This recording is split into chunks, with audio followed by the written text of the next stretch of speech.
Hello, everyone. Good to see you all back here in the chat for a bit of Sunday Rugby League. It's a good old-fashioned double-header. Let me bring the microphone over here. Get that nice and centered. It's a double-header, a little bit of a Sydney rivalry to start us off between the Eels and the Bulldogs. Obviously, Parramatta gone a little bit terribly of late, and the Bulldogs are in good form, but this matchup, 8 of the last 10 won by the Parramatta Eels, so history is not on the side of the Dogs today, and obviously they'll be without a couple of pretty significant players having got injured last week, the likes of Matt Burton and Viliami Kikau. I do want to say, just obviously, I always read the chat a little bit. It's good to see you guys getting involved even before the stream starts. My boy B. Milner, or his good mate Gerald McCarthy, he could actually tell you who I support. He knows. He is actually someone who knows. So if you do want to interrogate him for that information, find his personal home address or anything, feel free. You have my permission. Okay, so yes, Eels versus Bulldogs is the first game, 4:05 kickoff. I don't know why they're doing 4:05 as the first Sunday game and then 6 p.m. instead of the good old-fashioned 2 and 4. It might change later in the year, maybe like daylight savings kind of issue, but 2 o'clock on a Sunday is so much better. I feel like I've waited all day for this. So that's my personal thought. Danny says, Leaguie, thoughts on my takes? Yes, he gave a couple earlier. I'll just go through them. So on the Leichhardt thing, yeah, I should also probably clarify. I wouldn't be in favor of just like eradicating Leichhardt. No more games, right? In that sense, you do just get rid of, a fan base. I just think it should go the way of, say, a Belmore Oval, for example, where like 1 or 2 games a year as like this really like special cultural significant event you play there, and like everyone comes out to the game. But the vast majority of the time, games should be played at Campbelltown or CommBank as they do now. So that's my opinion on it. I just think that look, I'm a young person, you're all young people. I'm not as tied to the history that it represents as a lot of fans are. And I think that holding on to the history, especially in the sense of the West Tigers, isn't the way forward. Also, Danny said, shout out to Luai. I think both of our wins are off the back of his mentality shift. Old Tigers would have let that game get way out of hand, but he's the man that kept the boys in it. Yeah, look, I actually have a bit of a potentially controversial opinion that they're playing a bit too much through Lachlan Galvin in recent games. They said it in the post match press conference that when Lockie wants the ball, he gets the ball, and Lockie always wants the ball. But I think Luai has done really, really well in the moments that are key to take command, take charge. And I think the Tigers would go even better if they played a bit more through Luai. Galvin is still super young. He doesn't always pick the right option. In fact, actually, I think quite a bit so far this year he hasn't picked the right option. So if they do lean a bit more into Luai, that's okay to do. Luai's the 7. Luai's the one that's won everything. I think the Tigers would go even better. But then again, Benji Marshall is literally the coach. He knows more about halves play than... Well, actually, no, this is the expression. He's forgotten more about halves play than I will ever know in my life. That's what I was going for. So, yeah, that's sort of my takes. Apologies if I miss any others there. Krishan says, I'm tipping Bulldogs to win and Raiders to win. Well, actually, that's reminded me, as we do these days, I'm going to put up a little poll here. Who we got in Eels v Bulldogs?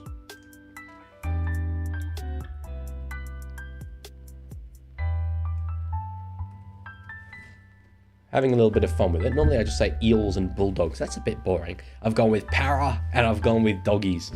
I got a few mates that follow the Bulldogs who are really on the hype train right now after last year particularly, but God, Parramatta have a point to prove. Wow. They have been nothing short of atrocious, really, so far this season. It's been awful. But they do welcome back today Josh Adokar. Well, welcome back. He is making the debut for Parramatta, having last played, obviously, for today's opposition, the Canterbury-Bankstown Bulldogs.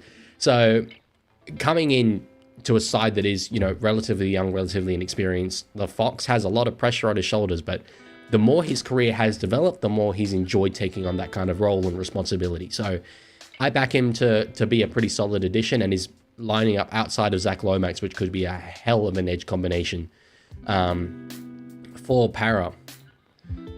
Oh, wow. Sorry, I'm watching the Fox broadcast. I was like, I don't recognize that voice. It's Kieran Foran. That's great. Love a bit of Foz. Hell yeah. Played for both of these teams. So, yes, in terms of late changes, I mentioned Josh Addo-Carr, but he's not the only one. Joey Lussick comes in to start at hooker over Brendan Hands. Not a move I'm a tremendous fan of. I think Lussick is better defensively than Hands. So, certainly, you know, defensively has been a tremendous issue for Para so far. But I just think in terms of attacking output, Lussick isn't great. He's almost one of these guys that's like, yes, he's a hooker, but would he maybe be better as a ball-playing 13, potentially? That's kind of the way I see him, at least. So if they want to, you know, get the Bulldogs into a bit of a grind, which isn't the worst thing with the Bulldogs, you know, smaller forward pack, maybe that's the way they want to go. But I'm not completely convinced by it. Joe Ofahengawe starts on the bench for Parramatta with... who was it? Kitione Katonga coming into the starting side. The Doggies as well, a couple of changes. So they've got Jamin Salmon moving out to the back row after being named at lock earlier in the week, and Daniel Saluka Fafita, the former Rabbitoh and Rooster, starting at lock with Sitili Tupanua moving onto the bench. They aren't so mighty, says NRL head. I mean, you just say mighty with any NRL team. NRL teams are good. Cosmic Frog said, I can't tell anyone who I go for because I'll be shunned out of chat. I think you'd be okay. We're a tolerant little fan base here. We're pretty good. Unless you say that broadcast cameras and changing rooms are good, then we kick you immediately. Don't diss the Tigers, says B. Milner. Will be in the grand final this year. Oh, sorry, Mason says, can I please get mod? To be fair, normally I say no to this, but Mason deserves it, I think. Let's see. Mods, any mods that are here, Danny and NRL head, you guys can vote. Should I give Mason mod privileges? What do you reckon?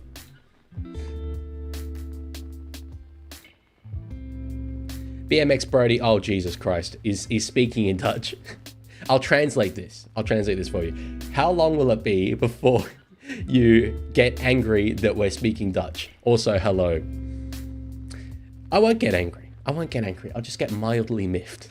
No, I do love a bit of Dutch. It's just that, like, I have sympathy for the people that, like, come onto the stream expecting an NRL watch along, and you've just got this guy speaking fluent Dutch into the camera. So, Jacob, good to see you. Yeah, good. The mods. Mason, you've been voted in. The mods want you here.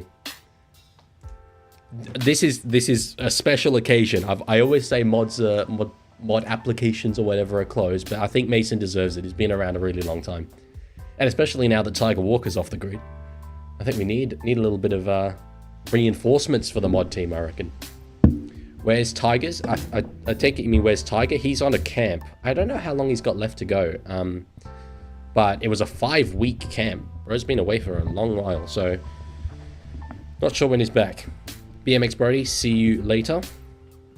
I like that Para kit. Have they played in that so far this year? But did they play in it last week against Tigers? I can just picture them in the bright yellow.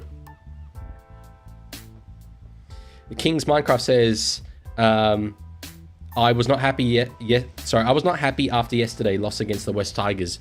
So you'd be a Dolphins fan. Yeah, you had the game, you know, not there, but there was a really good opportunity for you to win, leading 18-12 at halftime, and then to not score a point in the second half, given all the attacking weapons that you have, was pretty poor. It's hard because looking through the Dolphins side, I think it's really strong. There's not really an area where I point out and like that's the weakness, but then again, they might be the 16th worst side on paper in the competition. I just think we have a really even competition, and so there will be good sides that don't do well. Parramatta, I mean, we'll talk about them because this is, you know, the game that we're going to watch. I think they're a good side. Like, genuinely. Okay, granted, like, so I predicted them to be top 8, right? Which is obviously aging terribly. Admittedly, I didn't think Moses would be out for the first 8 weeks of the competition. So, you know, that plays into it. But with Moses there, they're a side with Moses, Dylan Brown, Zach Lomax, Josh Addo-Carr, Will Pensini, Jermaine Hopgood, Junior Paulo, like, good players. It's a really good side, but they could finish last and it will make complete sense.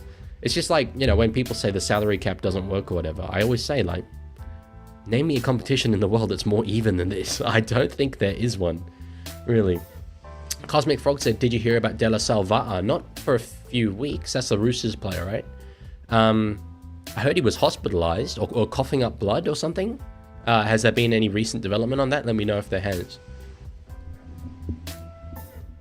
Alex Neal says, Finns Tigers might be one of the most important games in recent NRL history, especially excluding finals. Curious as to your thinking behind that. I mean, certainly it was a big game for either club in terms of the trajectory of the season for each of them, but most important games in recent history is a huge claim. Huge claim. NRL Head points out, Storm, Bulldogs and Raiders are the only teams that are undefeated. And of course we see two of them get tested today.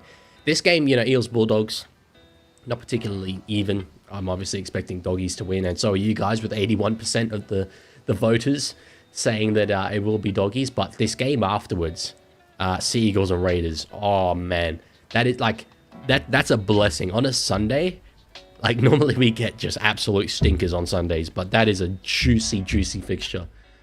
Really excited about that one. Taco Rapper said, second's the highest the Tigers will beat for the rest of the year. Look, probably, but I think they've done really well so far. Their round one win, was it 10 points to, round one loss, 10 points to 8? Like, they were 2 points off potentially starting the year 3-0. That is amazing. So, really, really behind the Tigers this year.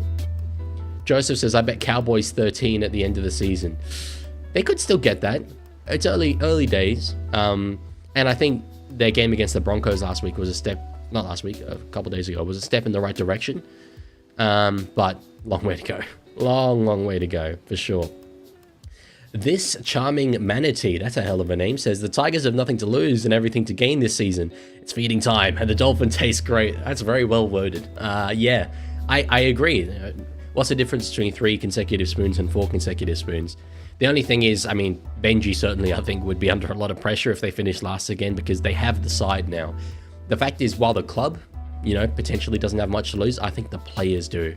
Guys like Jerome Luai, guys like Terrell May, Sunia Taruva, these culture players really want to prove that they are capable of taking this cellar dweller team and bringing it up the ladder. I've always said about Luai's move to the Tigers, it's like what you do in a Rugby League Live player career mode, where you're just bored of winning all the time, so you decide, you know what, screw it, I'm going to randomly sign for the team that's worst and try and bring them up the ladder.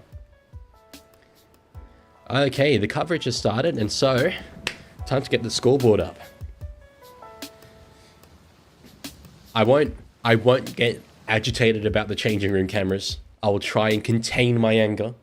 Plus, this isn't like, you know, we're not seeing them get changed or anything. This isn't terrible. B. Molnar earlier said, Abby Coruscant came off badly injured last night, Leaguie, suffering from a bad case of goat syndrome.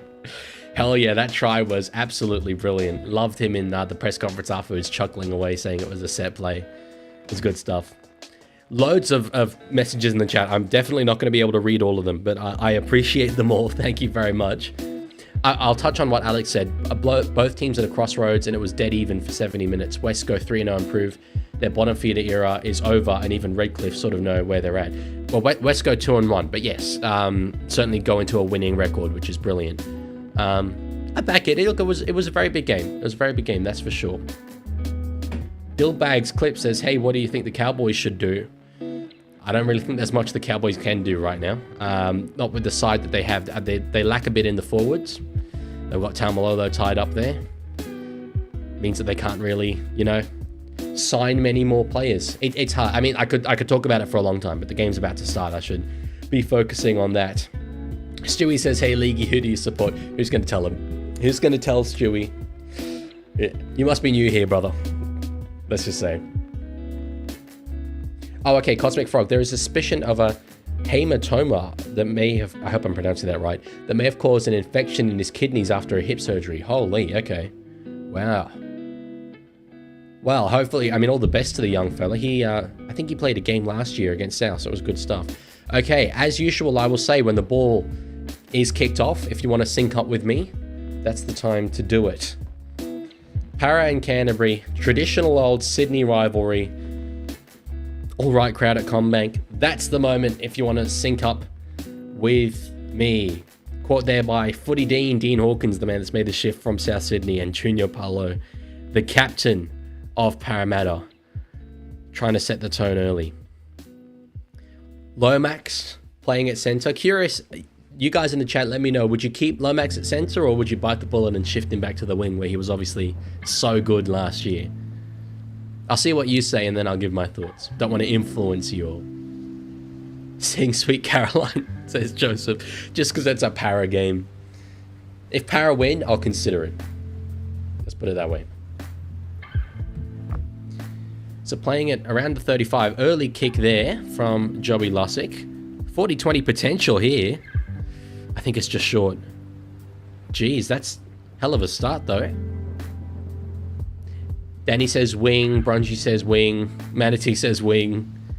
Chris Sharn going against the grain, saying keep Lomax at centre. Oh yeah, wait, how come we purging Lancaster? I love Lancaster. Oh, miss input? miss input. My coverage has just stopped. I don't know if that's just a me problem or an everyone problem. Did you see what I said? Go up, says NRL head. Stewie, he hasn't told anyone. I can see that.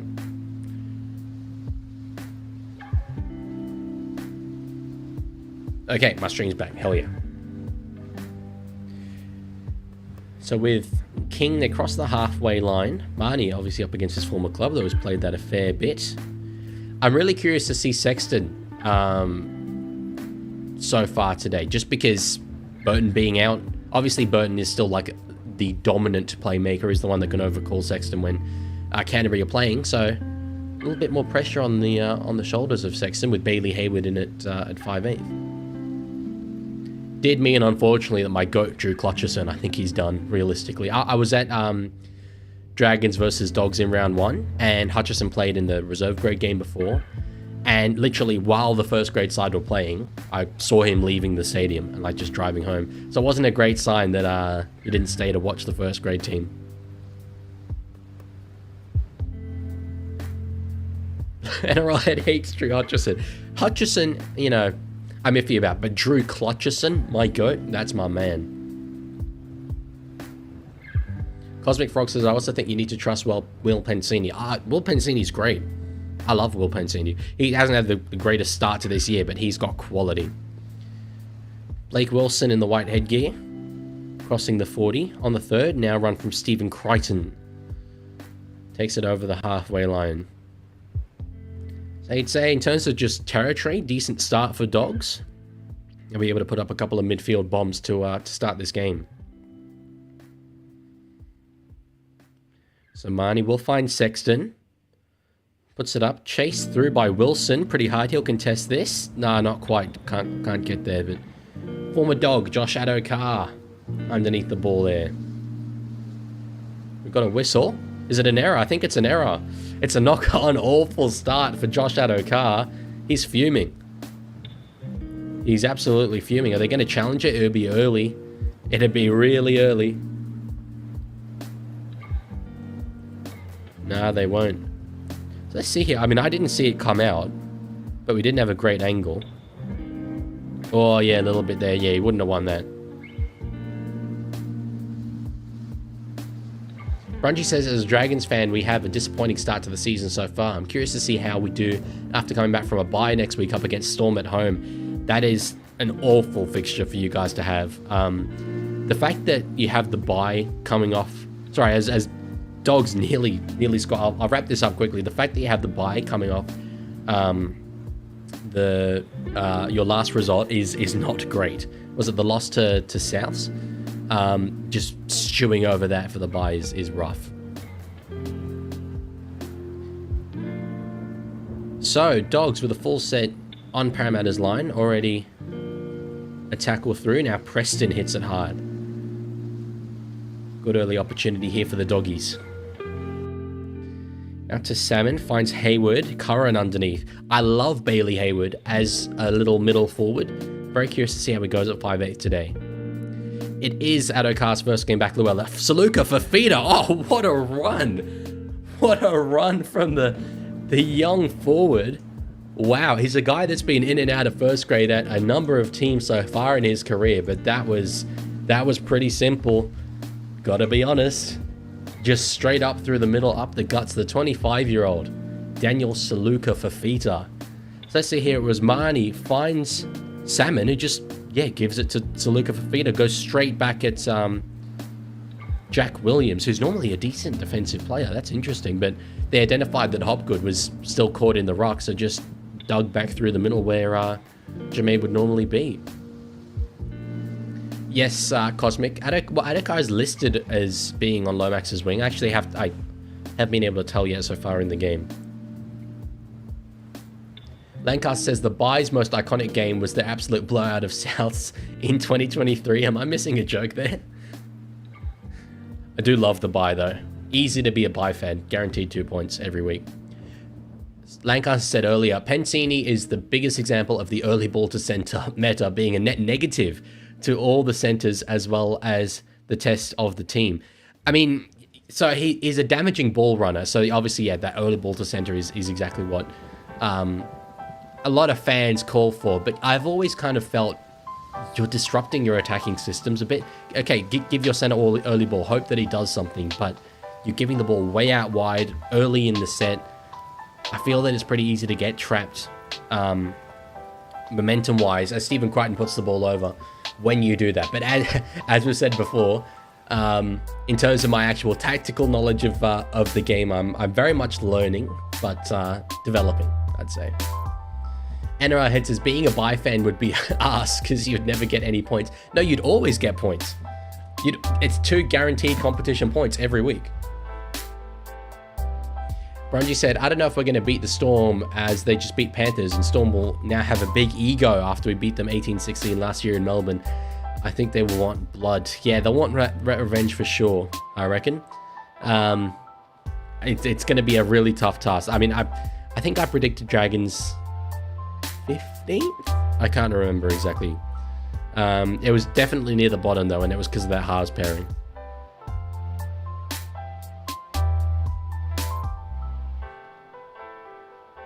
Oh, NRL Head. Okay, yeah, I see what you're saying. That's fair.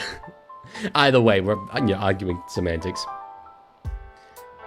Blaze Talangi made top 100 players last year. That seems... I mean, he was in good form, but that seems a lot.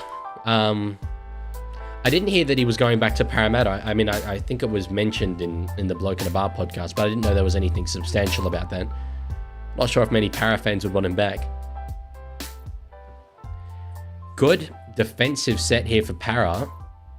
5th tackle, and they're kicking from inside their 30. Only a 27-meter game. That's really, really solid, given that had a kick return in it as well.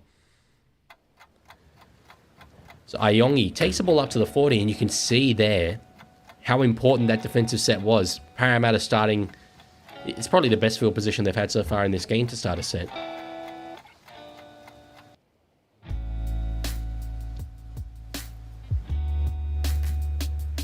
So now on the 3rd. Oh, and it's a knock-on from Jack Williams. Jeez, that's pretty poor. Para are on a bit of a roll there. Arlo, good to see you. Brungy saying, also, I just have to say, I really enjoyed your NRL broadcasting video you uploaded the other day. Thank you, genuinely. The response on that has been, like, remarkable. It's been so good on various social media platforms, so I really appreciate it. Yeah, it was always, like, my dream as a kid to be an NRL journalist, and I would call that my first, like, attempt at journalism. So, yeah, for it to be received so well means a lot. Thank you. I appreciate it. Danny makes a good point about Dragons Storm, saying no Anderson, Hughes, or Meaney. I think Dragons are primed for a massive upset. Look, they're playing Storm at a good time, that's for sure. But the fact is with the Storm that you can just replace those guys so easily. Hughes, Wishart comes in, and Wishart's not as good as Hughes, but he's probably the best backup in the competition. I don't think they'll struggle too much. Joseph says, Dogs 36-6 Eels is the prediction. Might not be too far off based on how this game's gone so far. Douche Troyer says hi. Good to see you. Good to see you back. Goal gets put up. Crichton contested it, but it ends up in the hands of Parramatta. I don't know how many people have mod NRL head. I sort of never counted. I wouldn't think it would be more than like 6. Half the chat by now, says Aussie. Hey, give me some slack. I haven't handed out mod in like months.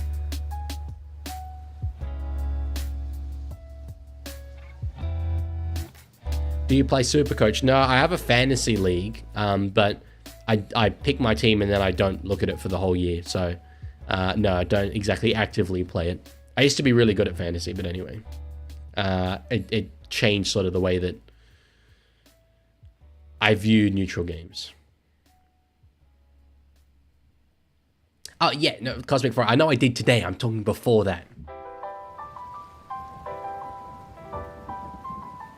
So, to answer, I can't remember who it was asked earlier. No, Lomax and Adokar are not on the same wing, despite being named as such on the NRL.com website. Brown across to the big lanking Sean Lane. Last play, Lussick will give it to Dylan Brown. Puts the ball up cross field.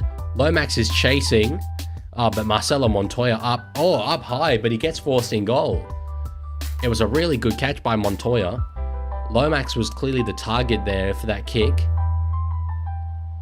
But there were just dogs everywhere. He couldn't get there. Good tackle there from Kitione Katonga coming in. I reckon without Katonga, Montoya probably would have just about stayed in field there.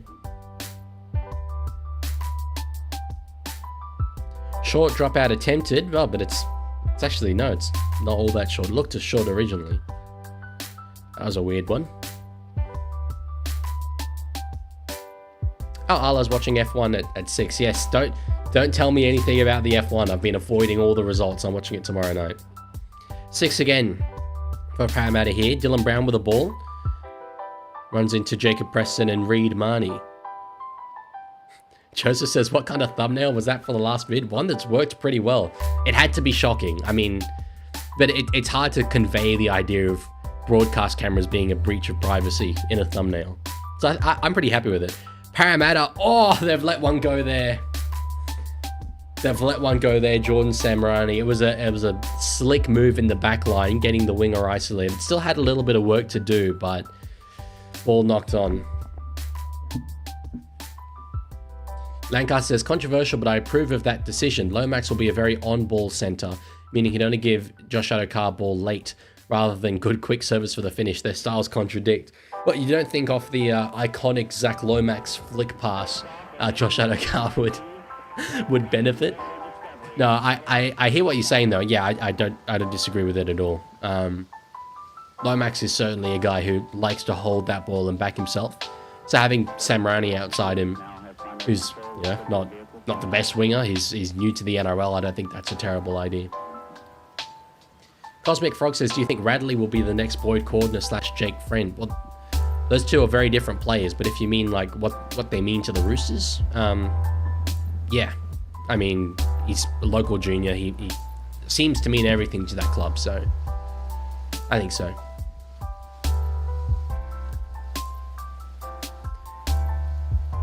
So Dogs now starting a set over the halfway line. Saluka Fafita, the try scorer.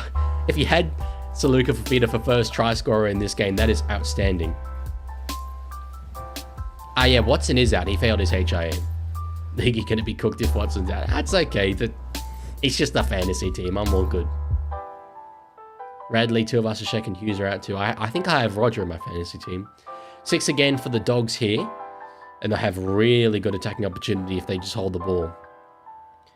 Now through King.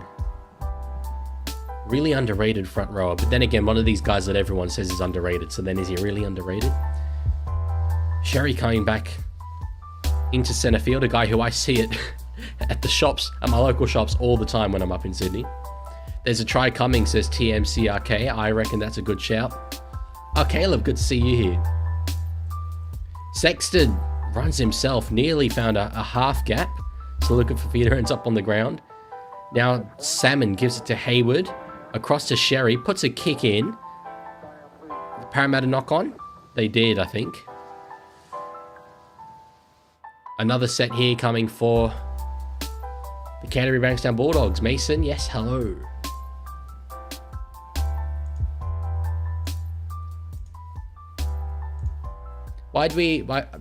Someone deleted Brungy's comment. Doesn't look bad. Generally, I don't delete comments, mods. It's we're a free speech chat here. Cosmic Frog said my Roosters are falling to pieces. I don't know. I feel that Roosters and Warriors are about as good as each other on paper, and I think it was quite an even contest. Sherry on the other side of the field now has a little go himself. Now through Stephen Crichton. I think Jermaine Salmon's doing a lot more ball playing than perhaps he normally would, and that might be because Burton's not there and Hayward has to take it on. There's that man Salmon. Short to Max King. Set restart. Okay, surely Parramatta crack here. They're doing really well though so far. It is good defense, which they haven't shown a heap of so far this season. Salmon goes back the other way. Caught there by Dylan Brown. Oh no, it's Iongi. Now across through Hayward. Finds Curran underneath it. You know, they're not asking questions so much. They're taking settler after settler, the Dogs. Salmon again. Now they'll spread it. Sexton finds Tracy. Oh, and it doesn't quite stick for Blake Wilson. Curious to know what the ruling is here. Should be paraball, I would think. Addo-Carr's up and about. Lancaster said Radley ain't going to be anything past 37 because he'll have scrambled eggs for brains. That's a hell of a comment. Yeah. I don't really know how to address that.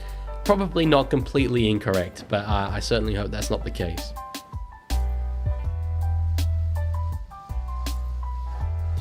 Joseph said, I think everyone that wants to be an NRL player needs to watch that last video. I certainly hope they do. That'd be a hell of a lot of people. Getting the views up heaps. So it's me just fine. Love that.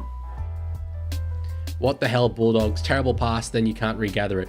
I mean, they sort of committed to that that set play. It was, if Tracy had caught it, he was going to be absolutely smashed. And then the regather, yeah, I mean, it just beat Wilson. But certainly, I think they, will have wanted to have come away with a try there, given all that attacking ball that they had. NRL says, who did you reach out to on Insta in the video? You want me to just break my journalistic, it's not an oath, the trust that I gave these players after I said I'd keep their identities anonymous? I can't say. I had a feeling someone would ask though today. Actually, okay, I can answer that I reached out to like everyone. I can't say he replied though. So they forced an error there, the Parramatta Eels, and now they'll have their first real good, actually, it's not their first attacking opportunity, but one of the first so far in this game. No, NRL head, I'm not giving info on it.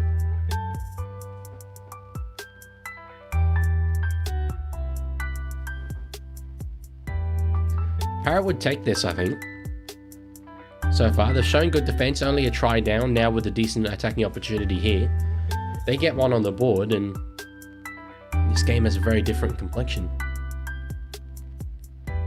All good, Mason. See you later. No problem.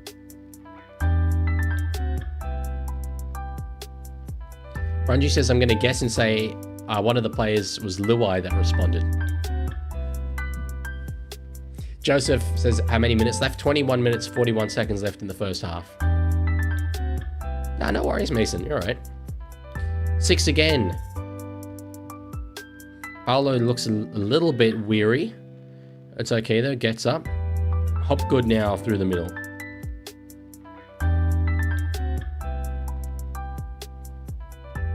Short ball. Oh, gets it to Williams. What a tackle there, Connor Tracy. Jesus. Short to Junior Paolo. Hits it out the back. They've got numbers here. Pensini goes himself. Parramatta score. Jeez, that was That was really ad-lib, it felt. They were forcing pass after forcing pass, but they all stuck, they all came off, and Will Pensini goes over in the corner. Wow. Probably did well to go himself and not pass it there, because there was a decent opportunity that Josh Adokar would go over the sideline. Let's see, what a ball from Barlow, and then Dylan Brown, and then there they've got the numbers. Oh no, Adokar would have been fine. Both of them could have scored. 36-6 as NRL head. That's alive. It's alive for sure. TMCRK says, Leaguie, I started watching you just before the grand final. As a Storm fan, that video covering the no-try call was brilliant. As much as I would like it to be a bad call, it wasn't, so props to you, mate. Yeah, I appreciate you saying that. Thank you. That was one I felt was important to say. And I've called out the media so many times in my short career so far. But yeah, certainly I think even now, the credit isn't given to the video referees in that instance for making a really, really brilliant call. A really brave call. And certainly if they'd gone the other way and called it a try, they'd be absolutely torn into now, and that would be viewed as one of the most controversial grand finals ever. The same people in the media who were saying, oh, I think it was a try, would be saying, oh, I think it wasn't a try. It's just, you learn to live with it. Bungie said, since you can't say who responded, I'm just curious, how long did it take to message everyone? Well, I did, like, I came up with a template message, like a generic one, and then I just filled in their names. It took me an afternoon, you know, roughly. It was a lot of time. The video took me a really long while. That first clip of like where I show all the examples and they're all in these TVs, it lasts like 30 seconds. It must have taken me like 10 hours to like find them all and all that stuff. Lancaster raises a good point. Junior Barlow off. Yeah, he was looking a bit wobbly getting up there earlier in that set. Could be just a HIA, I'm not sure.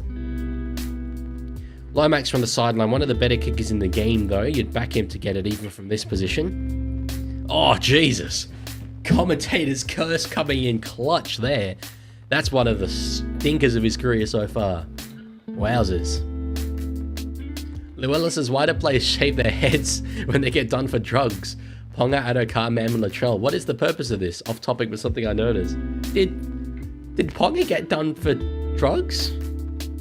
I must have forgotten about that. Or was it... It rings a bell, actually. It does ring a bit of a bell. I don't know. Maybe they're trying to distract from from the bad press. I don't know off the top of my head how many responded. It was more than got featured in the video, maybe 2 or 3 times more. But I mean, so like the response rate wasn't high. Like I sent out to everyone, and I didn't expect it to be high. They put Josh Curran on report. A little bit of a concern moving forward there. Smoke coming from his store. I do remember that.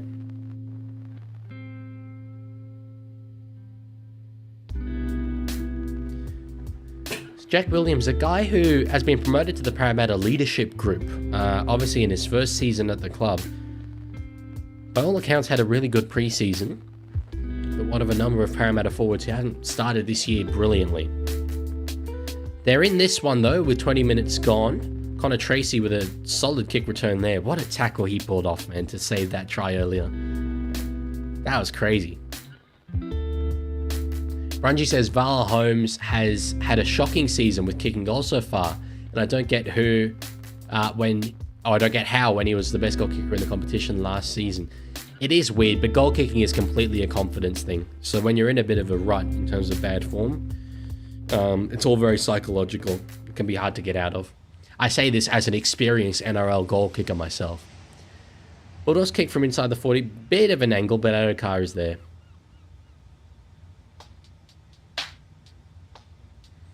NRL head says, bro messages at least 100 NRL players and none of them replied. It's been about 3 months now.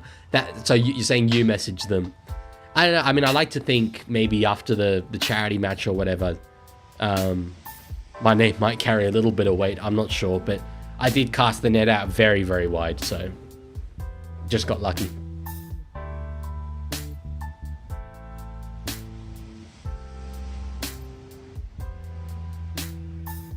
Lussick running himself. Not hell, gets to go again. That's 2 for the price of 1.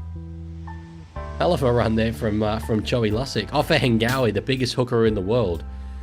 In there, Hawkins puts the ball up. Chased there by Lomax. Won't get there. Samrani knocks it back. Ends up with Hawkins again, but he's just wrapped up. So not, a terrible end of set. Parramatta got through, asked the question, but turning it over, quite far out from the opposition goal line. No, Joseph, I didn't ever kick goals. I just have a little bit of an understanding of the psychology of it. TMCRK says, yeah, mate, I prefer Fox League over 9, but journalism-wise, they're both not great. So your takes are a bit refreshing. Like, who takes Hughes over Cleary in the play rankings? I appreciate that comes through. That's why, I wanted to start a channel, so good that that's coming through. Canterbury kicking inside the 40. They've got angle on it. On the 4th. Doesn't have a great bounce. Could be left here. No, Iongi chooses to play at it. And Hayward, the man who kicked with the tackle there. That's good stuff. Turning it over 5 meters out of Parramatta's line. NRL head asks, in school did you have friends that watch NRL? Not really, no. I mean, I grew up in the Netherlands, as I've said before. So, no one over there knows what the NRL is. There were a couple who I was able to influence enough that they were into the NRL, but not that I could really talk about it in depth with necessarily. Off Ngawi with a run. A guy who's had to take on a lot more responsibility so far this year for Para, with Regan Campbell-Gillard having departed the club. Good take there from Wilson. Did well to get back. Were you that weird kid that watched the NRL? I guess... I don't know, maybe. I was certainly unique in that sense. And everyone knew, that the NRL was my thing. They all knew the team I support. That's for sure. It was quite a big part of my identity. As I've said, so I'm surprised no one's found it yet. Except for Tiger Walker, he did.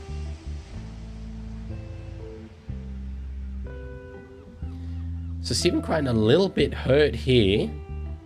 Are they going to say... I mean, it's not a conventional hip drop. But a little bit of footing was lost by Lane on the back of Crichton's leg. Yeah, TMCRK. So I am an Aussie. My family left Australia when I was 6. I came back when I was 18.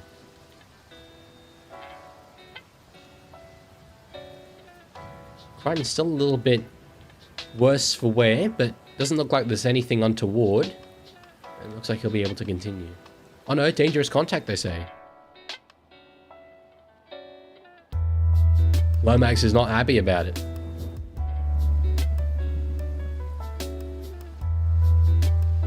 Penalty Dogs. So with 15 minutes to go in this this first half, Sean Lane on report. They have a little bit of a chance here, Canterbury. Oh, sorry. Brungie says, read my last comment. I must have missed it. Oh, here we go. I'm so conflicted. I don't like the Doggies, so I don't want them to win, but I don't want Eels to win because of the whole Lomax to party situation with the Dragons. Any thoughts? It's okay to dislike both teams equally and just enjoy a game as a neutral. Just hope they just bash each other up. At the back, Hayward tries to put Montoya underneath. Didn't quite work out there. On the 3rd, Sexton running himself. Finds Tupanua. Had a really good game against the Dragons the other week. Marnie. Through Salmon, we'll find Harry Hayes. The old Saluka Fafita play there.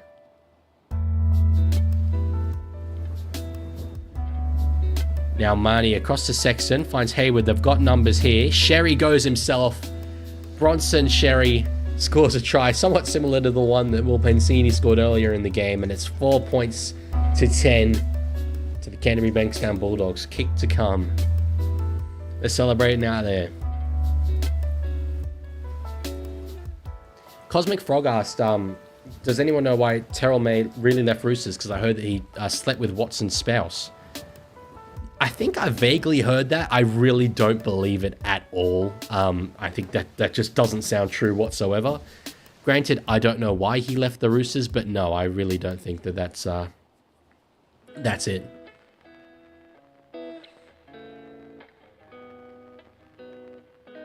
Connor Watson isn't even married to Luella. Yeah, he has a girlfriend. But also, I mean, this doesn't prove anything, I suppose, but if your type is Connor Watson, if your type in men is Connor Watson, your type in men is not Terrell May. Let's put it that way. They are very different fellas. Mason talking in Dutch earlier there. I do like reading it. It is funny to me.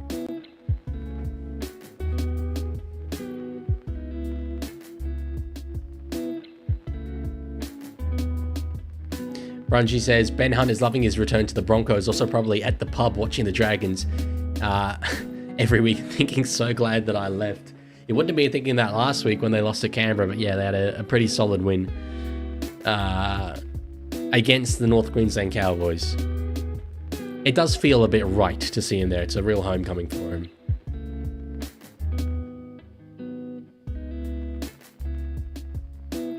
All good, Mason, no worries. So Crichton, obviously not the normal goal kicker, that'd be Matt Burton, but Burton's not playing today. So from the sideline on his bad side, hits it. It's fading a bit across, I think. Yeah, just out wide. So 2 missed kicks so far in this game, 1 for each side. 12 minutes and 32 seconds left in this first half.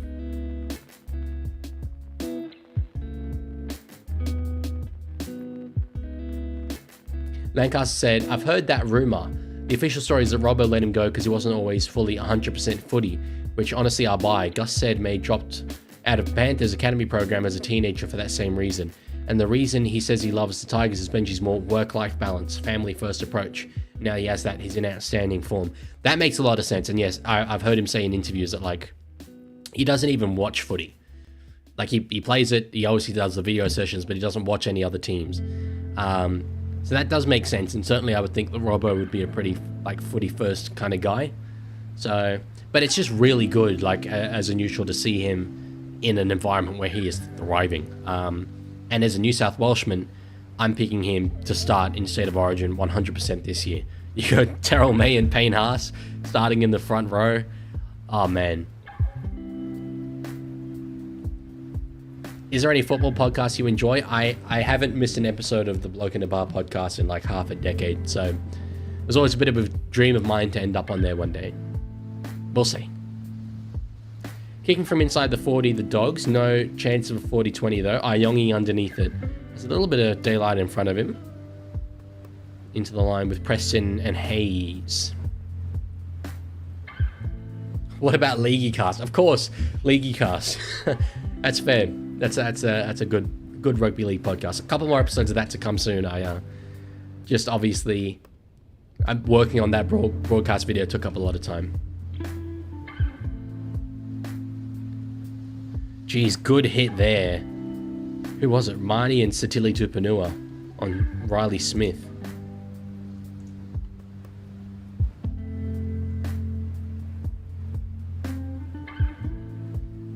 So Tracy underneath this one goes to the short side. Nearly found a bit of a gap there between Katonga and Samrani. Looked like he'd be a double effort there from Jordan. Luella says the Marley and Me and 167 podcasts are my favorites, but they only post once a week. Marley and Me is very good. I do like that. Marley Silver's very good at what she does.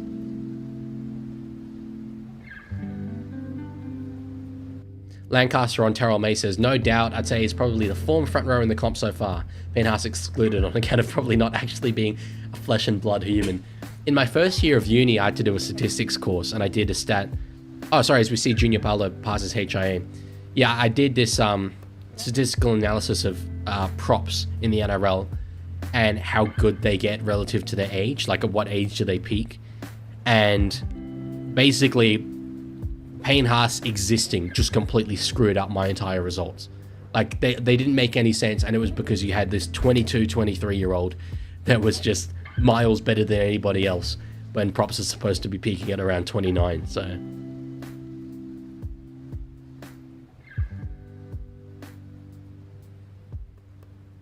Aussie says, as a Queenslander, my pants would turn brown if New South Wales had Lenu and May off the bench. So what, just Roosters last year?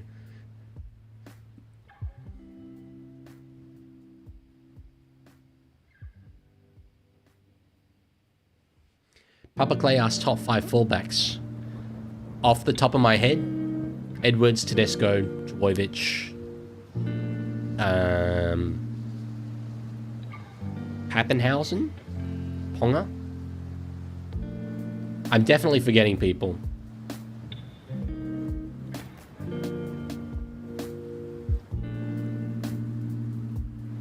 Danny's gonna be like, what about Jareem Buller? Jareem the Dream. And have Sunil Taruva in there as well. He played fullback for Fiji.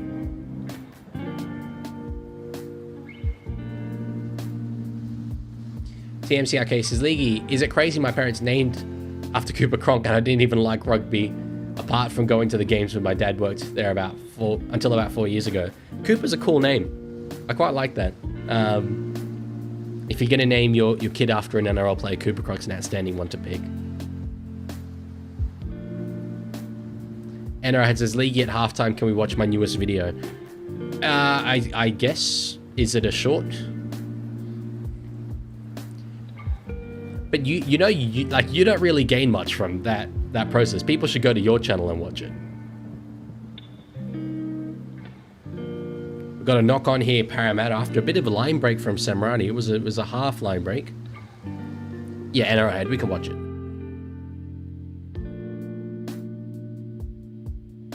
Let's see what he did here. Just kind of got between a couple there. Lost it in the contact with the ground.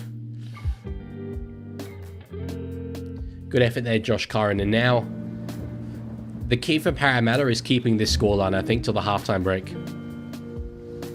If this gets out to 16-4 at halftime, that's just it's a much bigger mountain to climb, psychologically speaking. So, interesting though that the poll has got a little bit more even as time's gone on in this game. Started way out at like 85% for doggies. Now, with 58 people having voted. Still far from even, but it's evening out. So the Dogs now through Harry Hayes on the third tackle. Papa Clay very jealous he had to go to that game. That's a great one. Now they've got numbers out here. Tracy finds Wilson. Will he get... Oh, what a put down. If he's got this, that is an absolutely outstanding put down. He's confident. And the referee agrees. I just said it was so important for Parra to keep that doggy side to 10 at halftime.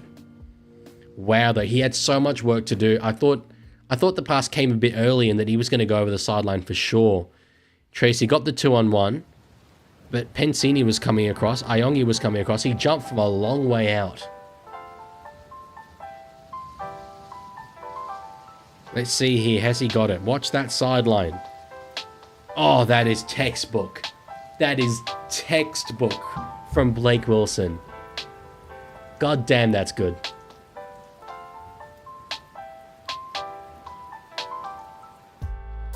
That's I mean, I'm not going to say that's as good a finish as you'll see, just because we see absolutely incredible things in the NRL, but really good from a winger of Blake Wilson's stature. Lancaster earlier said, watching these Eels makes me sad. Moses won't be the best player to never win a ring, and arguably not even the best Eel, but that a player like that will retire without a premiership is heartbreaking. I do agree.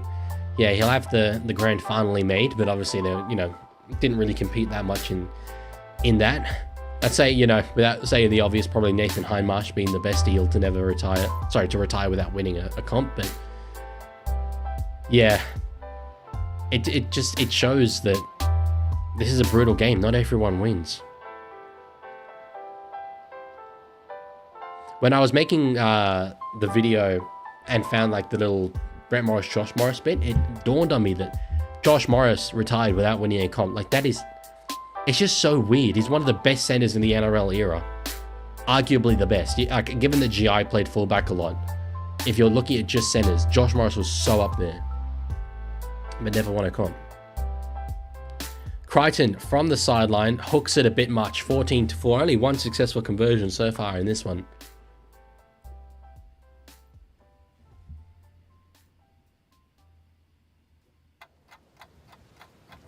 It was a really, really good play. Nathan says Wally Lewis never won a comp. Is that right? Brungy said, Ben Hunt departing is a hard pill to swallow, as he's one of my favorite players, but an even harder pill to swallow is watching Jacob Little not starting every week, because he's way better than Cook. I like Cook starting, but I would move him after about 20 minutes, half an hour, into a bit more of a free-flowing lock role, and then have Little play out the rest of the game. But then again, if you have Cook as a bit of impact off the bench, I don't mind that completely.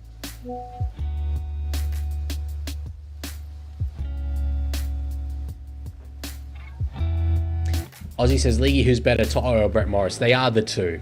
They are definitely the two. If I could have one on either side, naming my best NRL era team, it would definitely be those two. I think Toto, though. Inside 5 minutes left to go in this first half. 14-4 is manageable in terms of Paris staying in this game. Certainly any more than that before halftime, it's, I think, as good as game over. Just given what we've seen from Paris so far this year, you'd be a brave man to tip them to go on with that. Cosmic Frog says, imagine this New South Wales prop forward pack, including Stefano Uta-Kamanu, Terrell May, Spencer Leniu, and Payne Haas. And we still want to have Mitch Barnett, Jake Javovic, and Lindsay Smith. I'd put in Mitch Barnett over Stefano, probably, but it is outstanding.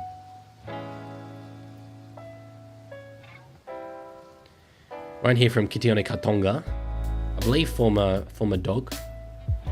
Now Paolo back on the field. Palmed off Harry Hayes, but fundamentally didn't make much ground. Yeah, Alex, I mean, sure, you got Alex Johnston. He's a really, really good try scorer, and his positioning as a winger is great, and that's what's allowed him to do that, but to me is really not in that conversation at all, personally. Toto, Brett Morris have a lot more to their game than Johnson does.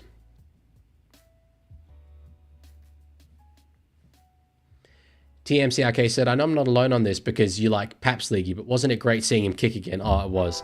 Wasn't the best kicking, but he doesn't do it much since his injuries. I have been really impressed with him coming back this year, seeing his speed. It is good. Oh, okay. Penalty Parramatta. Little opportunity here. 3 minutes to go.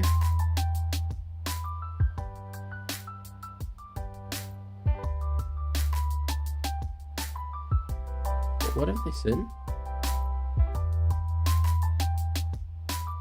Right. That's bizarre. Sorry, I'm just... One of the Dogs players is called offside to a Para player who then got out the way. Is that really a penalty? That just seems like a bit of gamesmanship. That's hilarious. I love that. Anyway, if it gives away a try here, that's huge. That is really, really funny.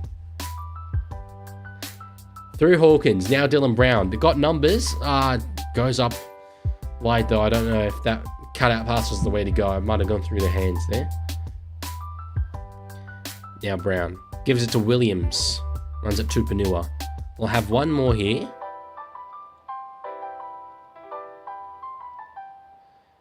Brown doesn't kick. Oh, yeah, that's poor. God says, our player hurt the ref's feelings. I mean, that's not quite true. I think the ref probably didn't have a choice. Bankar says, May 13, because he's got that ability to be a ball-playing piece. The others don't quite match. It'd be interesting. I hadn't really given that any thought. Obviously, Cameron Murray's not going to be playing Origin this year, so that opens up a spot, but surely you go back to Yo ball, right? I know at times it hasn't worked in Origin, but like, it does seem odd to me that you have probably one of the greatest locks of all time and you're picking a guy that doesn't actually play 13. What about Daniel Saluka for Fido? Go with him at lock. Computers now have primary control of critical vehicle functions. I can't get over that penalty. That was hilarious. Kicking from inside the 40, Sexton, but only half a minute left to go. I was going to say half an hour. Chip and chase from Iongi. Lomax is it. He gets through, catches it, will kick again, trying to find Samarani. This would be extraordinary. It's up in the air, knocked back by Hayward. Wow, what a try that would have been. Lomax giving it a go. He's disappointed with himself, but geez, it was amazing.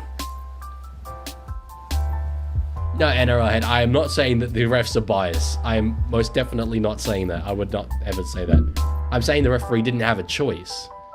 That's probably what the rule is. Wow.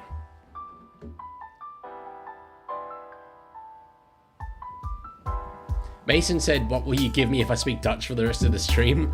I'll say that seems like a waste of your time. That's what I'll say. I'll give you a fair bit of judgment from me. Wimbergot says, I miss Burton and kicks. You're doing well without them. I mean, I know it's not the strongest opposition, but you take a 10-point lead at half-time. Lancaster says, Yo's an amazing lock at club level, but he doesn't have the space to play his regular 13 game at Origin. That's fair. And it was for that same reason that I always said Nico at 7 wasn't going to work in Origin. I'd still be inclined to try it. I don't know, it just seems odd to me to go with May at lock, although he does have all the relevant skills to do so. Mason says, will you tell me your fave team? I swear I won't tell anyone. Okay, if you promise me you won't tell anyone, like everyone else, okay, so what, there's 24 people here now. Everyone else, can you just do this? Just put your fingers in your ears. So only Mason's listening. Once you've all done that, I'll say who I support. Okay, I'll give you a countdown. Everyone, fingers in ears. 5, 4, 3, 2, 1. Amsterdam Cobras. I've said it before. Okay, you can all, there we go. Only Mason knows now. Only Mason knows who I support. Okay, yes, I'll do NRL Heads video throughout this halftime break. I just need a second to set it up. He said Sharks. This is NRL Head. I told you to block your ears, NRL Head. What are you doing, bro?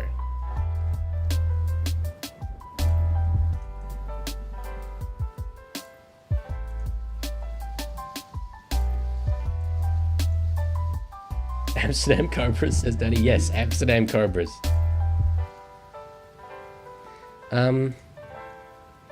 Bear with me here. My streaming software is... okay, here we go. Okay. Got the video.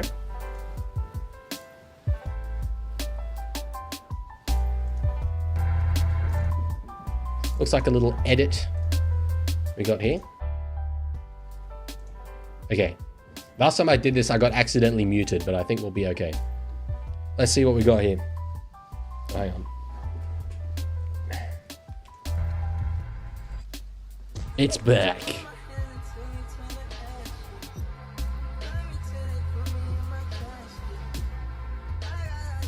Oh yeah, okay, Kid Leroy's song. Like it.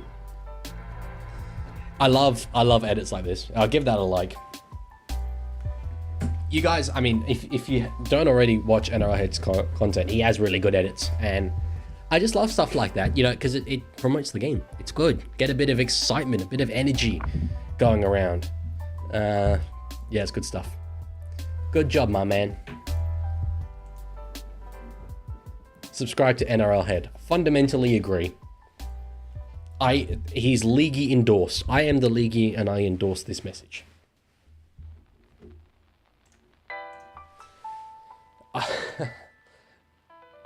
Okay, got some questions here. Okay, I'll start with Lancaster. It's not so much a question, just a point. I say May 13 because of his insane motor. They all have one, but you can have Yo and Haas as your leading front row, then Barnett and Lenu as impact, and then have a long game May with extra ball playing to run a long game, leaving a slot open for a backline 17. That is a hell of a forward pack. That's a hell of a forward pack. Wow. You're getting me up and about. You're getting me excited. Okay, and he says Watson 14 to cover the spine, then backline covers 17. Who would you go in that backline cover 17 position? You want presumably a back rower that can play center. No one's coming to mind, especially. Watson has covered in the backline before, but doing it at the origin level is a different thing.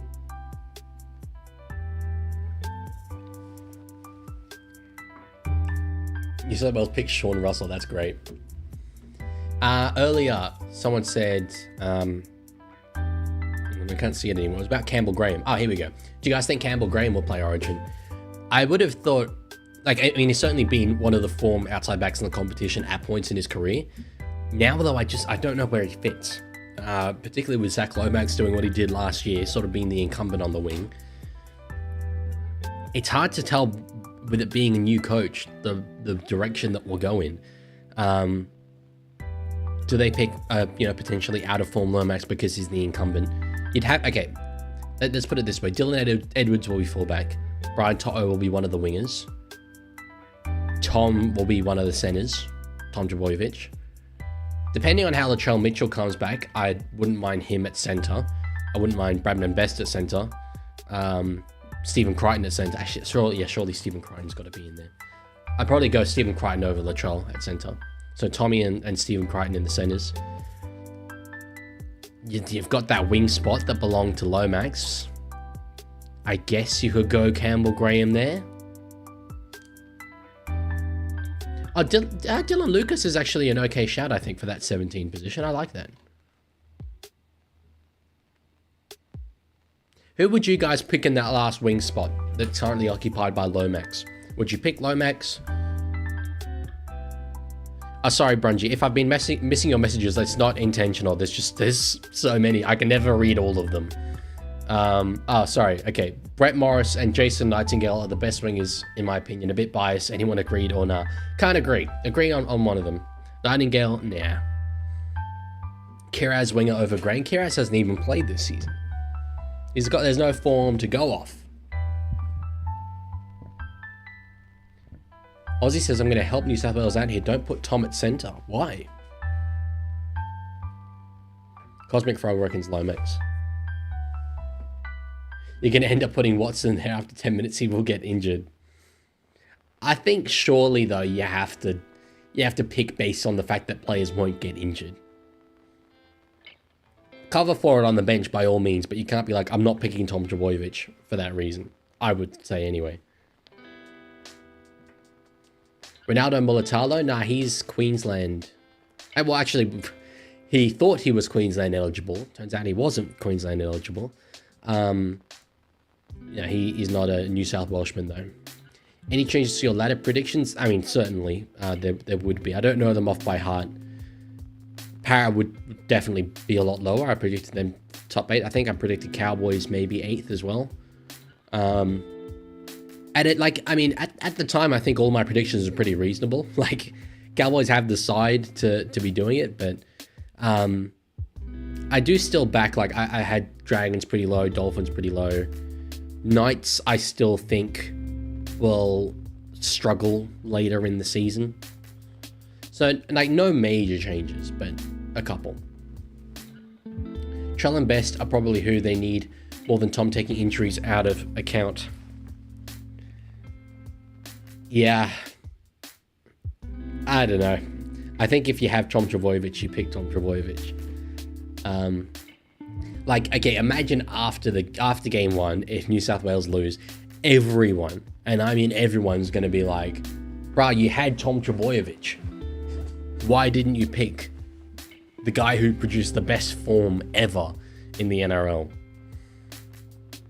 Especially if they go with Latrell, with the amount of haters that Latrell Mitchell has. Like, Bradman Best is a bit more of a solid option.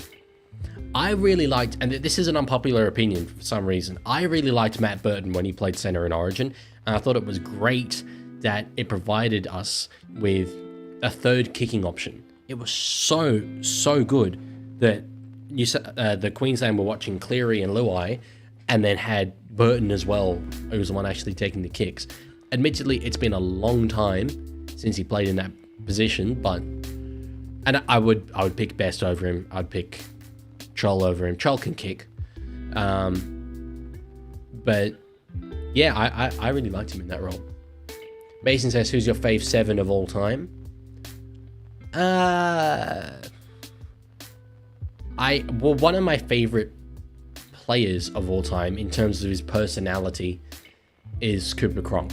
I just really respected how like structured and meticulous he was, and I always thought he was well spoken. Another bit of DCE though. Yeah. Jerome Hughes, Sean Johnson. Actually, Sean Johnson is super up there. Johnson's definitely really high on that list. I'm making sure to say a big old range of people so you don't suspect I support anyone. Ozzy says, if you lose with Tom, everyone would say, why wasn't Troll there? I think less so than if it was the other way around. Certainly some people would be saying that.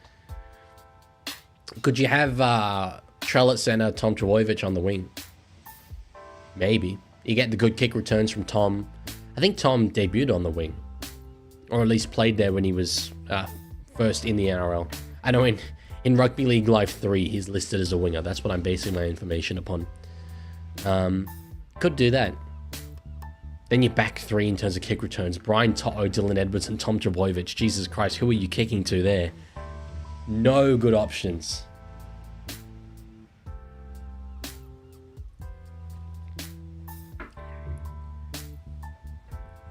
Krishan, all good. I hope I get to see their edit sometimes. Runji earlier said underrated player for the New South Wales winger spot if eligible is Savelia Tamale. I mean, that's a long way off. Let's not get too excited here. He's what, 2 games into his NRL career? 3 games. He played a game for St. George last year. 3 games into his NRL career. Maybe one day, but he's not in that conversation at the moment. Caleb says, I might become a Raiders fan at this point. Nah, stick true with your Cowboys. It's the down times that make the good times good. You can't just move around. Cumbria Mackham. Hell yeah, my goat. What's the score? Yeah, sorry, I'm being selfish here. I moved the graphic away. There's the score. 14-4.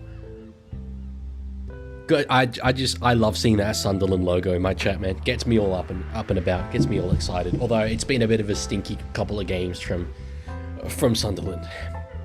My football team, for those of you who don't know. There you go. If you want to know who I support the mighty Sunderland Association Football Club. Alex says, random comment, but people forgot how bonkers the 2017 World Cup was. Wade Graham scoring 4 tries against France. Tonga beating NZ before they were a powerhouse. Fiji beating NZ in a trialist match. Lebanon winning a game. The final ending 6-0. Was it 6-0? Yes, it was. Sorry, I thought 4-0, but I'm thinking back to that that finals game from years ago between Manly and Roosters. That was a World Cup that I feel like changed things. Here we go. 6-0 Australia versus England. Who was the try scorer? Boyd Cordner, the great Boyd Cordner in the 14th minute. Hell yeah. But yeah, that was the World Cup that turned the tide for countries like Tonga. When Jason Taumalolo and Andrew Fafita were like, do you know what? I'm not going to play for Australia or New Zealand, as it was with Taumalolo. I'm going to play for Tonga. That changed everything. And I had to check my last message. His last message was, and I quote, check my last message. So I take it that I have to then check the message before that. My Origin 17. That's all I can see. Oh, okay. I have Edwards 2, Critter, Mitchell, Lomax, then Burton. Burton at 6. Okay, Nathan Cleary in the forwards. Haas, Robson, Barnett, Angus Crichton, Liam Martin. 13, Yo. Just has to be. Critter on the wing. Could be done. He played a grand final there. That's fair.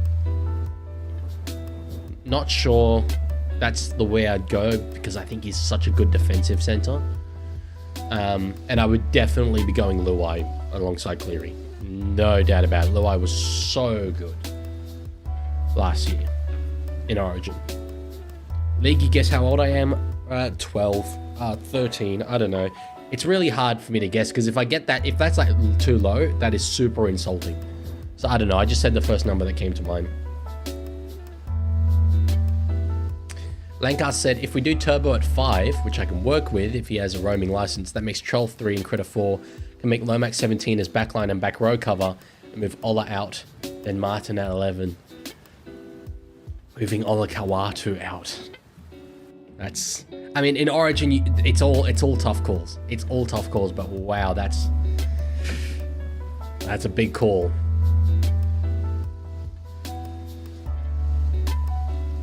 I'd probably be inclined to go with Dylan Lucas type if he keeps up his form.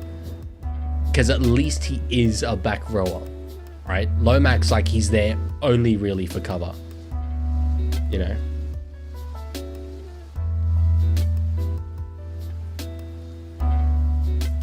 NRL says, if I make a vid in this half and upload it where you watch it. Sure.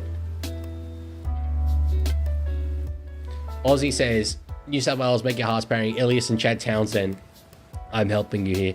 That's, I've got to be real, that is an absolutely terrible New South Wales hearts pairing. I can't believe you would say that. Putting together a pairing without Carl Flanagan in it is just, like, what's the point, really? Do I think Ponga will represent New Zealand? Has he not already played for Australia? Or is that a news story that's going around at the moment? I would have thought maybe he hasn't played for Australia. I don't know. I'd love him to play for New Zealand, though. Okay, anyway, as I was saying that, this game has restarted, by the way. 14 points to 4 in favour of the Doggies. In the first set of the game, 36-metre gain. Sexton kicking it out will end up in the hands of Josh Adokar.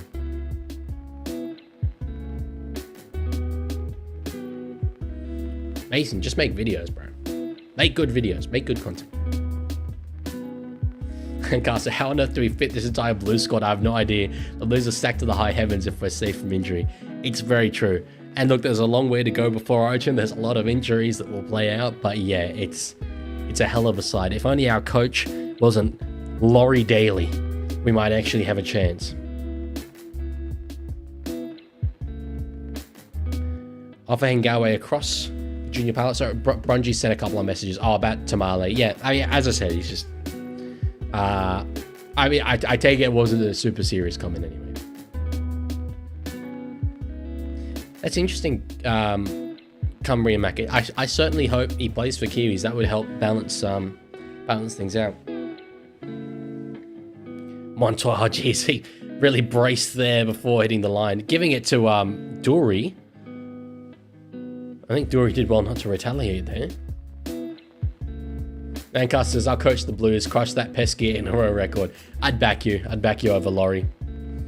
I just wish we had some way of knowing whether Laurie Daly is a good Origin coach or not. If only there was some form guide that we could base it off.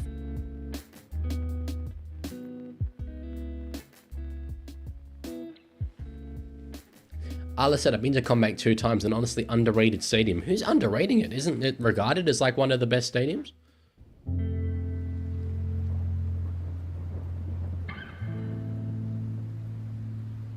Yeah, Lancaster, it is wild that we could have seen 14. I'd prefer just not to think back to that era, to be honest.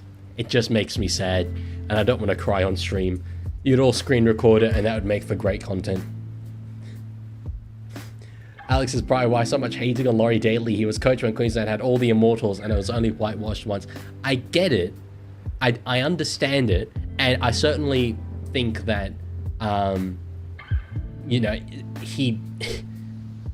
I'm not saying he should have won half of those series, right? He had the worst team. But there were certain decisions that he made in that time which made things worse than they needed to be. It was a very, very frustrating period.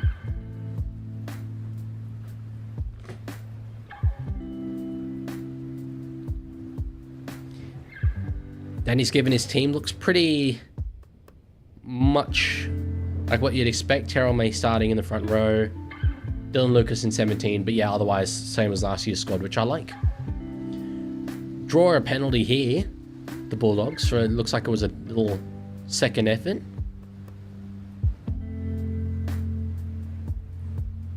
Oh, no, it was over the horizontal.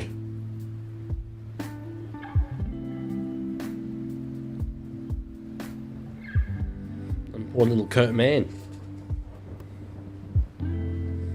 As on report, Jack Williams can't believe it. Is Crichton signalling for 2? He came in field. No, he's like, no, would have been a long way out. But get it back to a 12-point lead. So Critter now gives it to Jacob Preston. Yeah, Williams flew off him. Raji says, "Hey, enjoy these streams because we're getting all crazy NRL fans giving opinions and creating a lot of conversation. It's entertaining and enjoyable." I love it. I really do like it.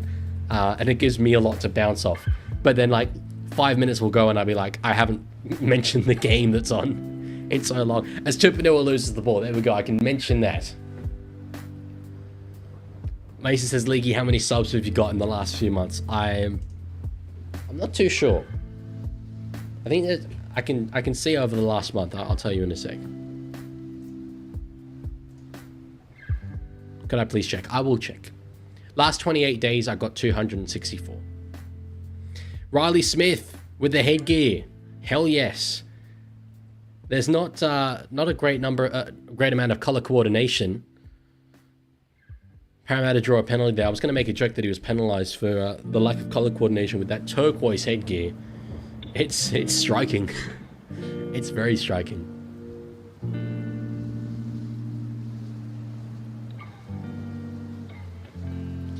Okay, here's Lancaster's side. Edwards to Otrell, Critter Turbo, he in trouble Roman attack. I like it. Luai 6, Moses 7. Moses. Cleary 9. Okay. Interesting. I think we've spoken about this before though, and you did convince me back in the day. 10 Yo, 11 Martin, 12 Crichton, 13 May, 14 Watson, then Lenu, Barnett, Lucas. It is the way of getting them all in, putting Cleary at 9. Lomax, oh my god, that ball went out wide. To Samrani, pins the ears back. We've got no ref blaming here. You can say the ref, but the dogs are the ones giving away these penalties. Oh, and Cosmic Frog gave his side as well. Looks similar. Lomax on that wing. On the Kawadu starting back row. Watson, Wishart at 14. Ute Kamanu, Lenu, and 17 Martin. I think I'd start Martin, personally. That'd be my change, but yeah.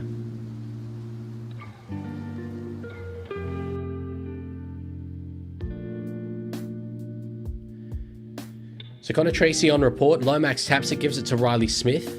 Oh, hit hard by Tupanua. Junior Bala's not often hit like that.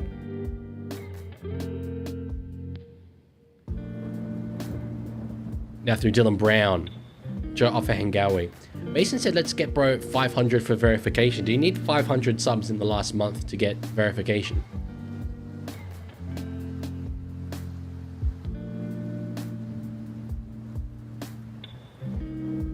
Parramatta right on the Dogs line. Smith will give it to Paolo. Offahengawi now underneath him. I've probably got 500 subs in the last 3 months, Mason. Oh, to get paid. Yeah, I'm getting paid for this, don't worry. Oh, we've got to try hit for the Parramatta Eels. Iongi gave the ball across. And Josh Adokar on his debut for Parramatta scores his first try of his Eels career. As Brent Babu gives a donation. Geez, what an outstanding couple of seconds here on the stream. Just found out both Panthers fullbacks are injured. It's true, Brent. Tom Jenkins was the one that played there against Melbourne. Yeah, Laurie and Edwards both down. Thank you for the donation though, man. I really, really appreciate it. Thank you. Thanks very much. But yeah, Mason, I've been part of the YouTube partner program now for some time. But you need to get to 1,000 subscribers and 4,000 total watch hours of your content. So it was a while ago. Iongi, good ball. And Josh Adokar over in the corner. Solid finish there. And with a big celebration he does there. Really like it. Can't quite pull it off like him though. The heart attack is coming, says Woo Woo God. Well, Para is sticking with it. It was really important that they got that first try. They're in it. Aussie says, Alamotti copped so much for that game. He didn't deserve it. He is their third choice kicker. Yeah, anyone giving it to Paul Alamotti for not kicking those goals, like, I think that is very, very harsh. He's a good player, Paul Alamotti. Very, very good. Good effort there from Addo Carr. We'll see a kick here from Zach Lomax, and it could be, I mean, they're inside one score already now. It could go down to 4 points in a moment here from right on the sideline.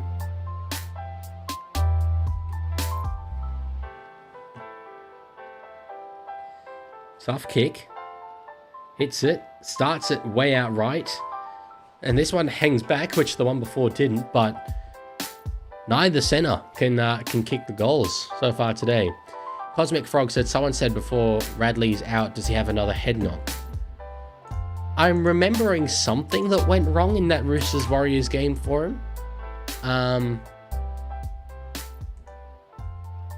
I think I remember feeling that it, like, thinking, oh no, is that a head knock? And they keep thinking, no, that's not a head knock.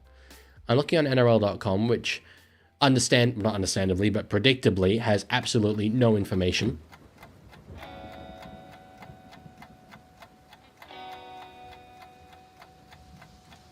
He passes HIA, says Cosmic Frog. Yeah. So there we go. I'm not sure. Important question. Best teams sign. Like fan sign? Geez, that is a very big question. There's so many to pick from. My mind is racing. I don't know. Give me some suggestions. Mason, what's that YouTube link you've sent?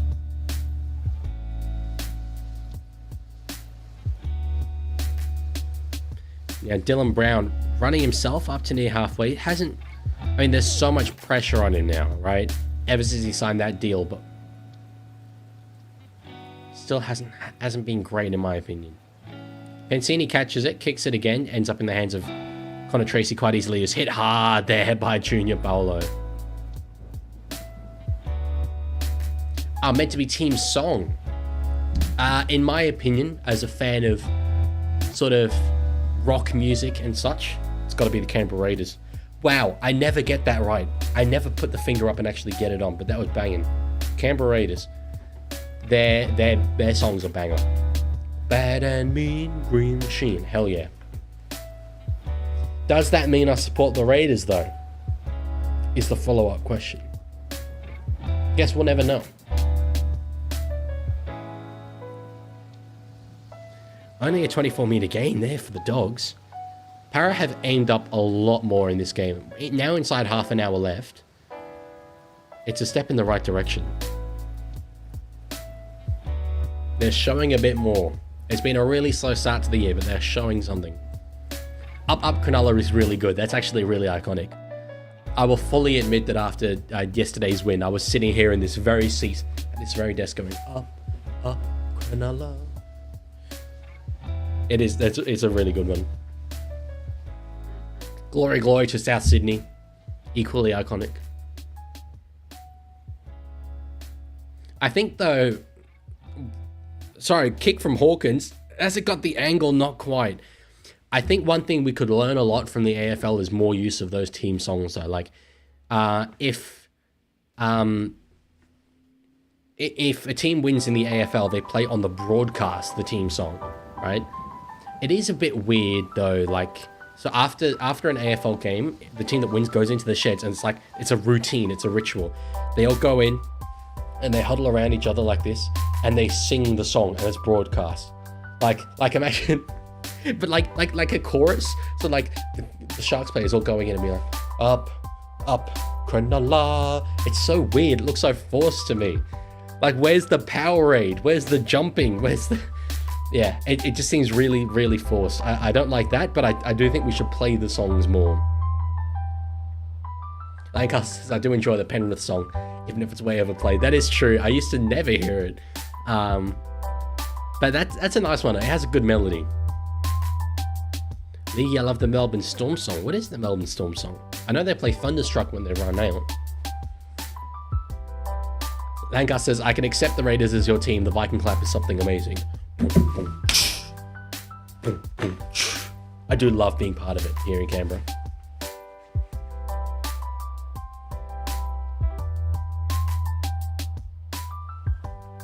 You can clip that, me doing the Viking clap for the next game. I try not to let my immense bias show. Hawkins kicking, I think that might have taken a touch off Curran there. I heard a second contact. Tracy, I think, has been really good so far in this game. Gave the try assist for Wilson. Made a try-saving tackle earlier and has just had really good kick returns.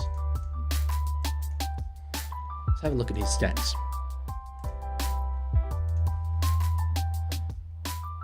116 run meters already in the game. That's higher than any other dog.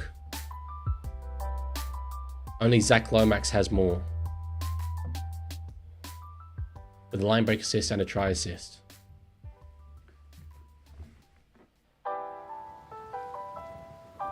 Raiders, weird and unique. Yes, they are weird and unique. Playing lime green, weird and unique. Cosmic Frog says, hey Leaguie, what are your thoughts on 2019? I have controversial thoughts on that. That it's really not a big deal. I will make a video on that one day because I think it would actually be a really cool thing to talk about. Like just breaking it down, because the way that it's been, the perception of that has changed. I remember a couple of years ago on Reddit, a guy telling me, and in fact, so this guy was upvoted heaps and my responses were downvoted. This guy was saying confidently that there were 3 minutes to go in the game. If it's listed as, if it's called last tackle, Jack Whiten kicks, quote, the easiest field goal of his life, right? Which would have apparently won Canberra the game. There were no Roosters around, Whiten kicks the easiest field goal in his life. And talking about how it was a complete robbery. The amount of details in that are just wrong. The fact that there was so much more than 3 minutes left. It was closer to 13 minutes left. The fact that there were Roosters all around Whiten. I've always just thought, like from a defending the NRL and defending the referees perspective, I've always thought we talk about it way too much. Lancaster makes a good point though. I think you might need to build a fort on account of you living in Canberra before you release that video. That's very, very fair actually. Maybe for my own personal safety, I shouldn't go that far. Gee, it's been a bit of a drab period of this game for a little while now. Neither side really making a lot of ground and a couple of bad errors. Mason says, how much money do you get paid a week from YouTube? It doesn't really work like that. You get paid for views, and my views fluctuate a fair bit, so can't really give you a number. Lancaster earlier said, is the string going to the end of the next game too? It is. It's continuing all the way through.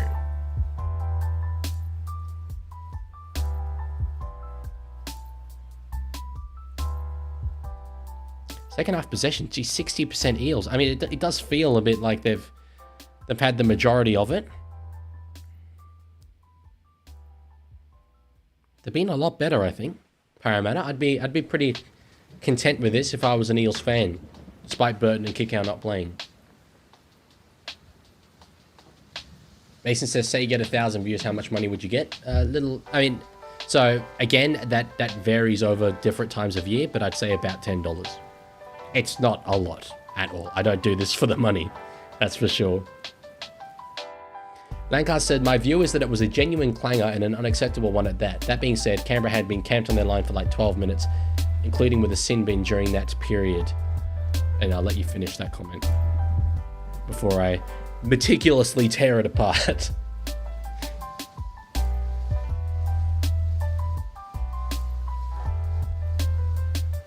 Good chase there from Preston to get Iongi where he stands.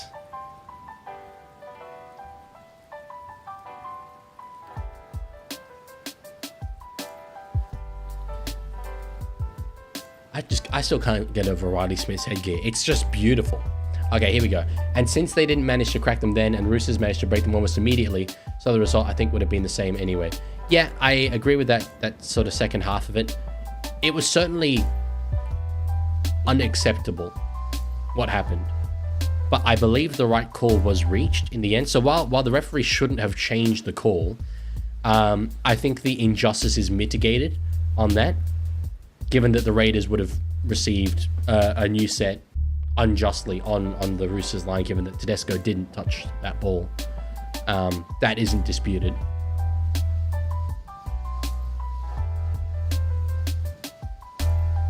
But yeah, I mean, definitely. Okay, wait. So you've objectively assessed like the actual facts there, and I agree with that. But the way that society has remembered that game as one of the biggest robberies in Australian sports history, and it's still spoken about as that, and every now and then there'll be a social media post calling it a robbery and saying that whole season was tarnished or whatever. I just think it's so over the top, personally.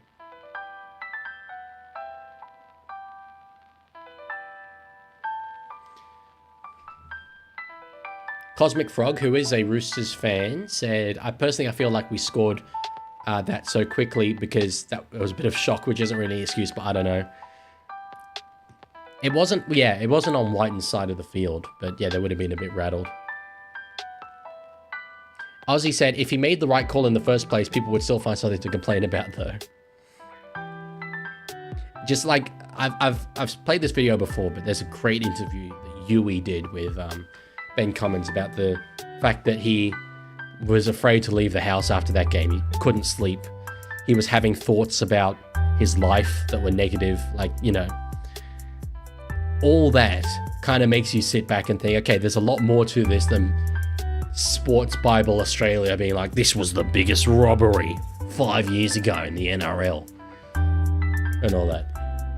Obviously, that's the voice that Sports Bible portrays in my mind. Caleb says 5.1k subs. Am I on 5.1? I feels like I hit 5 like 2 days ago. Luella, you have cows? Where do you live? That's amazing. I appreciate you taking a break from tending the farm to watch my streams. That's awesome. Anyway, 21.5 minutes left to go. This game is still very much alive. I think Parramatta are doing well. Kitione Katonga hit there. On the last, Dean Hawkins puts the ball up. Hawkins has been okay. Oh, they regather it. Still the last. Ayongi flings it out wide. Ends up with Pensini. Adokar has got some space out wide. Kick isn't quite up to it. Caleb says you need to rat on who your family members support. Me? Why? that seems like a really aggressive question. Llewellyn says, I only have 7 and 5... Sorry, you only have 7 cows. That's 7 more cows than anyone else I know has. That's a lot of cows. That's pretty amazing. 5 are Texas Longhorns. That's amazing. Genuinely. We've got Kartonga, HIA, okay. Lancaster says, honestly, the biggest clanger ever was when... Yes. I don't even need to keep reading it. I just see Matt Gillett, and I'm like, yep, I know exactly what this was. Matt Gillett got binned that one time off a quick tap that had run 30 meters, but that one was simply amusing. Yes, it's sending the wrong guy to the bin. Lancaster says, you are hiding Panther bandwagoner under the floorboards, aren't you, Leaguie? I might be. If I am, then I'm clearly not hiding it very well.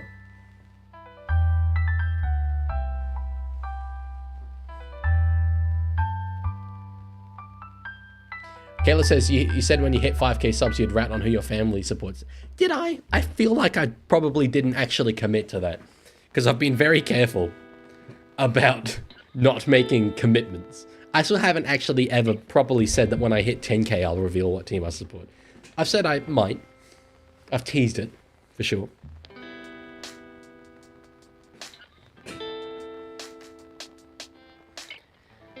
Parramatta taking it over the halfway line with Lomax. He'd be up near 200 meters now, Zach. Oh, that's a good run. Off a very flat ball, but... Yeah, 215 meters for Lomax.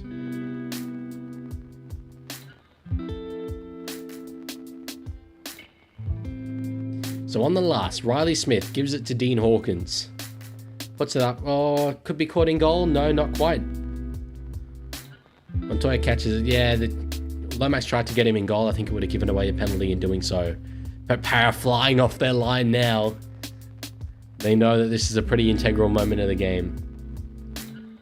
Alex said, I remember back in the Auckland Nines, the Panthers were awarded a try after planting it on the dead ball line, but there was no video ref.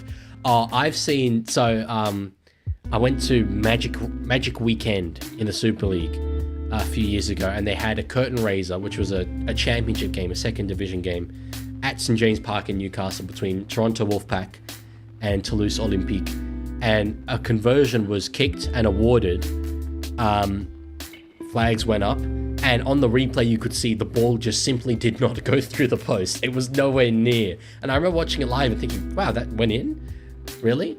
But ball did not go through the post, and they had video referee facilities there because the Super League games were going to kick off at that same ground. But because it was championship, and not all championship facilities have video ref equipment, championship games don't have video ref there, so they couldn't review it.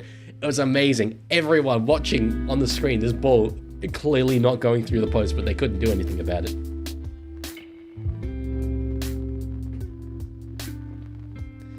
One left for Parramatta here. We're inside 20. They're kicking it from just outside the 30. Dean Hawkins, similar kick to the last one. I don't think anyone's got that. Samrani, what's the ruling? Is it 6 again? It's 6 again. Golden opportunity. Golden opportunity. And while I want to appear impartial, 14-all would be pretty cool right now. Riley Smith gives it to, is it Tuiviti? It is Sam Tui, oh sorry, Tuiviti. They're taking a settler there through Hopgood. Looks set to spread it out left though. That's the way they go. Brown goes short ball to Sean Lane, who nearly burrows his way there.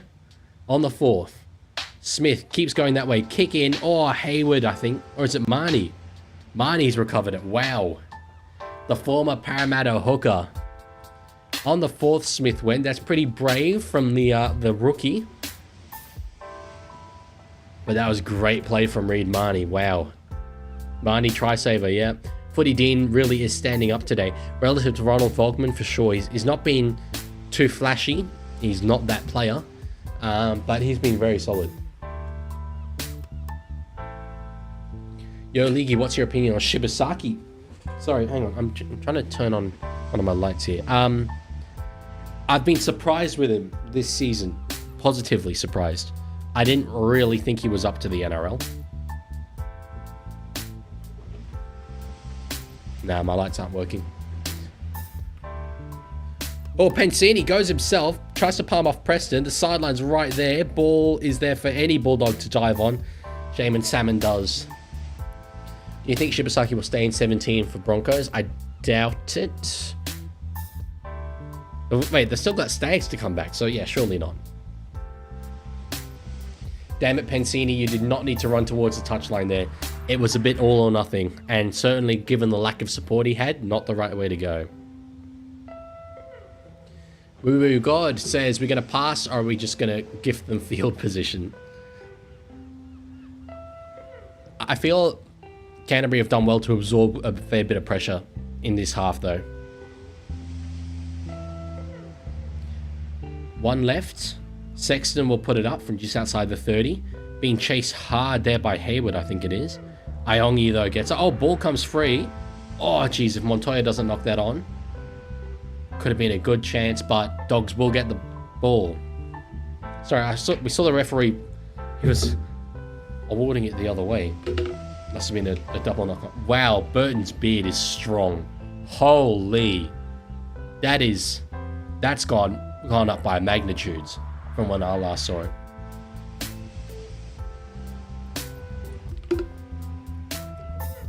Makes me feel a little bit conscious about myself, actually. I could never grow that.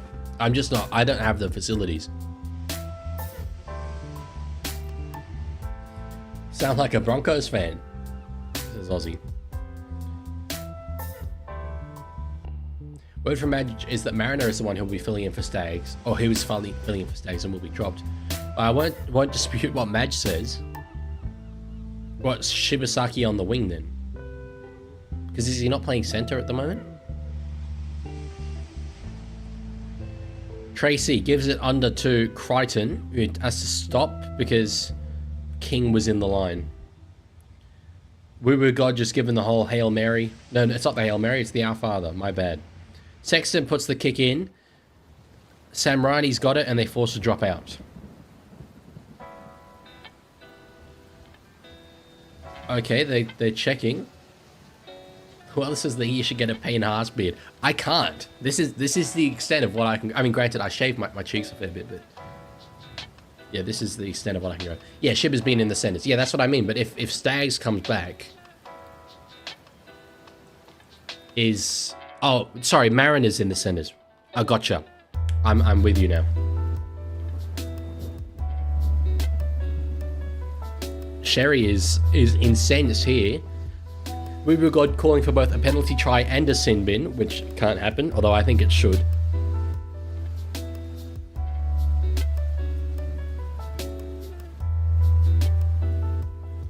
I don't know. I think Hawkins is standing his ground there. Yeah, no foul. On that note, though, on what I just said, so I think it's this really weird thing we have in rugby league, where either it's a sin, if it's not a penalty try.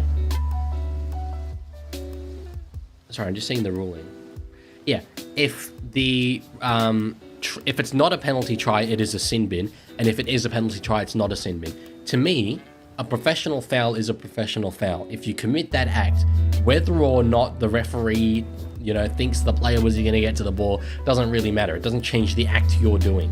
So you should be sin binned for that, whether it's a penalty try or not. And I get that a sin bin and a penalty try is like a pretty major punishment, but you've done the crime. Do the time.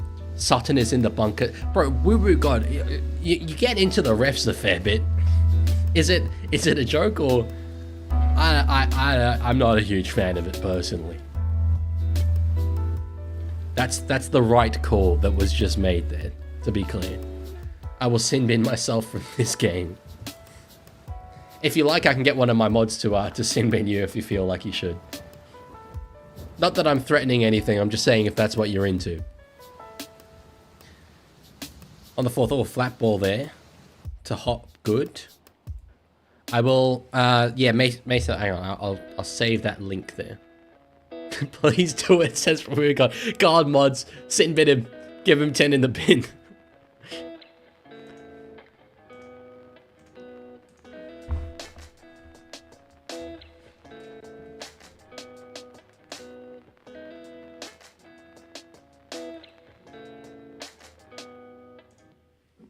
I will react after the game, Mason.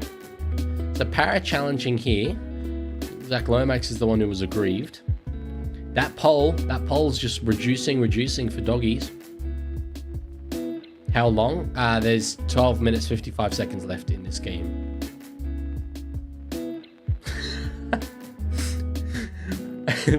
Everything that We Were God just put in has been deleted by Mason.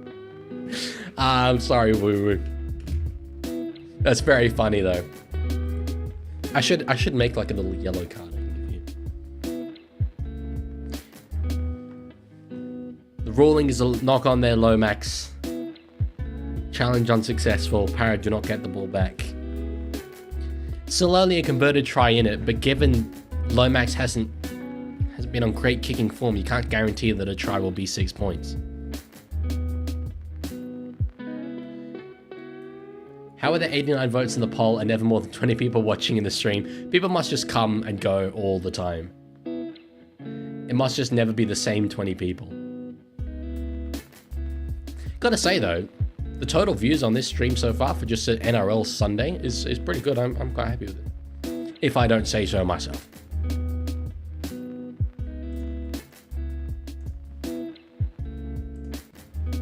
Hayward gives it out to Sherry, one-on-one with Hensini, was it? No, Samrani.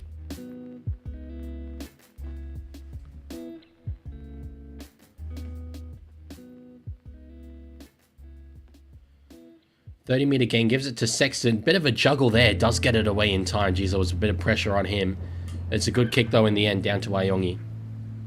Now, Lomax.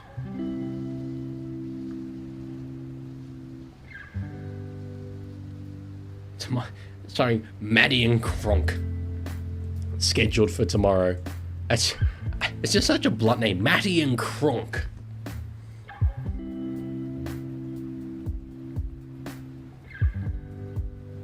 Seen there was 21 people watching our pod. Let's go, 21, hell yeah.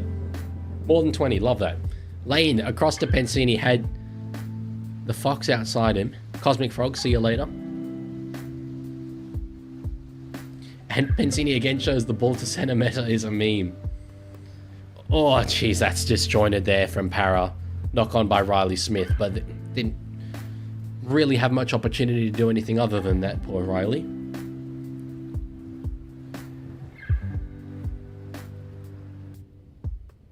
$23, that's crazy. We've got the whole squad here. Sherry with a solid run there. What's he on? I'm just, now that I'm able to have all these different windows open while I'm doing these streams, I can just look at all the player stats. It's great.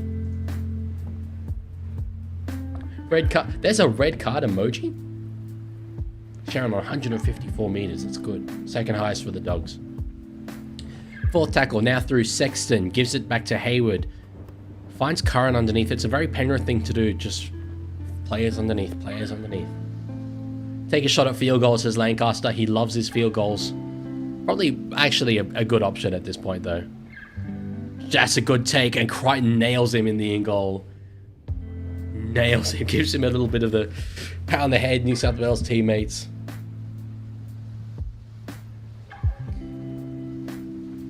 Yeah, I'd get through this set, I think, and if they haven't scored by the last... Take a shot at field goal. They won't do it, but that's probably what I would do. I'm a field goal enthusiast. Not as much as Lancaster is. He's a bit insane.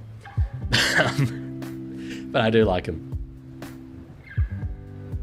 That is if they get the ball back, which obviously Parramatta will hope they don't. Hawkins, though, that's neither short or long.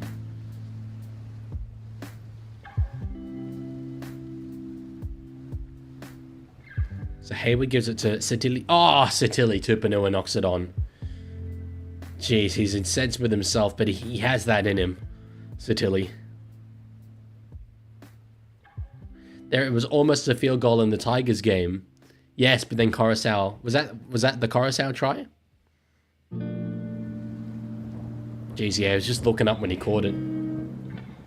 How long left? 9 minutes. Lancaster says field goal are always a good option. Up by 6 with 10 to go, field goal. Up by 20 with 30 to go, field goal. Up by 36 with 23 to go, believe it or not, field goal. You had me in the first half. I was on board, no doubt about it. I did think when I was younger though, like, okay, what if a team just tried, like, got a really good long distance field goal take and just went, field goal, get the ball back off the kickoff. Field goal, get the ball back off the kickoff. I want to see a team try it once.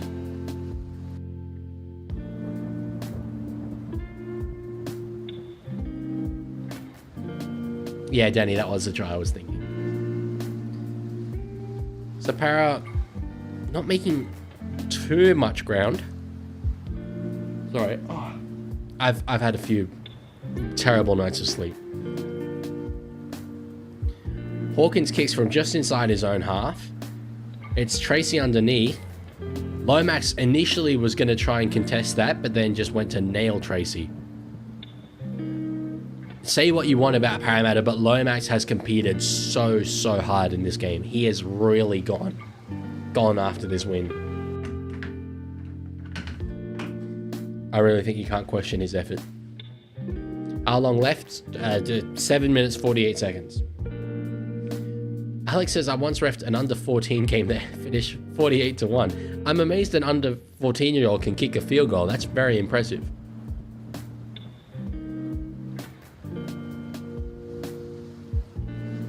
Canterbury kick from inside the 40. Lots of angle on it, but it will go down to the Fox. What's Lomax now on meters-wise? 269 meters for Lomax, and it's just been in big moments. 27 runs. That is really, really good from him.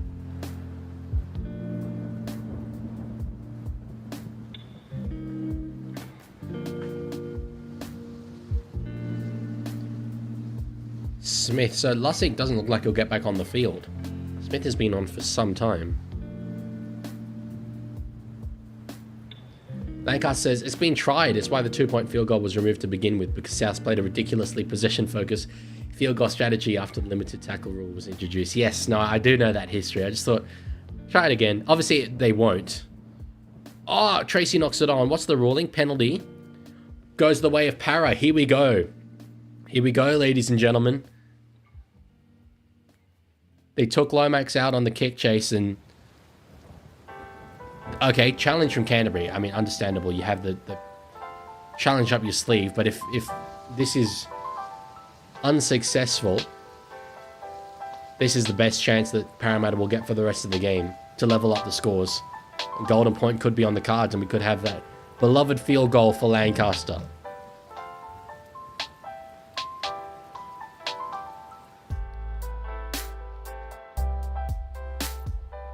Lomax barking orders there on the right-hand side of the screen. Yeah, looks like Salmon comes across pretty blatantly. Lancaster says, I could kick it for a 20 back in under 12s. Wow, always had a big boot. Never kicked one in a match though, since in my group they're not introduced till the 16s. And I have to referee by the 14s. Wow, I was just never really good at it. 6.5 minutes to go. Para will get a full set here on the doggies line. 6 points in it.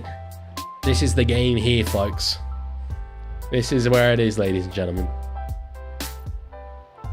Smith gives it to Paolo, runs straight at Marnie.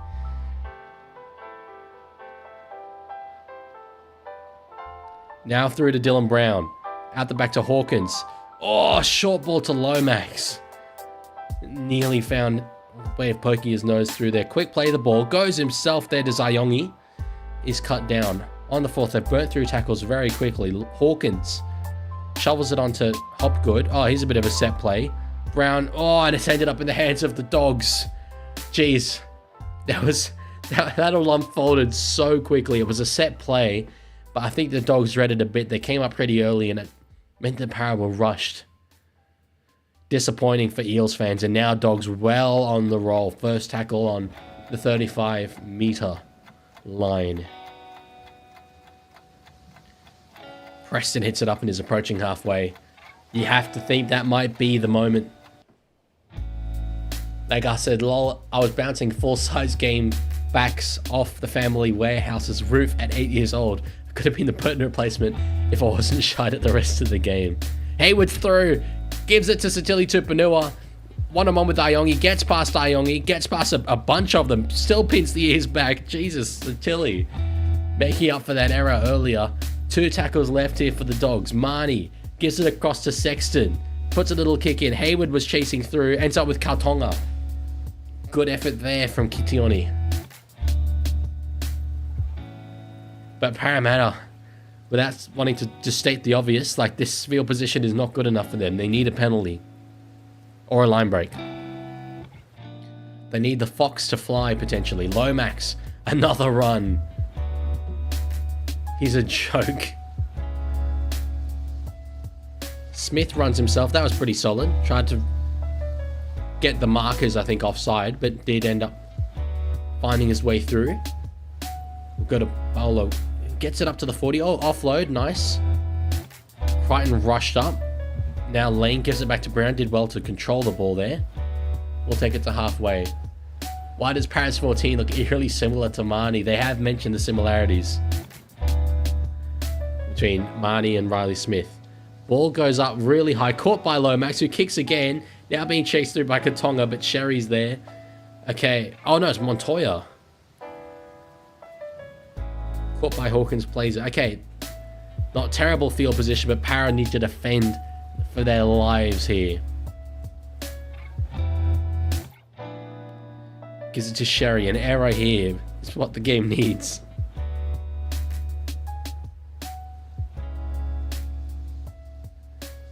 Harry Hayes, no real ground there. Para doing solid.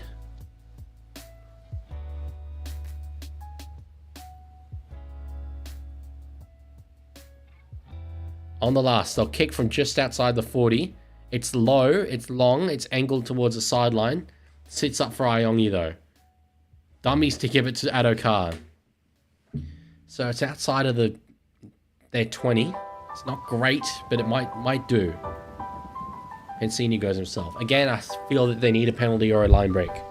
Something. You'd think with that clock ticking down, this would be their penultimate possession.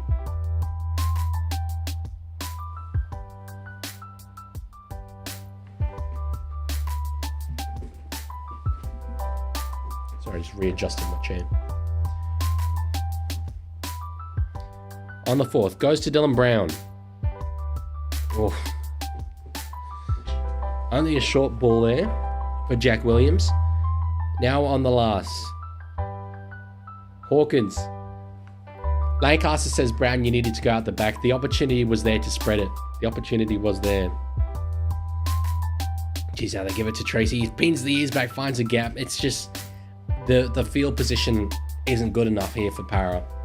Starting the set on the Dogs 30, Canterbury. Says, what is that background music you have playing? It's just this thing I found on YouTube sometime last year. Lo-fi hip-hop, chilled music radio, Twitch and streamer friendly. Lancaster says, hey, you used penultimate, right? It'll be their second last possession. So many people use it to say last when it means second last. Do people use it to say last? No, it's obviously second last. Sexton puts the ball up. 1:20 left. This will be their ultimate possession. No, it won't. No, it won't. Penalty goes to the Canterbury Bulldogs, who'll probably elect to take the 2 here and just wind the clock down. Danny says they need a strip or an error and they need it now. Nah, it's done. So what was the ruling? Obstructing the kick chase. Stephen Crichton it was. Para fans will be bitterly disappointed. Just over 24k at Para. I will take that. I will take that given how bad they have been. I mean, granted, you know, it's a bit of a derby. It's one of their bigger games of the year. But given they had like no chances of winning this, that's all right. It's done, says Arlo. It sure is. It says, Leaguie, how do you have almost 100 votes on the poll but only 20 views? That I don't know. People must come and go. It's not 20. I mean, it's 20 people currently viewing now. The total amount of views on this stream is 682. It's just, or 18 people are here right now. Hello to you all. I love you all equally, except one of you. One of you I really don't like. You know who you are.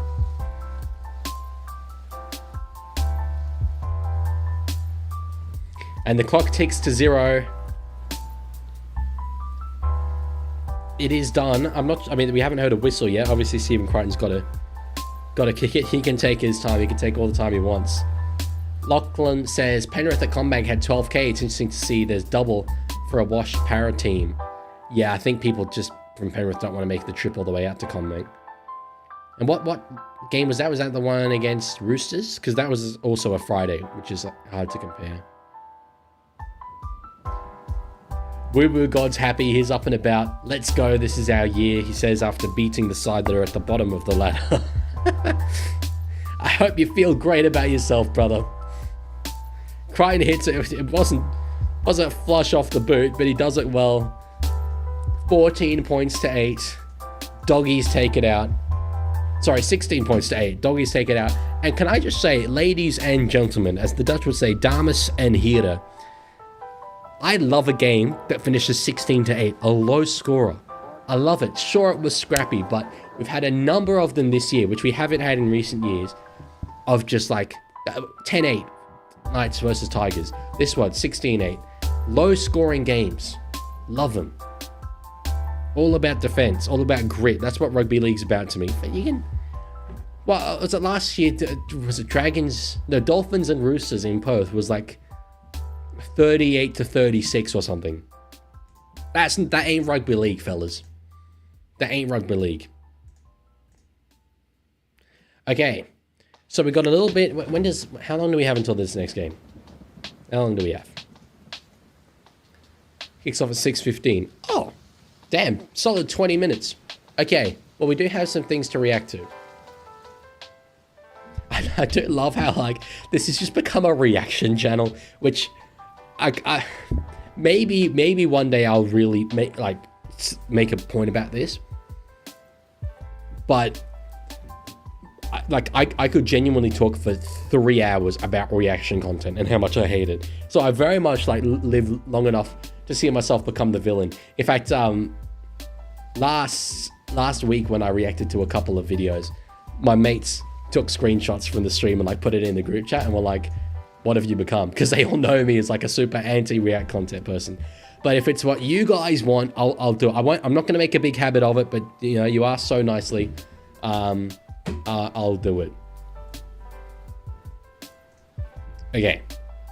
You can still hear me?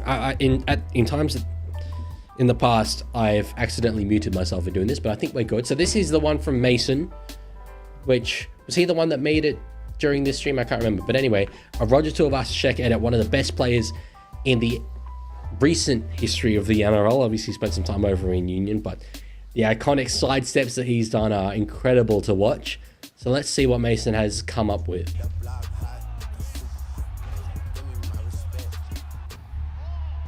Oh, big hits from him. Okay.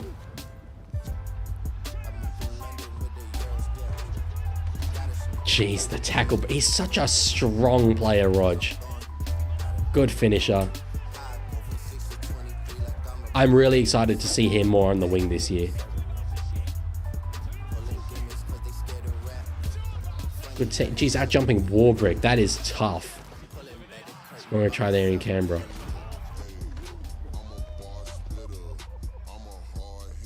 He's one of the greats of Kiwi Rugby League, in my opinion. Oh, that was really nice at the end, the name, Tuivasa-Sheck coming out. Okay, that was from Mason. We'll drop that a like, obviously. I'll leave...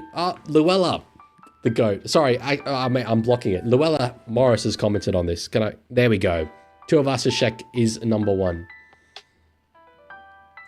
Hell yeah. My GOAT. Okay. That was from Mason. And next up, we got one from NRL Head here. The beauty of the beauty of the Leaguie. The beauty of... Oh no, it's just the beauty of... Okay, no, that's all right. At the Leaguie. I get that. The beauty of NRL. It's hot. It's hot. I love these things, man. As I said earlier on, just promoting the game, getting it on Reels, getting it on social media. I know so many people. In fact, I met someone the other day, right, who said to me, I wasn't much of an NRL fan growing up. My family kind of watched it. I didn't watch the full games, but then seeing it on TikTok, seeing it on Instagram Reels, I just watched the clips, and it's like a beautiful game.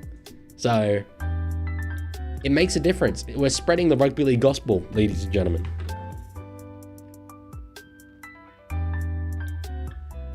Alice says, bye, F1 is on. Yes, please, no spoilers. If any of you spoil the F1 for me, I'm going to be most miffed. I've genuinely... So, okay, bit of an insight into my life being a YouTuber and double degree student at uni. I've got this massive law assignment due. 2,000 words, like all this research. I've spent this whole weekend... I actually nearly cancelled this stream, to be honest, because like I've so much to do on it. But I am a huge F1 fan, and I've just like ignored all the footage, all the results, everything so far this weekend. And tomorrow night, after I've submitted my assignment, I'm gonna get in and watch 4 back-to-back sessions of F1. It's gonna be like 7 hours in total. Okay, NRL Head, I will watch this last one that you sent, but I have to draw the line somewhere, because I don't want this to just be a reaction stream. I want it to be, you know, a discussion stream. Obviously, it's very good for you, but, you know, there might be some people that aren't a huge fan. We'll see. Of it being, you know, a short stream. But I do love the content. What do we got? Me and bro. Oh, okay. Everyone at school with their GF on Valentine's Day. Cleary and Mary Fowler.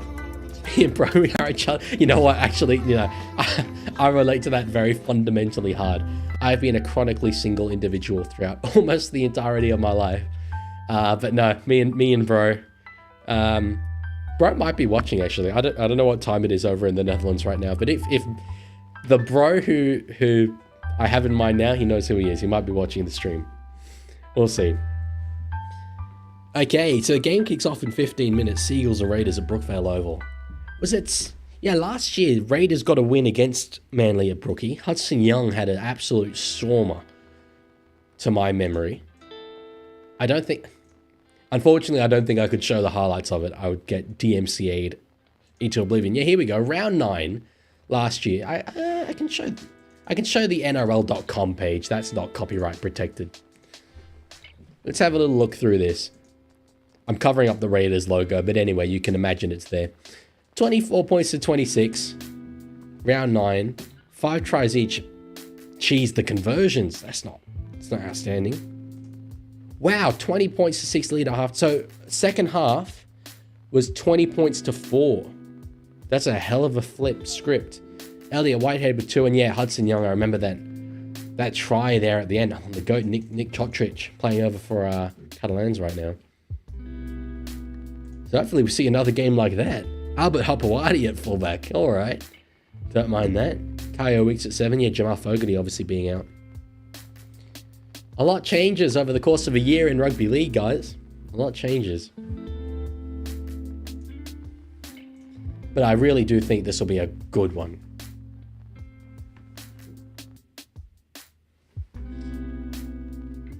Sorry, I feel like I've missed a few pearls of wisdom from our boy Lancaster here. Let me just go back. Luckily, he's got the orange profile picture. Very easy to read. You're saying you don't love the wonders of our Lord Volandis and his 38 to 30 games. That's exactly what I'm saying. Yes. I know you're making a bit of a joke with it. Yeah, I agree. Biggest score last year was 44 to 40. Was that Combank, wasn't it? Dragons, Eels.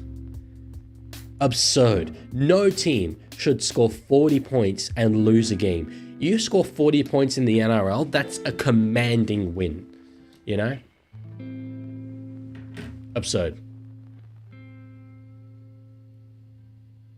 Danny says, by the way, Leaguie, what are your overall thoughts on the Tigers versus Dolphins game? Yeah, I watched it with a mate yesterday, who's a Tigers fan, who was really, really quite happy with it. I love the energy that they're showing. I think Luai has been really good for them. As I said earlier, playing more through Luai, I think, would be a positive for the Tigers.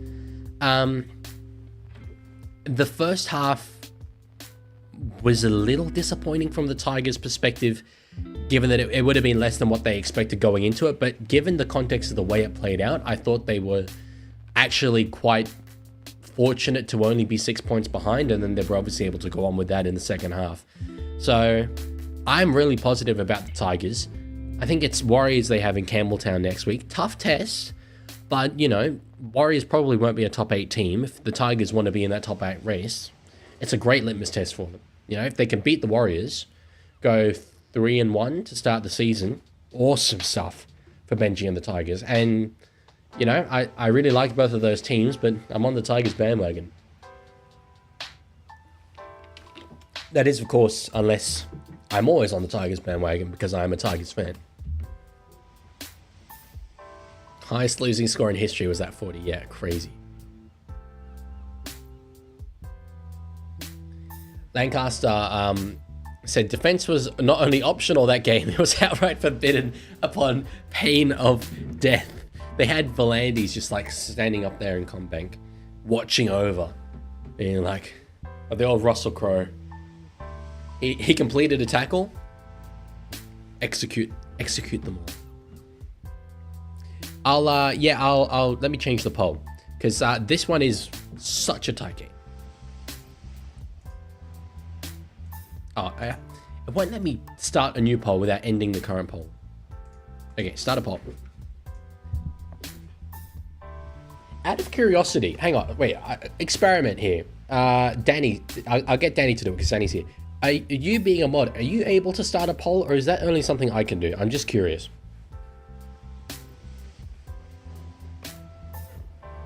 I want to see if Danny can start it, so that we don't have the shot of me leaning forward into the microphone going like this. So you'll have to watch that. I want to put my mods to use. I want to get some labor in here. Lancaster said, sad for Lomax. If he got kicked today, that score would have been nice and close. It's true, actually. Well, I mean, granted, so Critter missed one as well, didn't he? I do not think I can so Leaguie, but I'm using my phone, so I don't know. Any other mods here? NRL head? No, he's gone. Mason? No, Mason's gone as well. Okay, I'll try it. I'll try it another time. For now, you'll have to do with this shot. Okay, ask a question. It says,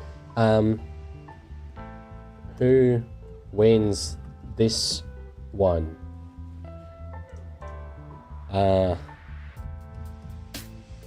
Manly. Is there a little eagle emoji I can put in? Let's make this fun. Yeah, okay, there we go.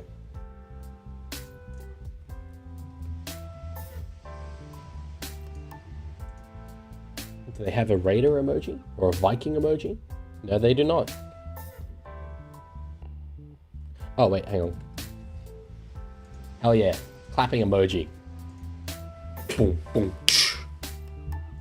boom, boom. Love it. Oh, milk. Sorry, milk. It's got to be. Can I edit it? Ah, no, I can't. Okay. I had to end it. I forgot about milk. Sorry to everyone who voted, but I had to change it. You will understand.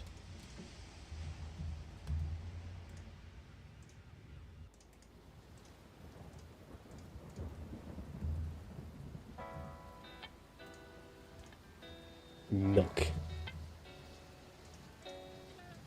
You know what? I'll actually call them the milk. That's good.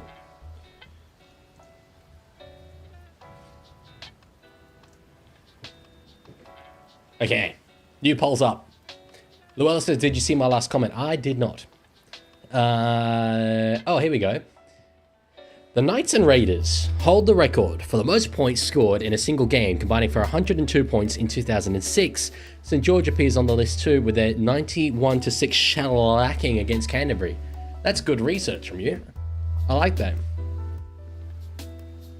The game has ended fishing with Dugan. You wouldn't be... Oh god, his first name is escaping me. Dugan. What was Dugan's first name? Josh Dugan. I was going to say Jack Dugan, and I was like, no, that wasn't right. You wouldn't be Josh Dugan, would you? Yeah, the milk... Well, the milk sponsor on the front of the shirt is gone, but I think they might still have it on the sleeves. Can we get a coin flip option, says Lancaster. You can't fence sit. We're not about fence sitting here. Wow. So glad I get to see Corey Horsburgh with his shirt off right now. That just, you know what? That added to the experience. Just heaps. I feel like more of an NRL fan now. Now I want to watch the game because I've seen Corey Horsburgh's nipples. That's a hell of a sentence. Nah, he's not Josh Dugan. That's tragic. Josh Dugan being in the stream would have been outstanding.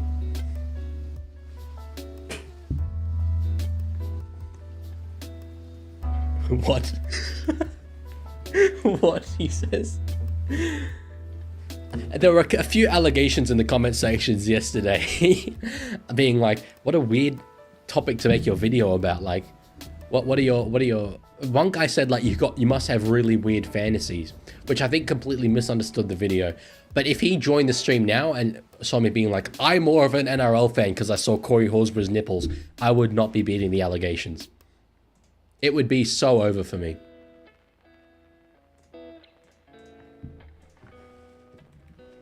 Are any of you right now getting this Telstra ad with the guy whistling and the bird?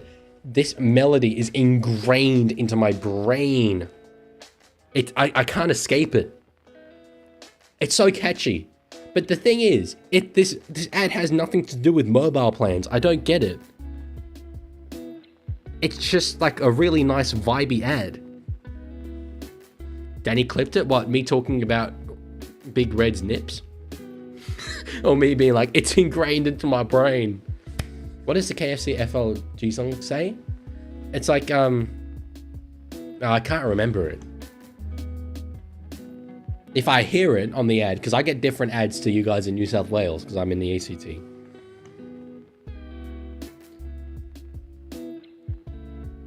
Lancaster, that's, sorry, I just read your comment. I can't read that out loud, and I hope you understand why. Like, after Danny just clipped earlier, like, you best believe that, bro, that would, the amount of people that would publish that as a YouTube short being like, Leaguie, what are you on about? Completely taking out the context, just me talking about whether it tastes spicy or is carrot flavored. Oh man, that's an all-timer. Wow.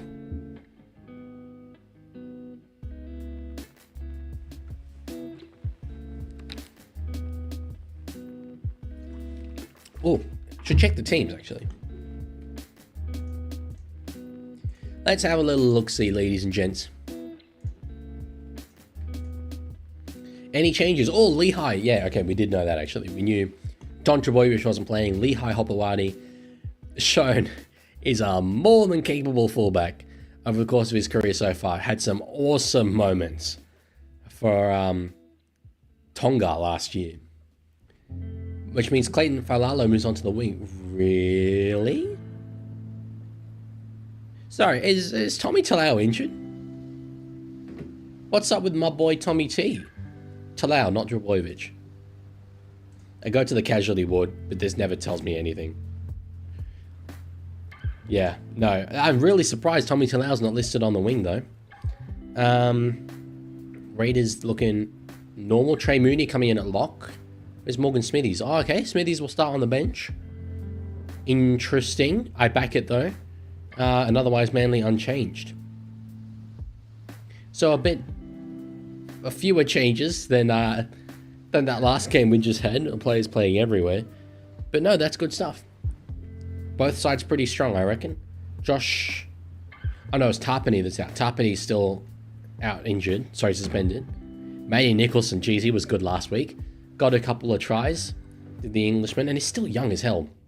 21. They've literally made the Elliot Whitehead region. Nicholson was cold in that Brisbane game, yeah. Oh, Talau is injured, okay. Lancaster says, thank you, my GF says I'm very funny. I'm actually dull as hell, exactly as autistic as my tactical analysis implies. She just biased. I think you're funny. That was funny. That comment you just made was funny.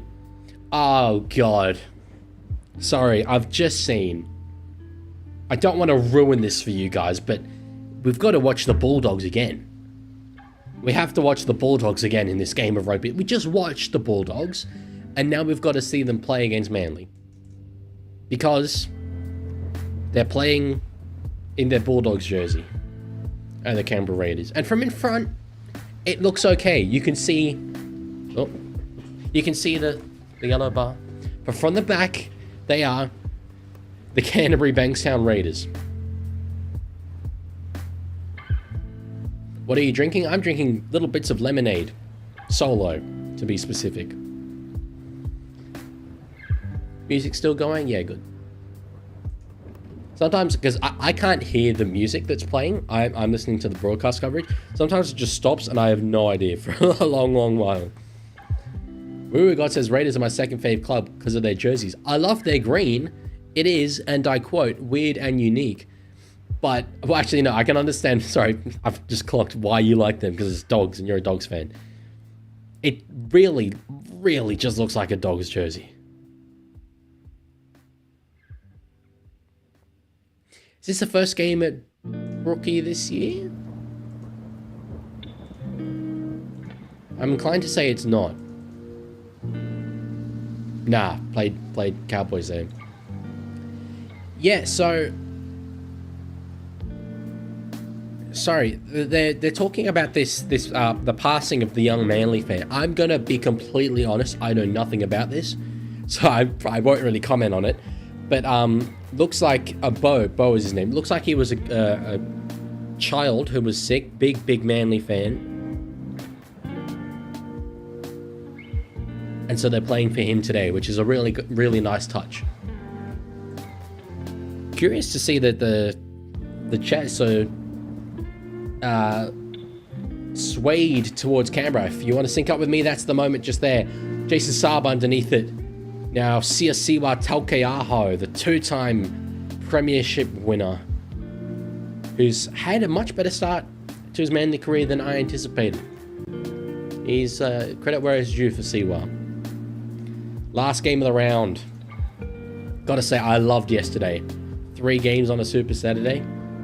Hell yeah. Jeez. I mean, I joked about it earlier. That's the Bulldogs, though. That's actually the Bulldogs. Brooks. Oh, they've got numbers here already out the back. League Hopewadi.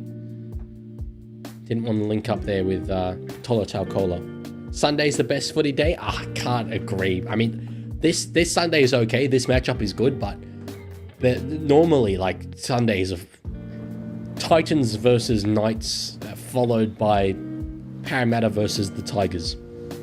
And I say this with love to all of those teams. It's just absolute stinkers.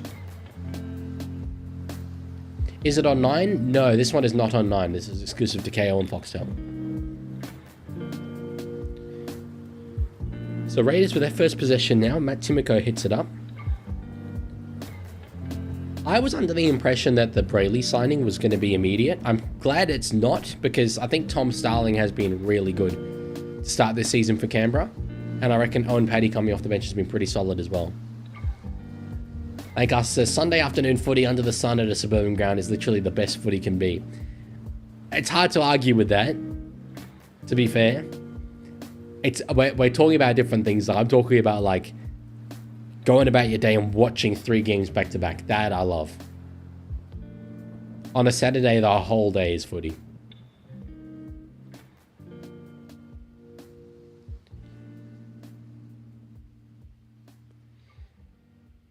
Is Jazz... Sorry. Wow, I just completely glossed over this earlier. I didn't realise Jazz Tabunga's playing hooker. Right, because Lachlan Croker's injured. So, that is... As Manly draw a penalty, that is actually quite a big thing. 10 metres descent here. Looks like it's from Josh Papali'i. Canberra's line speed is elite. They are rushing up really well. But Jazz at hooker, that's quite significant. Simkin remains on the bench, and no sign of my boy Gordon Cham Kuntong. NRL Head says, do you think when we hit 18 teams we should have another game on Friday or Saturday? Sorry, Friday or Sunday? Sunday, for sure. Oh, is Cham Kuntong suspended? That I didn't know, but I knew Kruger was injured. It just clocked. Yeah, Sunday for sure. You could... Oh, Friday we have 6 p.m. and 8 p.m. You couldn't start one at 10. Sunday now, well, okay, yeah, you could have one start at 2, one at 4, one at 6. That's beautiful.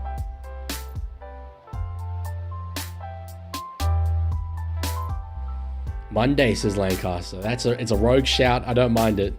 I think I'd still go Sunday though. 6 more. Poor discipline here from Canberra.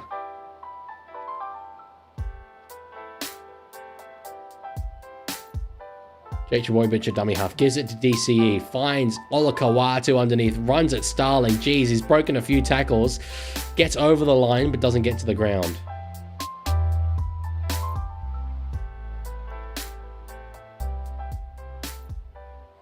Oh, Jesus, Cooper Cronk. Why can't he say Olakawatu? It's just, he's adding an L. It's not Olakalatu. It's not hard, like, the change isn't difficult. Olakawatu. Jesus, Cooper. I love you, mate. I do. But, like, it's gone on for years. DC with it, or was it Brooks? It was Brooks with a big pass out wide to Faulalo. Did well to reel that ball in and stay in the field. Wow. Leaguie has brain damage, cut him some slack. He's like the most articulate retired player. I really like his commentary. I know it's hated on. I genuinely like his commentary. Just pronounce Olakawatu. He can pronounce everything else. Oh, opportunity here for Manly. Ben Chaboyevich has ended up with his ball. Gives it the... It's not try July. Gives it anyway. So, Grant Atkins will have a no try. There's a decent chance, I think, that this was all back off Manly. 2 Thursday games? Okay, NRL head really spamming it. You're like that kid who asks, are we there yet? I guess you can have one kicking off at 6 on Thursday, why not? I think I'd still prefer 3 on Sunday.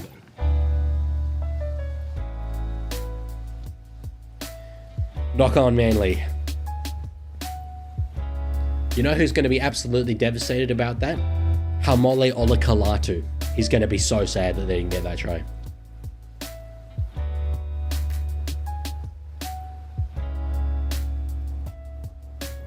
Lancaster says, I gotta love how his commentary is only good when he's hating. Him ripping into Southman Taylor May scored off a Deadwood's quick tap last year. I remember that. Or how he ripped Tigers and Eels last week was iconic. I think his... Like, okay, it is sort of funny because at times his brain is clearly going faster than his mouth can, which does make for interesting commentary. He is really tactically astute. But I think he's overhated. Certainly on certain NRL communities I've seen, Reddit comes to mind. They hate Cooper in terms of commentary. When we get 20 teams, where do we add the other game? I can't say I've thought about it. I'd be torn between... I'd probably at that point go Monday, I would think. Unless you had like a really early, like midday Sunday kickoff or Saturday.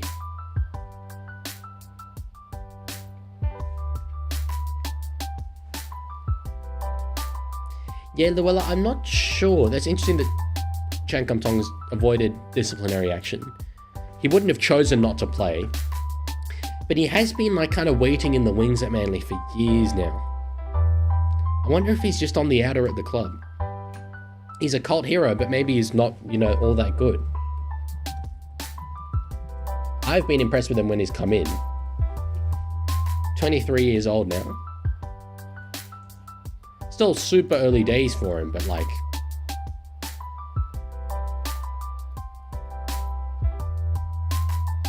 If he doesn't get regular first grade as of next year, he's probably entering late bloomer territory.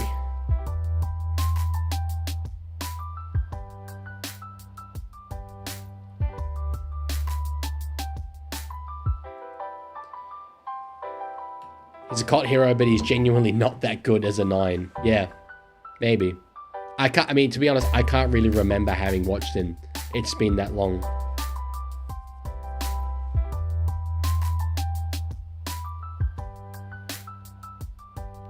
So 10 out per second with a good run there. Jazz Tavanga in it. Hooker gives it to DC, who holds up the ball, gives it to League. Cut out ball to Jason Saab with the dreadlocks. Love that from him. Love that hairstyle. Looks aerodynamic as hell. Streams next week? I'm not too sure. I'll announce them though, as always. Faulalo off a quick pass there from Tolu Kola. Floating with the sideline. Canberra can't quite get him over.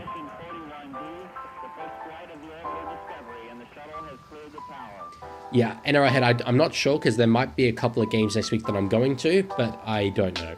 So... Jastavanga, geez, tries to burrow his way to the line, can't quite get there, will be ruled held up.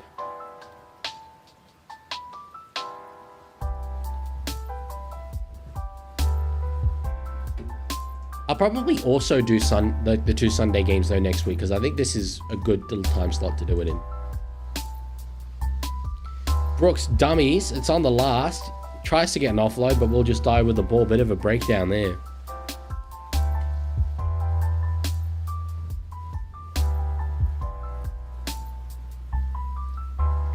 Yeah, Lancaster, look, in terms of hookers, at 24, he could still have 10 years ahead of him. And I'm certainly not writing him off. I'm just saying he's beginning to enter the territory of, like, getting into first grade a bit late. Thursday, who's playing? Is it South Penrith? I'm not sure that's going to be a really close game, but maybe. In fact, actually, yeah, Thursday might be a good one because I'm still going to be in Canberra. So I have this whole setup going.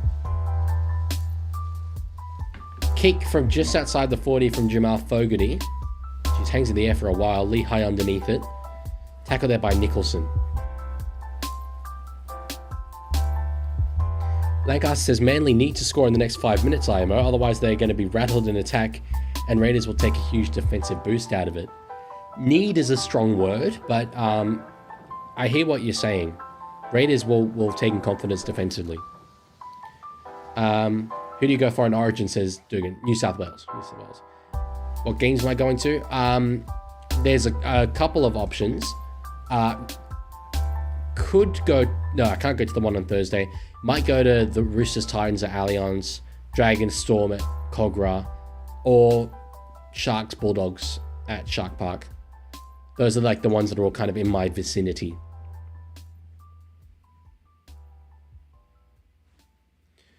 Weeks, the former Manly Sea Eagle, does get away from a couple there.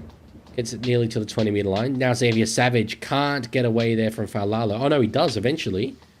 Good run, but the sideline's there. Still standing. Gets the ball back in. Good pick up Fogarty. What's the ruling? Penalty Manly. Way downfield. Downtown. Yes, NRL head. I'm going back to Sydney Friday morning. So it's in front of the... Geez, that... Okay, it's at times like this, I'm like, NRL referees are incredible. How do you tell what players were in front of the ball at the play the ball? When you're looking at offsides, when you're looking at what's going on in the ruck, they're looking at a million things. Put some respect on their names. To make a call like that is incredible.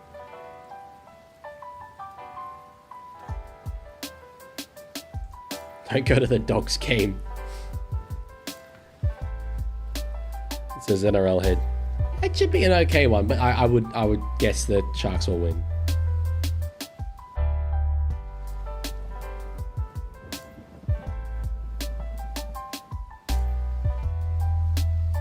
DCE gives it across now to League, who's popping up everywhere. Flirting with the sideline though, and it's more than flirting. They've gone out to dinner, they've had a date, and they're in a relationship. League is all over the sideline there.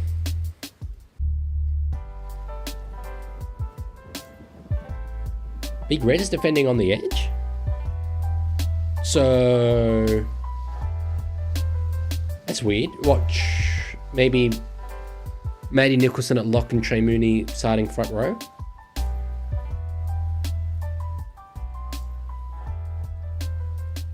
I can't really tell. Geez, yeah, they're showing that stat. 14 tackles in opposition 20. Manly have had for no score. That's... oh, lost the ball there, though. Scrappy start from Canberra, but their defensive resolve has been strong. The tank, yeah, we were talking about that earlier. It's the Canterbury Raiders today.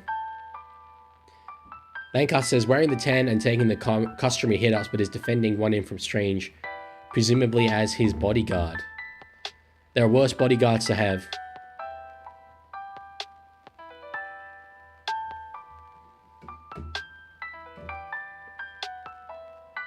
Danny's going to Tigers versus Eels, excited to go to CommBank for the first time. It's a really good stadium, and that should be a decent crowd there. What is that? Is that Sunday?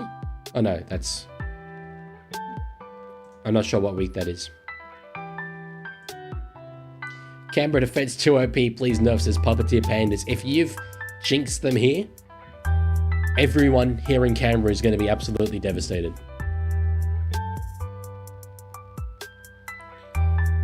So Tavan gives it to Luke Brooks, short to Ben Trebojevic, the one who had the disallowed try earlier.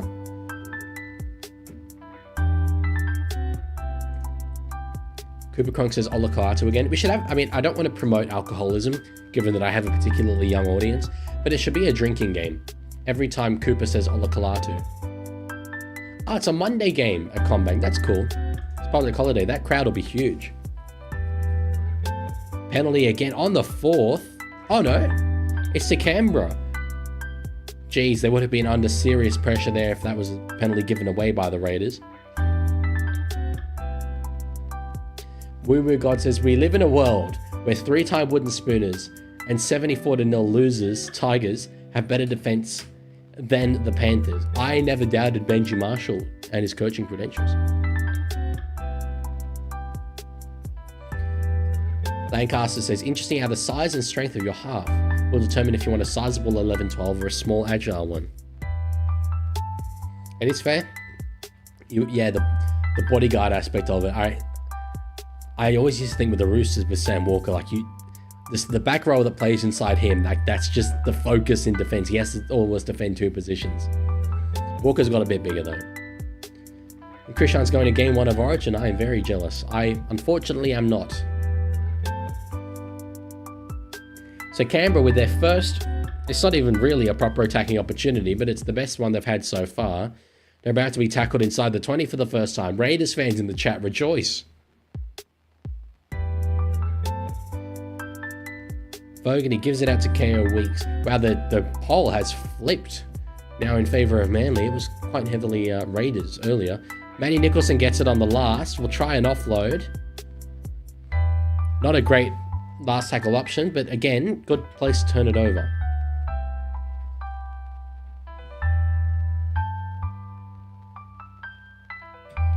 Alex says, bold prediction time. The Tigers win a premiership under Benji. Could be 15 years from now, but they will. And the boldest part of that is thinking that an NRL coach will survive 15 years.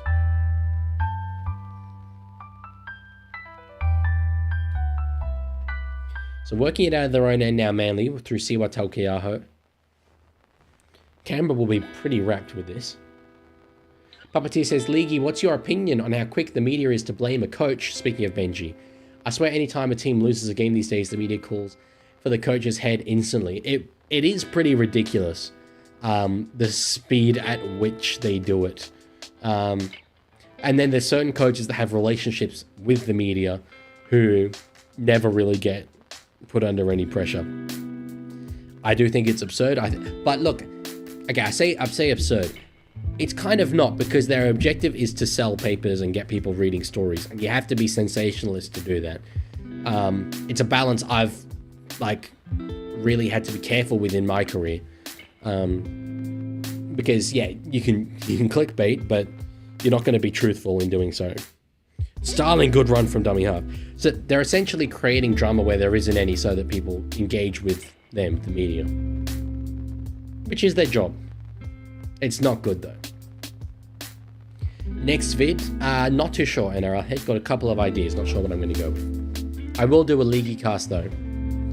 Oh, Horsburgh, that was a poor offload. Ends up right in the hands of Taukeiaho. Ricky is fuming. Fishing with Dugan says you should have more subscribers. I'm pretty happy with the number of subscribers I've got, but thank you. I agree. More subscribers would be outstanding. Never say no to that.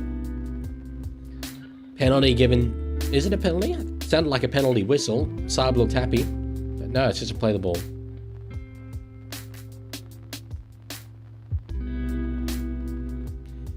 Lancaster says, what does everyone prefer? 3 inside 2 or 4 inside 2? I'm a big proponent of each side of the field being the even numbers or odd numbers. Obviously, the Pots throw this off. Nah, hard disagree. I am sorry. Because the way it's listed in the team sheet, nah, you have 3 inside 2 and 4 inside 5. So that on the team sheet, you can see the actual edges. I firmly believe, hard believe on that. That's almost, you've gone down in my estimation, Lancaster. I don't know if I respect you anymore. That's dramatic.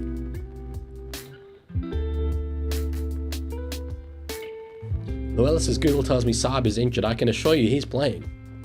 Google's lying to you. Worst r/NRL footy takes as Puppeteer Pandas. Oh, good take from Savage will be caught in goal. That was a really good catch. It might have gone... Actually, in fact, no. Sorry, it would have definitely gone dead. My cousin says it's okay that you hold this incorrect opinion. We'll agree to disagree. And I will... flirt with the idea of getting my mods to permaban you. I've become power crazy after Woo Woo got asked to be timed out. Yeah, Woo Woo, I don't know. I'm not sure what the next video will be. I've got a few ideas.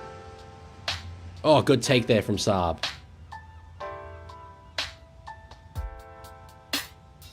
DC with the ball, gives it to League. Who was that guy who wanted to fight you on Thursday? Main Stallion. He made a video about how he would end my career. Well, that was part of the video, in a boxing ring. The most offensive part of it, though, is that he said Paddy G would beat him in a boxing match, but that he would beat me in a boxing match, which means Paddy G would destroy me in a boxing match. I'm personally offended.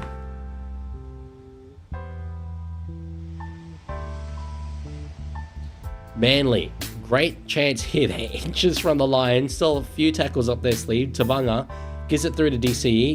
Jake Travojevic underneath. I'll get to that, Danny, after this attacking set. DC puts the kick in behind. Tamale does well to get it. Olakawadu wraps him up. What's the penalty for? Penalty to Canberra. NRL says Paddy G's a redhead though, so he probably has the upper hand. It's true, they are a bit crazy. Yeah, so Danny said Benji had won more games than Madge and Sheens and yet still got blamed for everything, on top of arguably having the worst team on paper in the league. I've always backed Benji as a coach. Not enough at all was said last year. I thought this was pretty disgraceful, actually, about how far the Tigers had come. Sure, they finished last, and if you just want to do that basic surface level analysis, which is all the media did, yeah, it's the same stuff. But they won a quarter of their games, which is a stat that I cite a lot because when people say the salary cap's not working, our team that finished last won a quarter of their games. That's insane. I doubt there's a sports competition in the world where that's the case. You know, well, one with 17 teams in it, certainly. Oh, these Raiders away. Chris is straight through. Dummy to Nicholson. He can go himself. Jeez, that is against the run of play. I'm not sure what happened. It's ruled as a try. I heard the crowd react to something, but they've absorbed all the pressure of the Canberra Raiders, and Sebastian Chris gets the points on the board off the line break. Try to the Canterbury-Bankstown Raiders. Are you going to live stream Panthers versus Rabbitohs? I think I probably will, yes. The Milk scored. Upper Milk. Good ball, Fogarty. And League just... he retreated a bit too much. Got caught between him and... between Chris and Nicholson. Jeez, ball there. Seb Chris gets the try. He's a good centre. I've always kind of thought he was just a solid player, but he's really developing now into a strike weapon, Seb Chris. Lancaster says, yeah, I'm feeling Raiders here. I think Manly's emotional week have thrown them off. Long, long way to go. But for this game, given the way that it's played out, to be 4-0 is crazy. Possession 65% to Sea Eagles, according to NRL.com. Oh, no. Oh, no. Grant, what have you seen? Ozzy says, soz for leaving, Mr. Leaguie. Sir, it will not happen again. That's all right. You're not bound to stay here. No, I appreciate it. What have we got here? Horse Rah. The horse running through.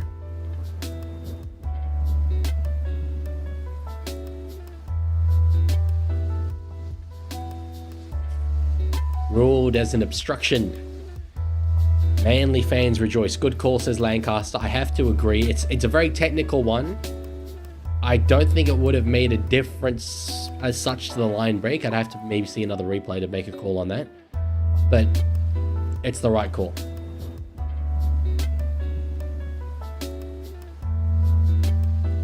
NRL Head says, who's the most underrated player? That's like, it's such a big question. We got so many players in the league. I have to think about it. Chris is one of them. Seb Chris is definitely one of them. It'd be at a team like Raiders or Knights or something.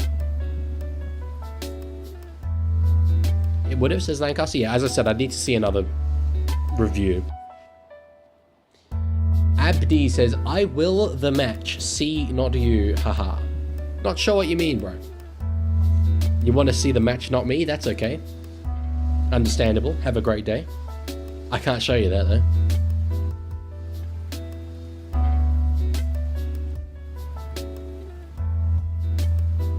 Puppeteer says, yeah, it's in favour of Manly, though, so that's automatically the wrong call. Manly supremacy. DCE gets the ball, steps a little bit there, the veteran. Video on most underrated players is probably a good idea. I've done similar content. It's on my list for sure. Set restart. Now there's an opportunity here for Sea Eagles, a huge one. Jazz goes himself. Nearly gets there. He's over the line. Penalty though. Oh, he's in the bin. The horse.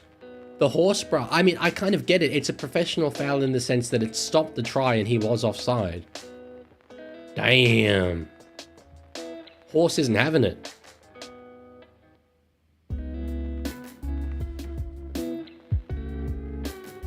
I mean, he was never scored. He was like, that's, yeah, no. Sorry. Really good call. He has nothing to be upset about there, Corey.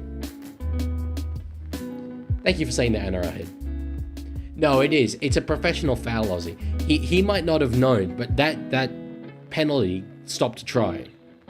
I think Jazz, he got over the line. I think if Corey's not there, I think he's getting the ball down. Are you going to put a yellow thing on top of the Raiders logo? I could sort that out. Give me a moment.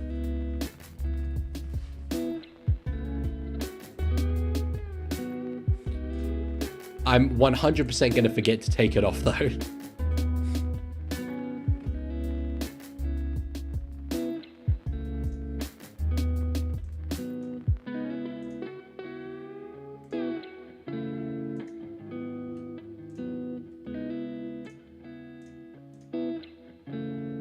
The game has stopped. They're saying it something about an Achilles.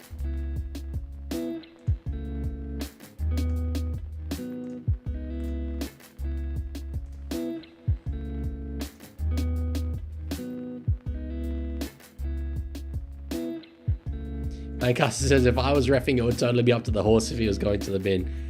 Fair play, not wanting to tell him, give him his marching orders. There we go. You got. Oh wait, that's not centered whatsoever. Let me get that.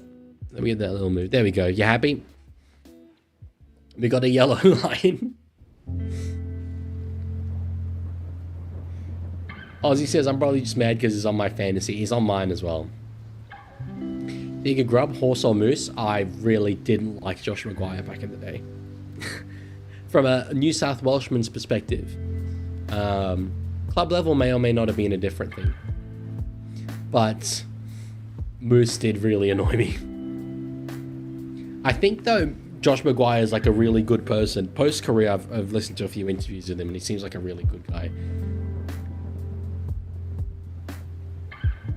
Pasaka is coming off the field. Oh, he's not using one of those legs. That looks terrible. Lancaster says, I say put it up in the white bar. That way you have space for multiples when it happens. Well, I reckon Morgan Smithy's the next to go.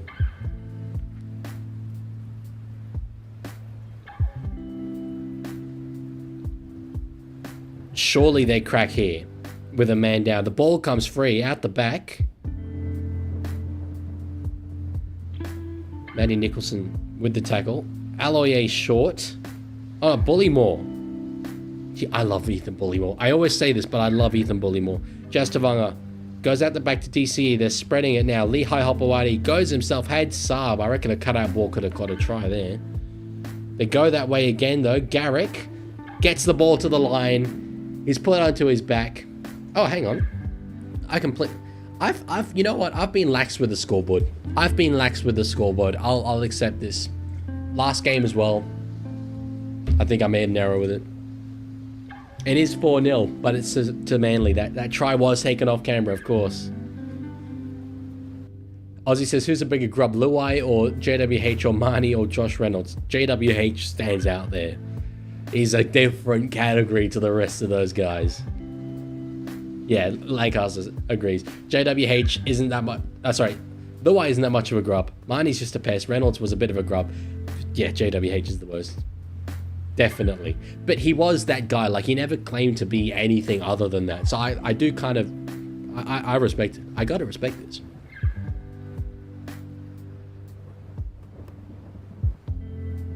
Oh, look at that. Garrick with the baby celebration.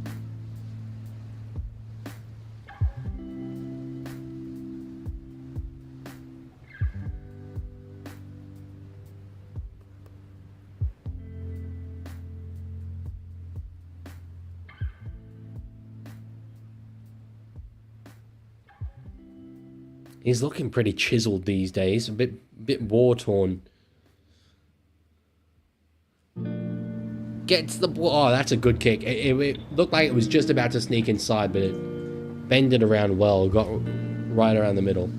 What's my full name, NRL Head? Would you like my social security number as well, and give you the 3 funky little numbers on the back of my credit card? Puppeteer says, was that a Ginger Jacks Films reference? It absolutely was. It 100% was. And the meme isn't from him, but that is where I know it from. It was. I don't think... I'd love to make more Ginger Jacks Films references, but I don't think anyone would get them. I'd love to say that is literally seagulls, but I don't think anyone would get it. Just, you know what, Puppeteer, just for you, I will say that conversion there from Ruben Garrick was God-made. Bully more on the kick return. League's a fellow bingo baby today, hello. I said earlier in the stream how much I despise reaction content, and it's not cause of Jack, but it's, you know, I enjoy that content. NRL Vids, as an Eels fan, I feel heartbroken. Look, big step in the right direction today. Your side showed grit, which was really, really good. Zach Lomax competed so well.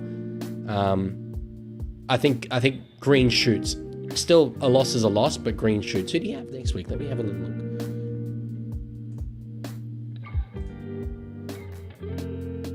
Manly at Manly. So it's not going to get easier, but step in the right direction. Who's your favorite player? Says Epic Wave. I tend to answer with AJ Brimson, but I got a number, really. We're God watches Ginger Jacksfields. That's good.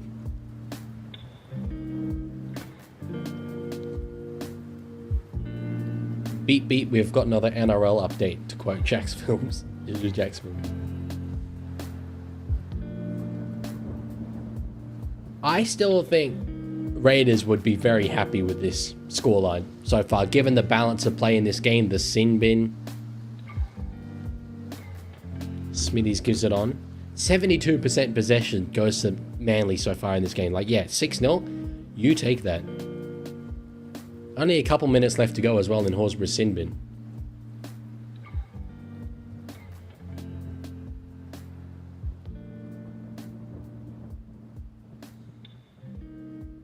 Lancaster says, post-match Cam McInnes, why are we talking about international sex symbols? Sex appeal is topical on this channel right now, Lancaster. That's what it's all about. I'm actually devastated I didn't include post-match Cam McInnes in my sex appeal segment in the video.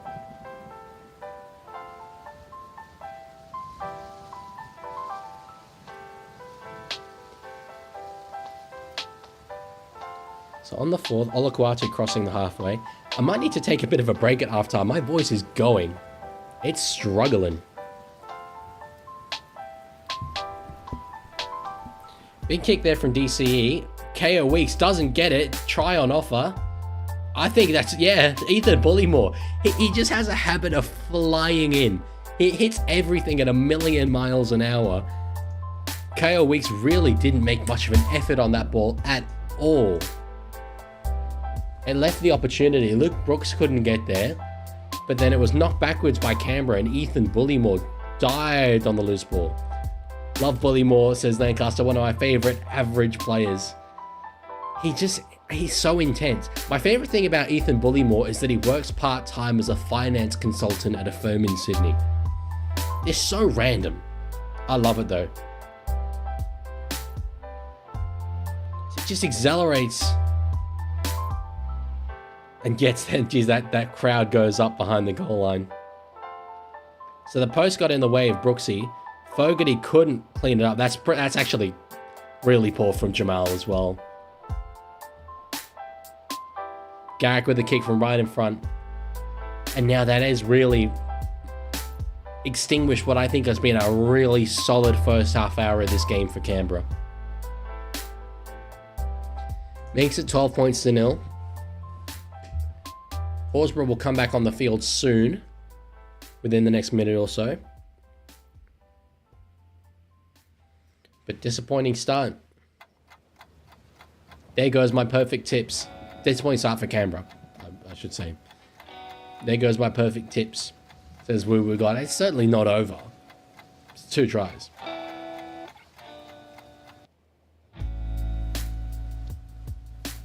Lancaster says, I honestly see Bullymore as one of the leaders of their pack behind Gerbo at least.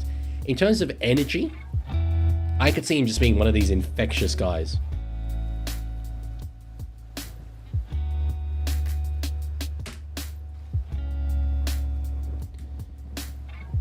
A try here before half-time for... Oh, wow. Sorry, Horsburgh's got a number of minutes left. Look, on NRL.com it says he was sent off. Oh, in the 21st minute. Never mind. That's not with 21 to go. My bad. A try for Canberra before half-time is exactly what the doctor would order for them. What do you think about Josh Curran impersonating the referee?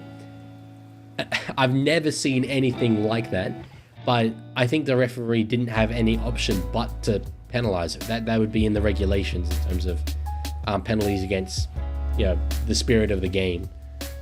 I think it's one thing to impersonate an opposition player. I think that's gamesmanship. I know James Maloney used to do it a lot, but I think impersonating the referee is something else. Aussie says, Leaguie, who's better, Moses or DCE? Oh, knock on again from KO Weeks. Ends up with a goat. Luke Brooks gives it to Bullymore. Ain't no way. Bullymore. Yo, this is the Ethan Bullymore streak. Oh, we've got whistles. Oh, we've got whistles now. I want it for the Bullymore love.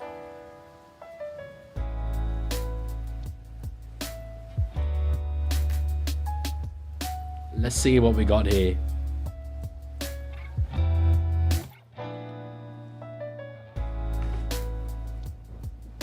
Is he tackled in the air? He is. Well, he's in the air. Yeah, there's a wrapping motion. I think you have to say that's tackled in the air.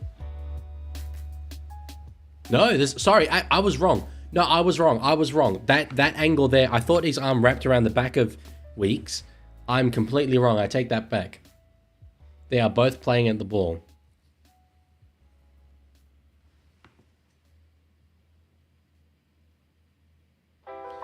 This front angle seems to show a bit of a wrapping motion.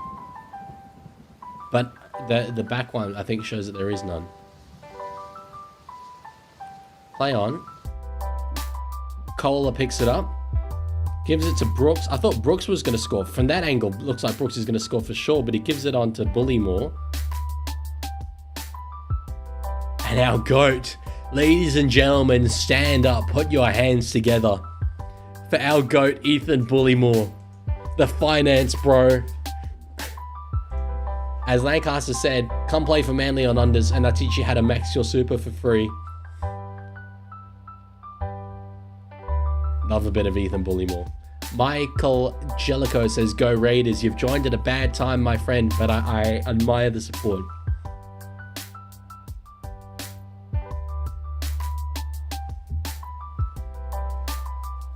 Two tries for the great Ethan Bullymore. And suddenly this game, they've scored 3 tries in 10 minutes, mainly. This game has just turned on its head completely. 3 tries actually within the sin bin period. That is costly. That's not 19, 18. That's exactly what you want from a sin bin period.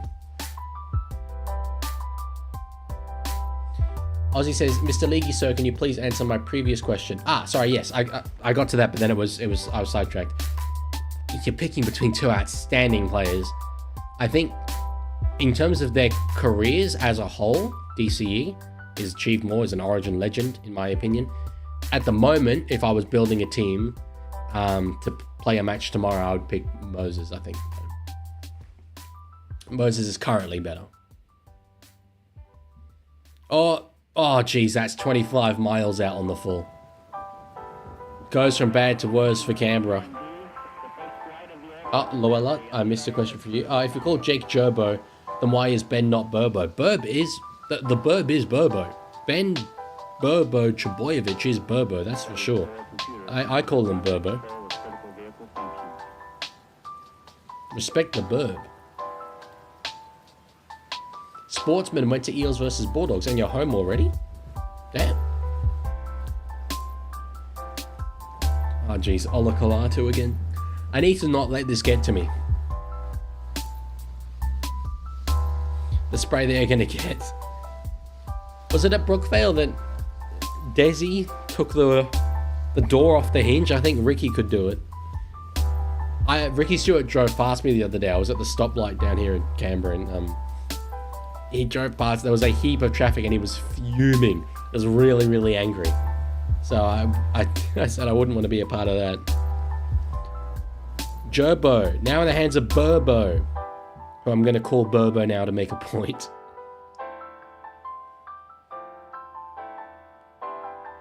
Simkin, now through Brooks, finds Aloye underneath him. Oshay Ole. As Valandi says, okay, time to get rid of my yellow line. Oh, geez, Bullymore nearly again. Simkin goes. Simkin gets there. I mean, I would have loved it to be Ethan Bullymore.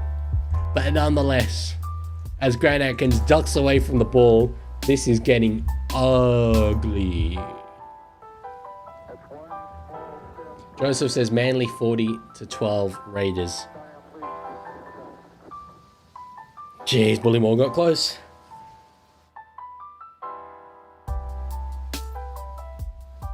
After we spoke about rip yellow line 2025 to 25. After we spoke about Canberra's brilliant defense earlier, I mean, granted, yeah, they've been a man down. I would count that as a try even in the sin bin period because Horsburgh was still coming on the field. It has been pretty poor. Luella says, I'm glad I'm the only one supporting Manly. One of the mainstays of this chat, a guy called Tiger Walker, he's a Tigers fan, obviously, but hates Manly. Hates them. So you're lucky he's not here. Ruben Carrick, the man with mountain high cheekbones, lines up this one. He's 3 from 3.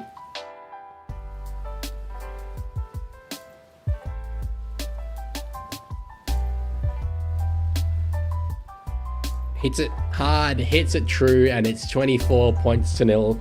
As the great Andrew Ross would say, right over the hey diddle diddle. Ozzy says, when she's mad at you for you, like, he just missed yellow line.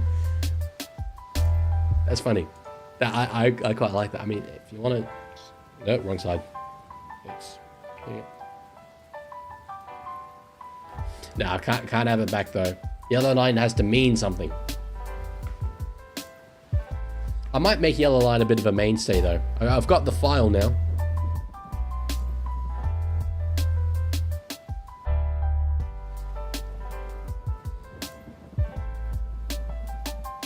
Right, Lancaster. I now got your comment. I was like, it was Wash. Did he mean Walsh? Wonder if we will see the red line. Oh, that's a good point. I need to go get a separate line. I mean, I got that yellow line from Google Images. It took me like 5 seconds, but red line? That's a different ball game now. Yellow line lives on in our hearts. I can put him... wrong side again. I can put him up there if you guys want. No, as I say, it's got to mean something. I'm going to keep him from you. Jobo in at dummy half. Gives it to DC. Solid kick return set there. Off the kickoff. Tamale ends up with the ball. Yes, says Aussie. No, says Aussie. I can't disrupt my whole wrong side again. I'm so bad at this. I can't disrupt my whole like green and white color scheme. 5 minutes and 15 seconds left in this first half, Mason.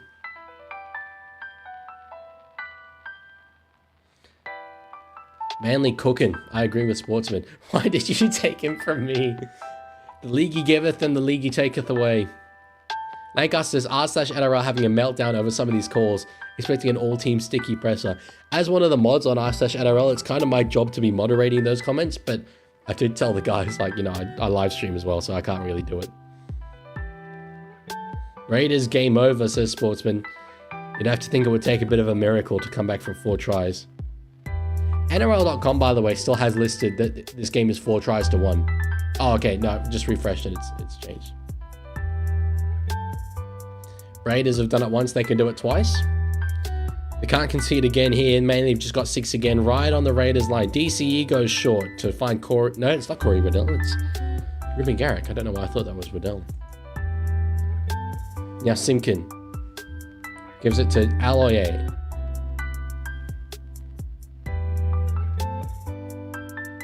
On the third, Simkin in the dummy half. Give it here to DCE.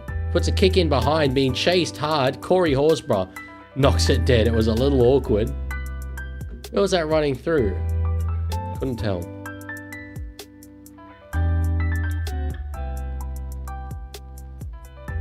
That was Garrick. Why can I just not tell that Ruben Garrick is Ruben Garrick?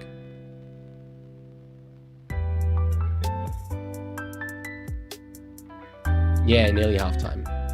3.5 minutes to go. Will Canberra go short? Probably. Hawkey Jr., good to see you. Lancaster says, I'm not crazy. Take a shot at 1.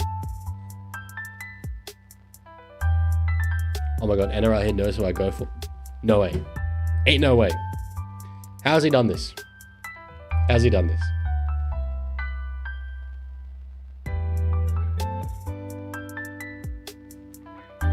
Jawojevic, Jake, obviously. Oh, back inside for Lehi Hopewadi.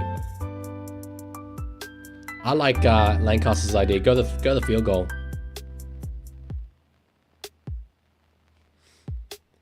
Nah, Ozzy, you didn't ask Tiger Walker. Tiger Walker is incommunicado right now. He doesn't even have internet access. Bro's in the middle of nowhere. Simkin gives it to Brooks. Now DC short ball to Olakau'atu. One-on-one with Chris. Gets an offload away. They have to score here. Garrick. Oh my god, I think he's being held up. No, he's celebrating. I don't think... Oh, no, he's got it. He's got it. He's got it. He's got it. 28 points to 0.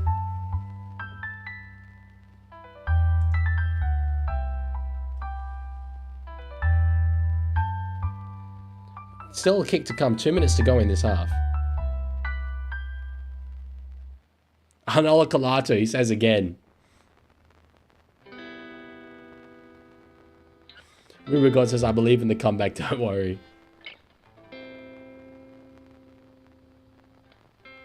NRL Vids, very bold prediction, saying, I think Manly win this one. I don't know why you would have that impression. What makes you think that?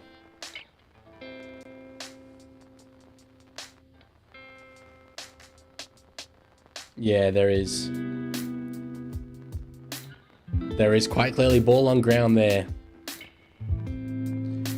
Lancaster says, hey, Leaguie, you know what Manly should do in the first set of the second half? Gee, I have no idea. I can't possibly imagine what you might be about to say. To impart upon us that wisdom. Yeah, Anna, I'm reading your comments. Okay. I don't really have much to add. If that's the case, then that's the case. But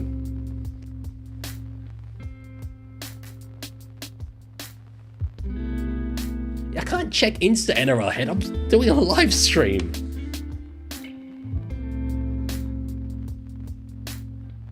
One minute to go in this half. Clock stops at 56 seconds. Garrick hits it. Oh, will it fade out a bit to the left? No, it doesn't. Stays, and we've got 30-0. That scoreline is incredible. Manly's first try was scored in the 22nd minute. We had 0-0 after 20 minutes. 30-0 is huge. Yeah, Aussie, I've never committed to it, but I roughly always thought at 10k subscribers I probably would. But do it at 100 million or that, either 10k or 100 million, one of those two.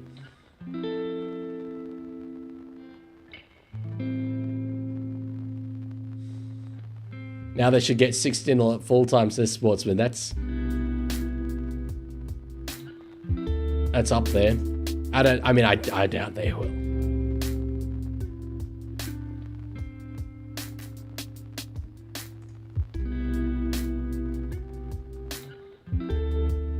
Is there even 100 million NRL viewers? Most definitely not. Absolutely no chance at all.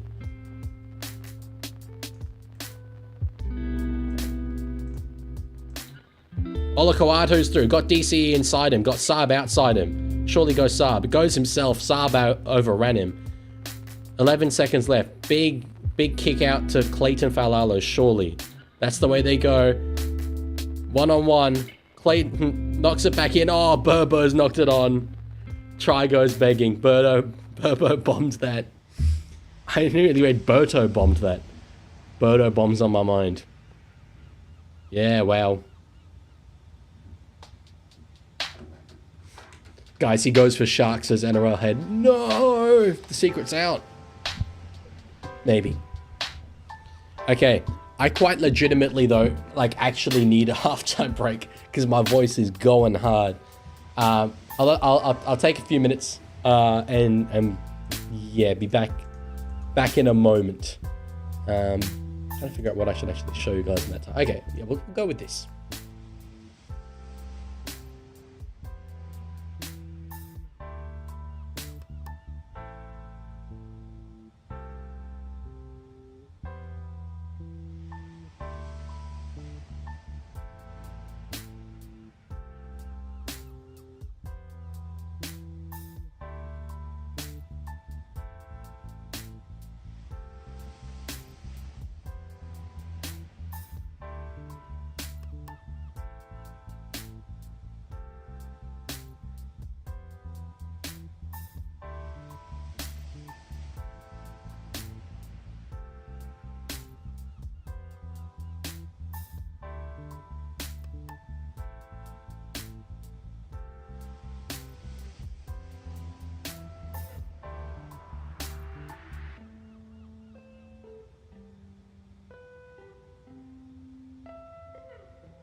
I'm actually not supposed to be back yet. I don't know what's happened to the video. Give me a sec.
Whoa, and a black screen becomes a proper camera screen. Yeah, no, thanks for letting me have that break. Sorry, I don't know what happened to the little video that I show that says stream starts soon. I don't know what the problem is, but anyway, I am here. And, sorry, I was messaging NRL head during that break. Bro, you're putting me in a bit of a compromising position asking me on a live stream. I am not answering yes or no. Let's just say, NRL head did find an image. But fortunately for me, because there are certainly, I think there's certainly evidence out there as who I may support. I've tried to clean it up as much as I possibly can, believe me. I spent countless hours scrubbing the evidence from the internet. But he did find an image of me wearing a team's jersey. But no, there is a story behind it. So he might be right. He might not be right. I'm not going to say yes or no. What happened to black screen? Is my commentary that bad that you genuinely prefer black screen? Okay, if you would like a compromise, I can give you black screen and just keep me talking. Maybe this is better for you. I don't know. It's whatever you prefer. Unfortunately, I can't start a poll in the chat without ending the last one, but whether black screen is better than actually seeing me would be a good poll to do, but almost certainly end up really hurting my feelings. So might not be the best thing for me.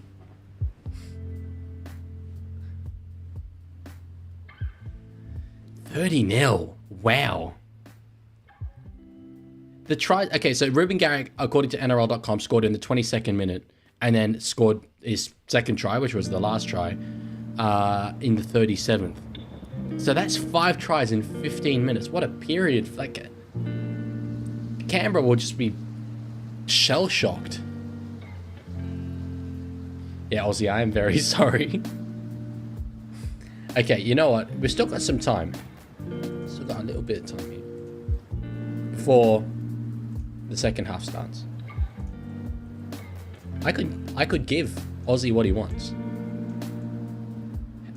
Try this on for size. Oh, look at that. How good. Everyone joining the stream right now, obviously the droves of people that are flying through the gates here are going to be really confused as to what they're looking at. I need to see a reaction from Aussie. And then admittedly, I will have to put it back on me. Actually, no, I've just incentivized him not to react. Damn. But I hope you guys are enjoying this. Yellow line and black screen. This is what the channel's all about. Yeah, fan-made joining is so confused. And he's been around the live streams before. He knows what this is about. He's just got absolutely no clue whatsoever right now. That is hilarious. Fan-made, it would let's just, you know what? I think it's funnier if I don't give you any context. This is, as Woo Woo says, the yellow line, black screen era. Hell yeah.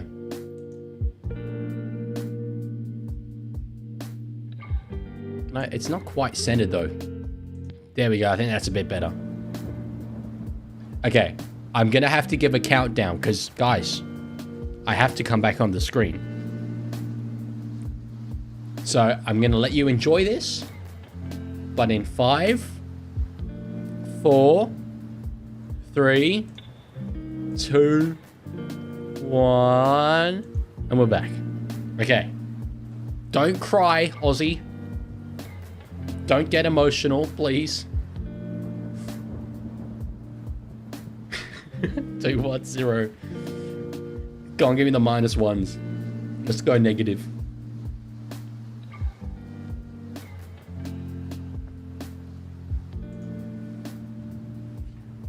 Rip black screen era.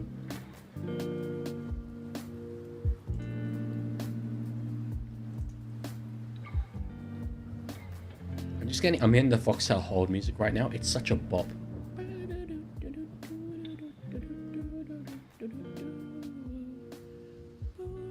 I don't know if it's very common that you guys get that in Sydney. I think it's because I get ACT ads and there's like not many of them.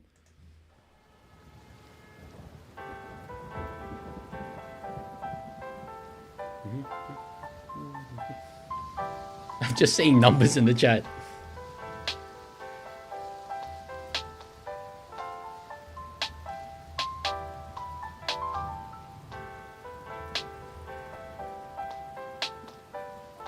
There's really no ads that they're showing. Jeez.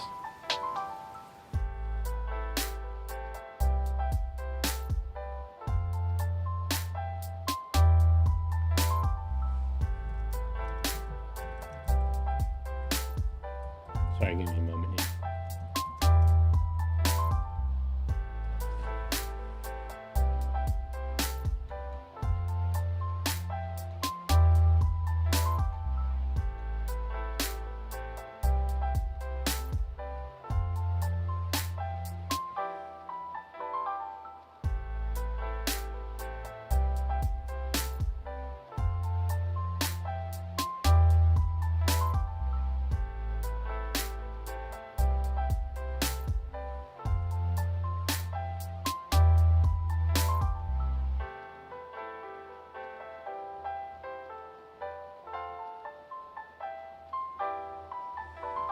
Why is Clive Palmer looking at me like that? I wish I could have seen that. See big old Clive giving looks. Anyway, sorry. Second half starts. I think the voices come back a bit, which is good. Only 40 minutes to go. Big Red. He'll have really a point to prove. I'd love to know what Ricky Stewart said to them all at halftime. But the scene being 2 Corey Horsburgh is what created that massive shift in momentum. Dolphin went to... No, it's changed to Sharks. Aussie's changed to being a Sharks fan. That's devastating. The world doesn't need more Sharks fans. There's too many of them. I say this as a Sutherland Shire resident. Starling hits it up over the halfway line. Very interesting to see the body language here from Canberra in this second half. Because this, this is done. Woober says, I feel like our team took Birdo for granted until this game. I don't know. They would have known his importance. Look what you created. You did this. What did I do? What did I do to the Dolphin? And why the Sharks? Damn, Ricky Stewart's come down to the sideline. I was wondering why I wasn't there originally. Meet someone who wishes 2016 was forever. I feel like we all kind of do. It was a good year. Oh, they just said Taniela Paseka's done his Achilles. That's very disappointing for him. And for Manly. He's really been good, I think, over these last couple of years. Weeks underneath it. With long hair, but still a rat tail that flies around.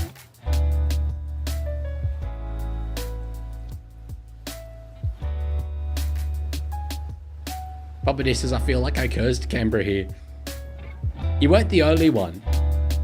There's still 38% of people who voted that Canberra would win this game. As they do draw a penalty here, it's our boy Ethan Bullymore, our GOAT, our cult hero. Ozzy says, hold up, wait a minute, Leaguie said he wants 2016 back.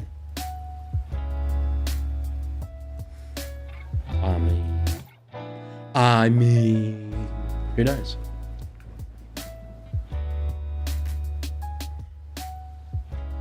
There is, just to be clear, a little more to my life than just rugby league. It's a big part of it, but I could like the year 2016 for other reasons. Lancaster says, I'd say this is over, but remember that 30-point comebacks are no longer out of the question, and Manly are the GOATs of dropping huge leads. It's true. It's true. Look, technically, officially, statistically, scientifically, numerically not over. But in terms of vibe, it's over. In terms of good old gut feeling. I got married? How old do you think I am? I got a girlfriend. That's even more unrealistic. Ball goes out the back to Fogarty here. Now Strange Jesus just completely broken down. So stagnant.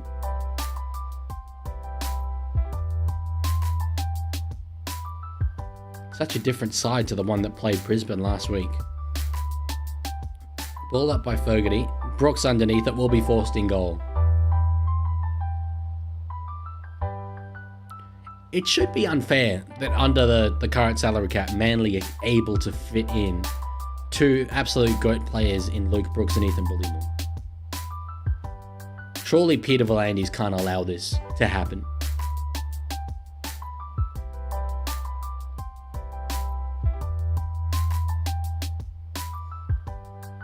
Alex has got a girlfriend. That's even more unrealistic. Never beating the allegations. Brother, my video yesterday featured a part where up here was a video of a 90s NRL player putting water on their face, and I said, who can blame them? Yeah, I get, but allegations are not being beaten.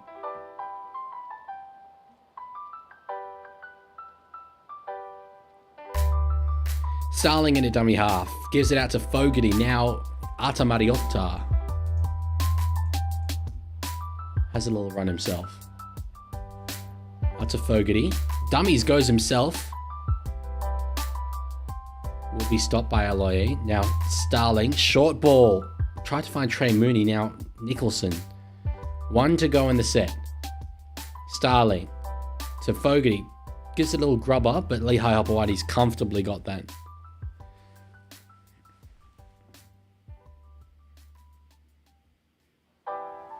And now Manly will work it out of their own end. So not bad from Canberra, but didn't look all that promising. There was that one play, I think it was on the second, where Ethan Strange just ran into a dead end. Babadi says, Leaguie, is there any shot you would do a comparison on the different sporting cultures across Australia, and if the Barassi line is still relevant post-1998? I wouldn't probably be informed enough. I mean, I'd have to do a lot of research into it. Potentially. I mean, certainly I'd be open if I really run out of ideas of like looking at other sporting cultures in Australia and wanting, saying, you know, what we should take from them. But I don't know. I tend to just not talk about the AFL in my content. I grew up so diametrically opposed to it. Rugby says, please what?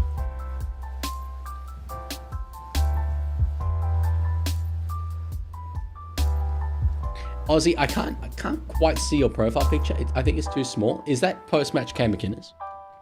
Oh my God, it is. Oh my God, it's post-match Cam. Guys, Cam McInnes is in the chat, but specifically post-match variety.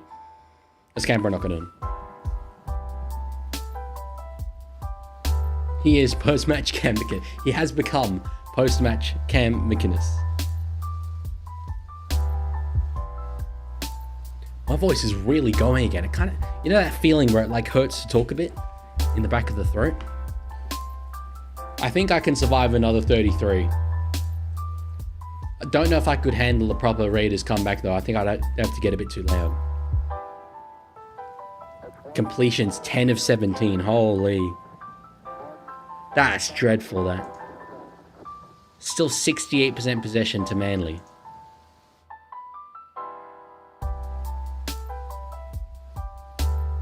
Manly have spent 3 times as much time in possession than Raiders have. 21 minutes to 9 minutes.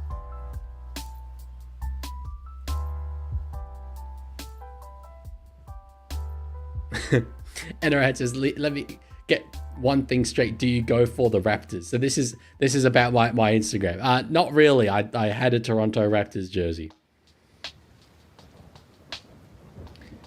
Danny says, Leaguie question, if you were to build a club around one player, not including spine players or Isaiah Yo, I love that that's the caveat. Who would it be? You'd have to probably go a front rower, right? A guy like Adam Fanua-Blake, Payne Haas. Actually, that's 100% the answer. Payne Haas. Good question, though. I like it, but Payne Haas is the statistical anomaly. You have to go Payne Haas, I think. Would be curious to know, you guys, what would you answer for that question?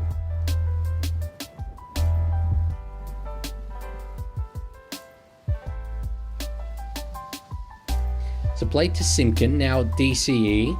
Gives it to Brooks. They've got numbers here.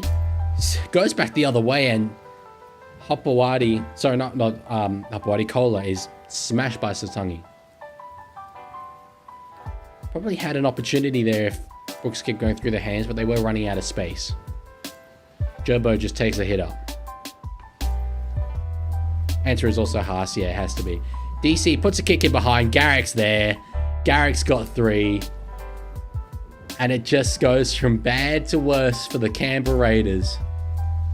34 points to 0. What a 48 hours for him. The milk has gotten soiled.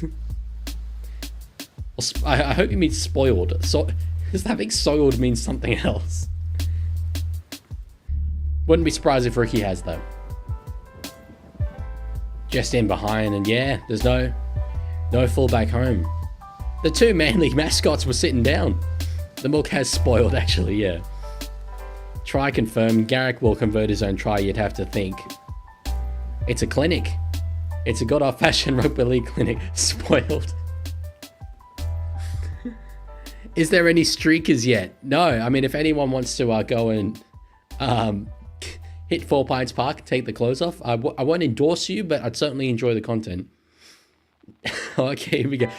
Sean Johnson's in the chat, guys. This is crazy. Hey, yo. He says, yo, it's me here. That's how we know it's really Sean Johnson, because that's what Sean Johnson would say. And welcome back to another video. Today we are going to be pranking the Leaguie. Oh my God, by running onto the field and saying sub to the Leaguie. Hey, I mean, you say that's pranking me. I fully endorse that. I don't feel like the butt of that joke. That's good stuff. Garrick hits it. Oh man, I really did curse him. I said, you'd think he'll convert his own try. No. Relatively gettable one. Lancaster, that's a... Oh man, no. Oh. We're 3 hours and 45 minutes into this live stream. You cannot be hitting me with that. My brain is not capable of processing that information right now. We got this whole sacrifice. What? Oh, for the prank. Sorry. I'm operating at 60% brain capacity. I thought you were just saying, generally speaking, you were going to sacrifice yourself. And I'm like, why? That doesn't seem like an advisable move. But you're saying to run onto the field. Oh, okay, here's where the prank comes in. Then punching DC in the face and doing the gritty. Has to be. One of my favorite YouTube videos on the internet. It's a little clip from a video game called Batman Arkham Asylum. And it's just called Joker kills a guy, hits the gritty, and effing dies. And that's what happens in the video. It lasts like 15 seconds. The Joker kills a guy, hits the gritty, and then effing dies. Wow. Aussie has changed his name, his actual birth given name, to post-match Cam McInnes. That is commitment to the bit. I respect that. I gotta respect this. Lancaster says, Inshallah, my brothers, before we carry out today's execution. That's legitimately actually racist, though.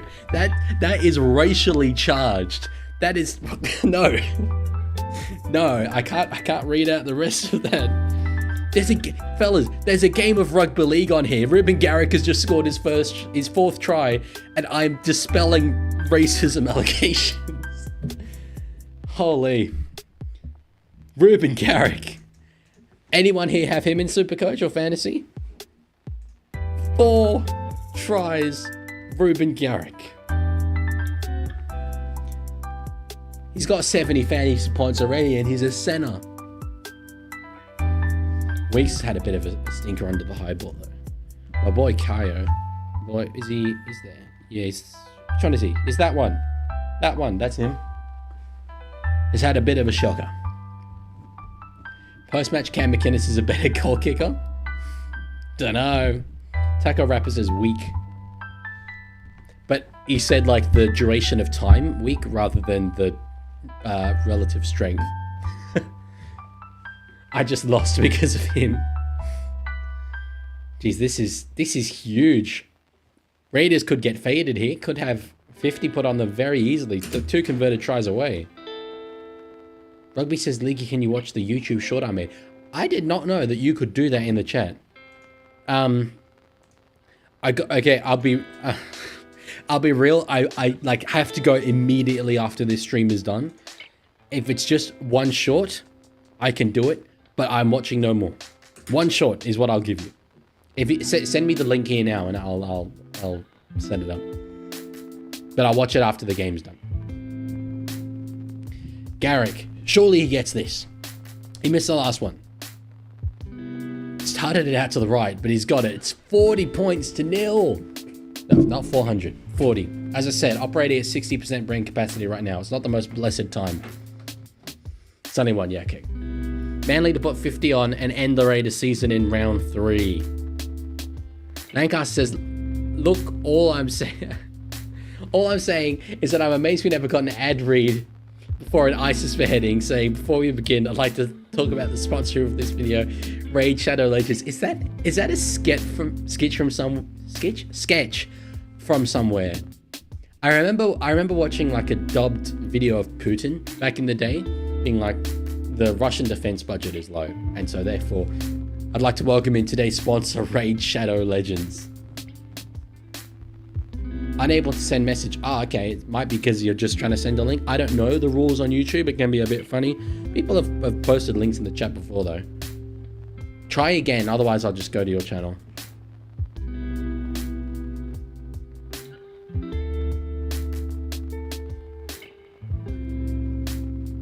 Morgan Smithy is the same. Didn't pass his HI. I completely missed that. Post-match Cam McInnes says, sorry ladies, you can't have post-match Cam McInnes. My only love is, of course, has to be yellow line. There we go. Let's just be like this for the rest of the stream. Oh, no. Are you streaming next round? Well, judging from how terrible today's stream has gone, just in terms of my own personal performance, I might have to retire. Straight off the bat. Yes, I will. I'll stream on Thursday and Sunday, probably. Oh, whoa. Luella just said, I'm back. I had to eat my cows.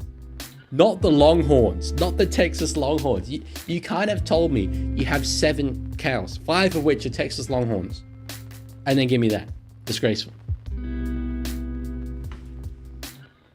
Cam McInnes loves yellow line and Latrell Mitchell loves white line. We all have our tastes.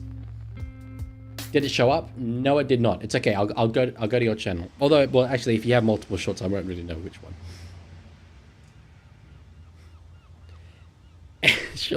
I'm just reading chat. I mean, this game's done. Sean Johnson says, "Hey guys, today we are gonna do it.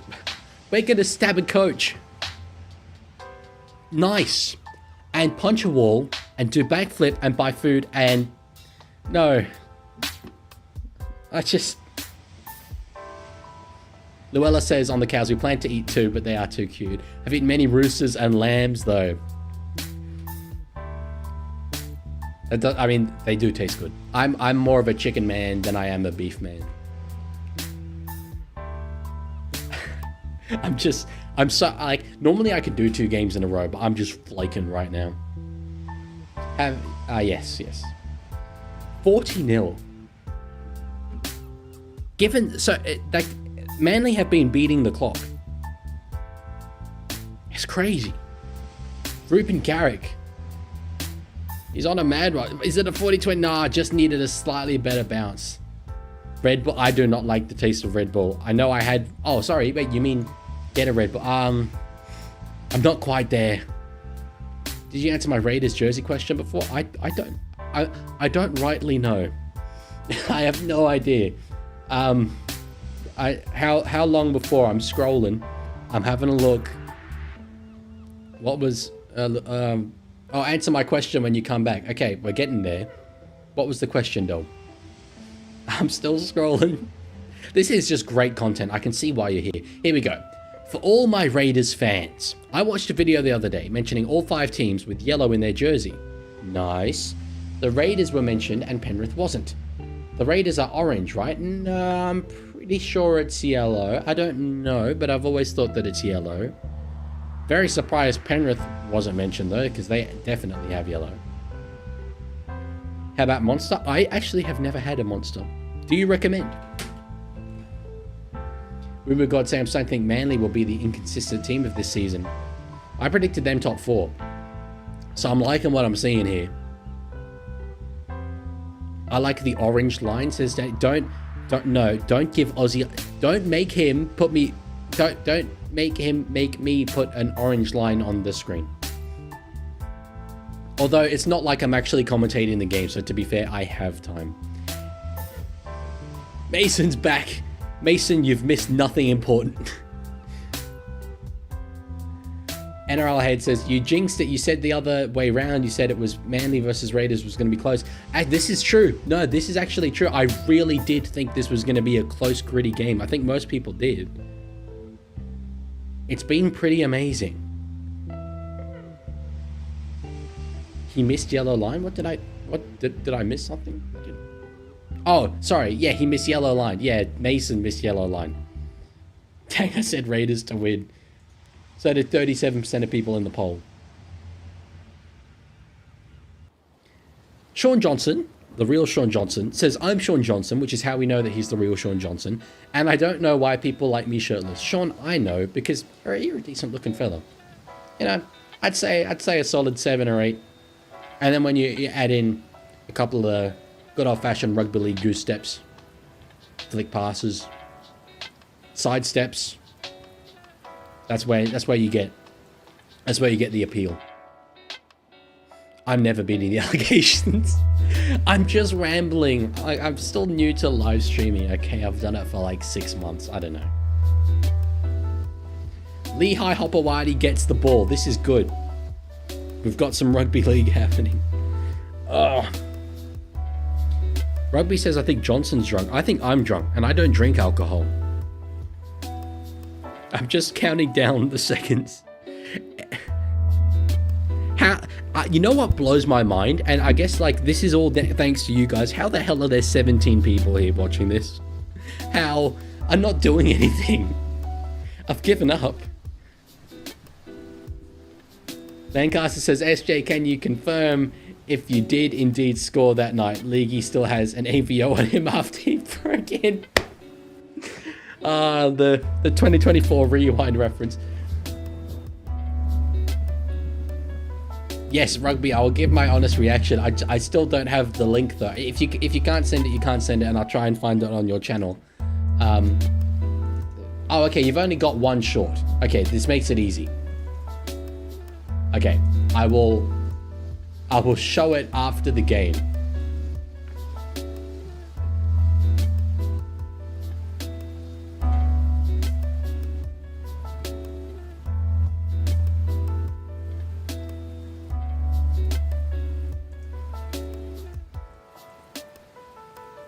Leaguie, can you please react to match? I cannot. I really have to go after this. I'm sorry. I also don't want to become a reaction channel. Like, I've done it as a favor for a few people a bit, but it's not something I'm really comfortable with doing. So yes, no, thanks Mason. I have got the short. Leaguie, don't watch it. Rugby's short. Okay. Is rugby? It says bad words. Okay, yeah, I can't have that. I'm sorry.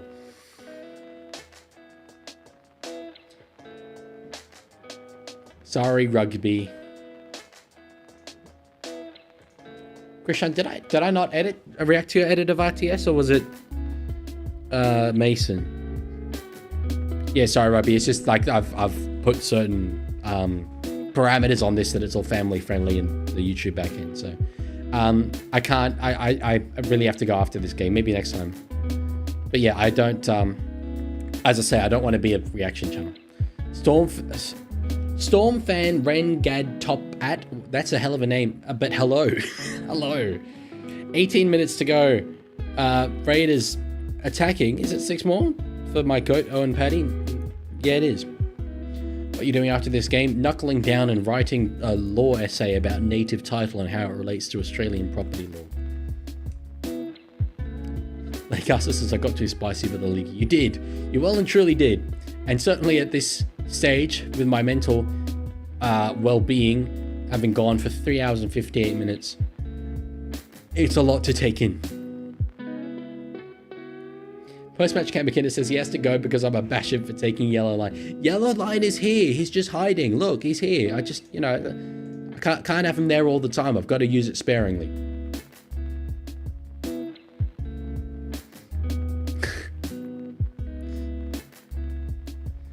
Will the Raiders actually get a rugby league try? Will we see attacking output? Paddy gives it to Fogarty. Now Simi Sasangi.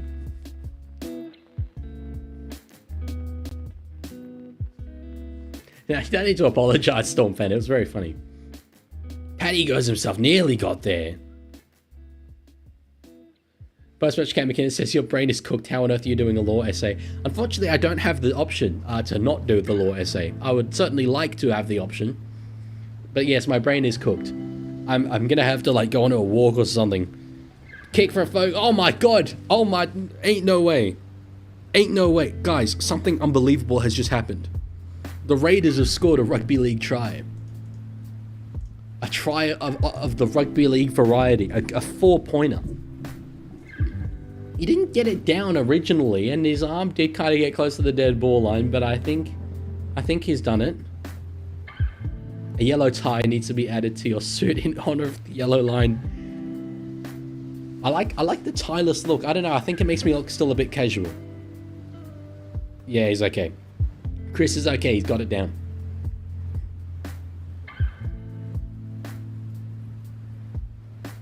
Was that a sign that just said Raiders are garbage?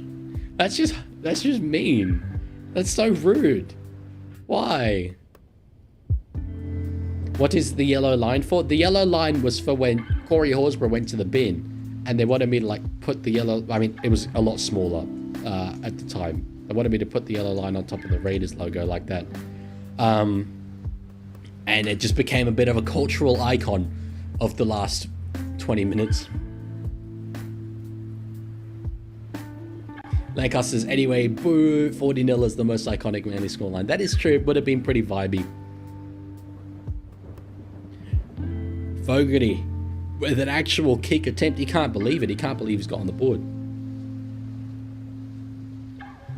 Oh, if you suggested it, NRL, I'm sorry, you asked what it was for. I don't know. I was confused. Why does everyone love it? Because it's so good. Because it's good, bro. Oh my God, Fogarty's kicked the goal. Since my brain faded and I've just had absolutely no output, the number of concurrent viewers in this stream, the number of people that are here, has gone up. Why? Why has it gone up? Why are you still... Sorry, okay. Do you people not have better shit to do? Do you not? Why are you here? I'm not offering anything. I appreciate it, but I'm so confused. I'm an extremely befuddled individual right now. We love you, Leaguie. Thank you, Danny. And I love you too, random citizen. Trey Mooney. Oh, he's through. He's not quite through. He was nearly through. Big Trey Mooney. I love a bit of Trey Mooney. But of course, I love pretty much everything with rugby league. Except Josh Maguire when he plays for Queensland. Metro Man. He got the Megamind reference. Yes. Giving fuller references this stream. KO Weeks. I do kind of like want Manly to get to 50. Now that they got to 40 in the 51st minute. If you get to 40 in the 51st minute and don't get to 50, that's a bit of a disgrace. Better commentary. You come here for better commentary. That was not family. Wait, did I say something? Did I say something not family friendly? If I did, I'm very sorry. I'm currently not really in control of my actions. Oh, I said better S word to do. Sorry. Peter Vlandis is gonna find me. My bad. Do you guys not have better stuff to do? Do you not have better things to do? Danny says, what do you want me to do? I'm recovering from training. Good to see that's why you're here. Just a sheer lack of other options. Buzz voice, Leaguie, I've heard rumors the Yellow Line is set to sign on a $13 million 10-year deal with the Roosters. Can you confirm they're under the cap? No, they're not the cap. They're not the cap. They're not under the cap. They can never be under the cap. Doesn't matter that they let everyone go. And they've currently got Chad Townsend at halfback. Chad's obviously, you know, it's $1 million a season halfback. So, like train for the next Shafts game. As I'm not sure what that means. Like train for the next Shafts game. Puffed as if. I'm confused. Bankar says, I'm recovering from COVID picked up in Beijing, so I have literally nothing better to do. You could be nice. You could be like, you know, I'm here because I want to be here, but you're all like, I'm trapped. I'm trapped. There's nowhere for me to go. Chattelson Townsend. Oh, Llewellyn says, no, I don't have better things to do. I just criticize you on swearing, but I literally don't care if you do.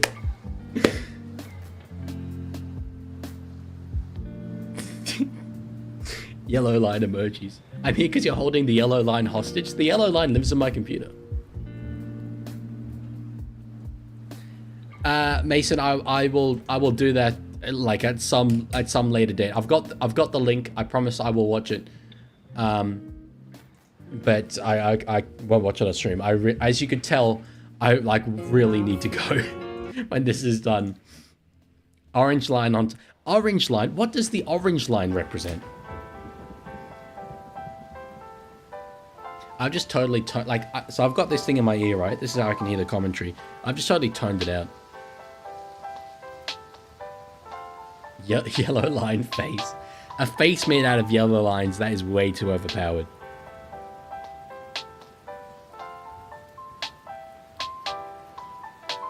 Wait, I have an idea. We've got says left for 1 minute and now there's yellow squares in the chat. It's a yellow line. Get your facts right. Okay, I'm working on something. Bear with me, but this could be incredible. if executed properly.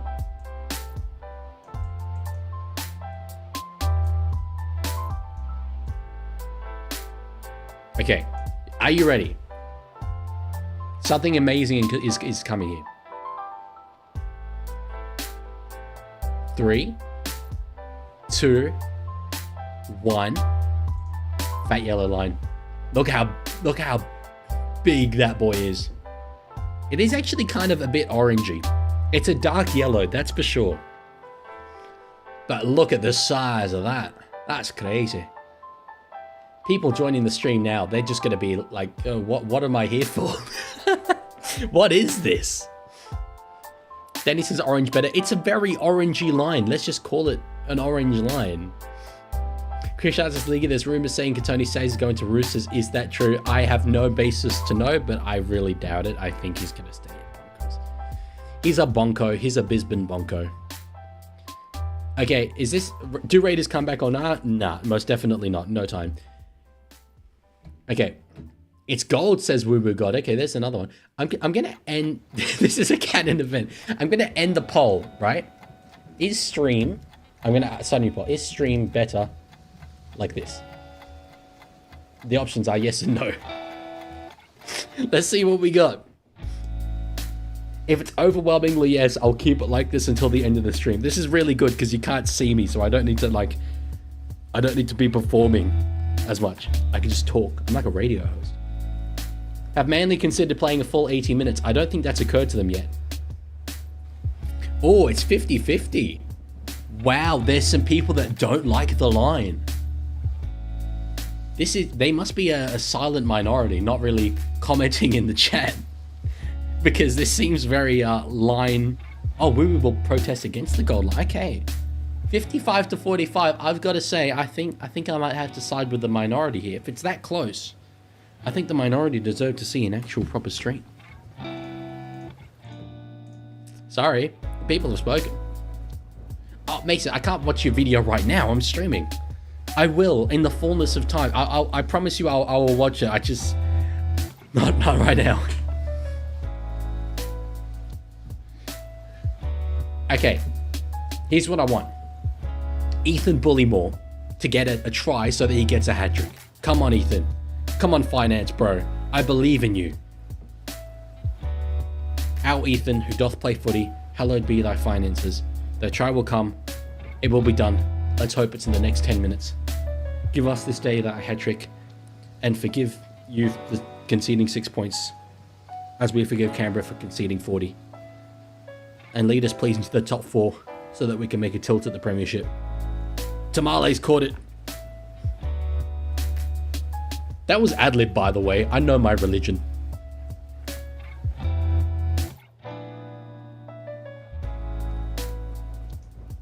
Svasadaza says Nathan, just Nathan, nothing else, just Nathan. Which Nathan? Cleary? Presumably. Canberra, short dropout. This'll get them back in the game. Oh my god, it's huge. I'm Catholic? Yes, I am actually Catholic, yes. Will Ruben get 5 or Bullymore get 3? I mean, I think Ruben getting 5 is more likely. Holy, red zone. Tackled in opposition 20, 60-19. Still at this point, Sea Eagles with 66% of possession. They've had the ball for half an hour. Canberra have had it for 15 minutes.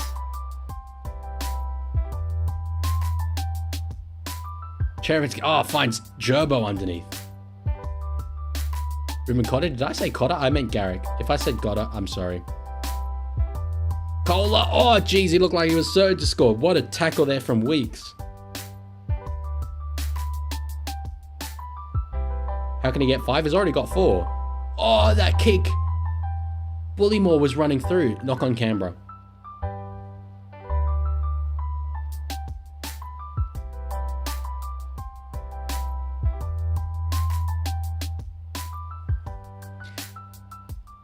The music does not suit my my mental state right now. It just doesn't fit how chaotic this stream has become. It is a banger though. Kronk said Ola Kalatu again. I'm going to have an aneurysm. I'm actually going to commit war crimes. Ola Kalatu with the ball now. When's the essay due? Tomorrow night. Tomorrow at 5. Inside 24 hours. Have I started writing it? I prefer not to comment. Cola goes himself. Will he get there? I think he maybe has. Timoko says no. Referee says no. Death metal fits the stream at this point. I do not have any copyright-free death metal. I have a bunch of copyright-free classical music though. From the video I just did.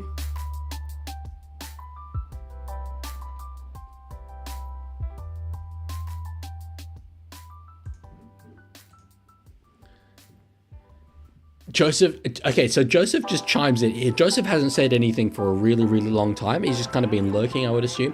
Chimes in to say, yes, commit war crimes. Why is that the thing that gets you coming back? Why is that the thing that gets you commenting? I feel like that's concerning. I feel like that might be cause to potentially put you on a watch list. And I had says facts. I have a history assignment due Wednesday. I've done the intro. That's it. Don't turn into May. Like Talon. I'm not going to do that. Hell no. And Roberts, I'm begging you to change your most recent thumbnail. No, never. I like it too much. Plus, it's been a successful thumbnail. So no. As I said, I actually had like more shocking versions. So. Oh, okay, Joseph's back. It's very funny though.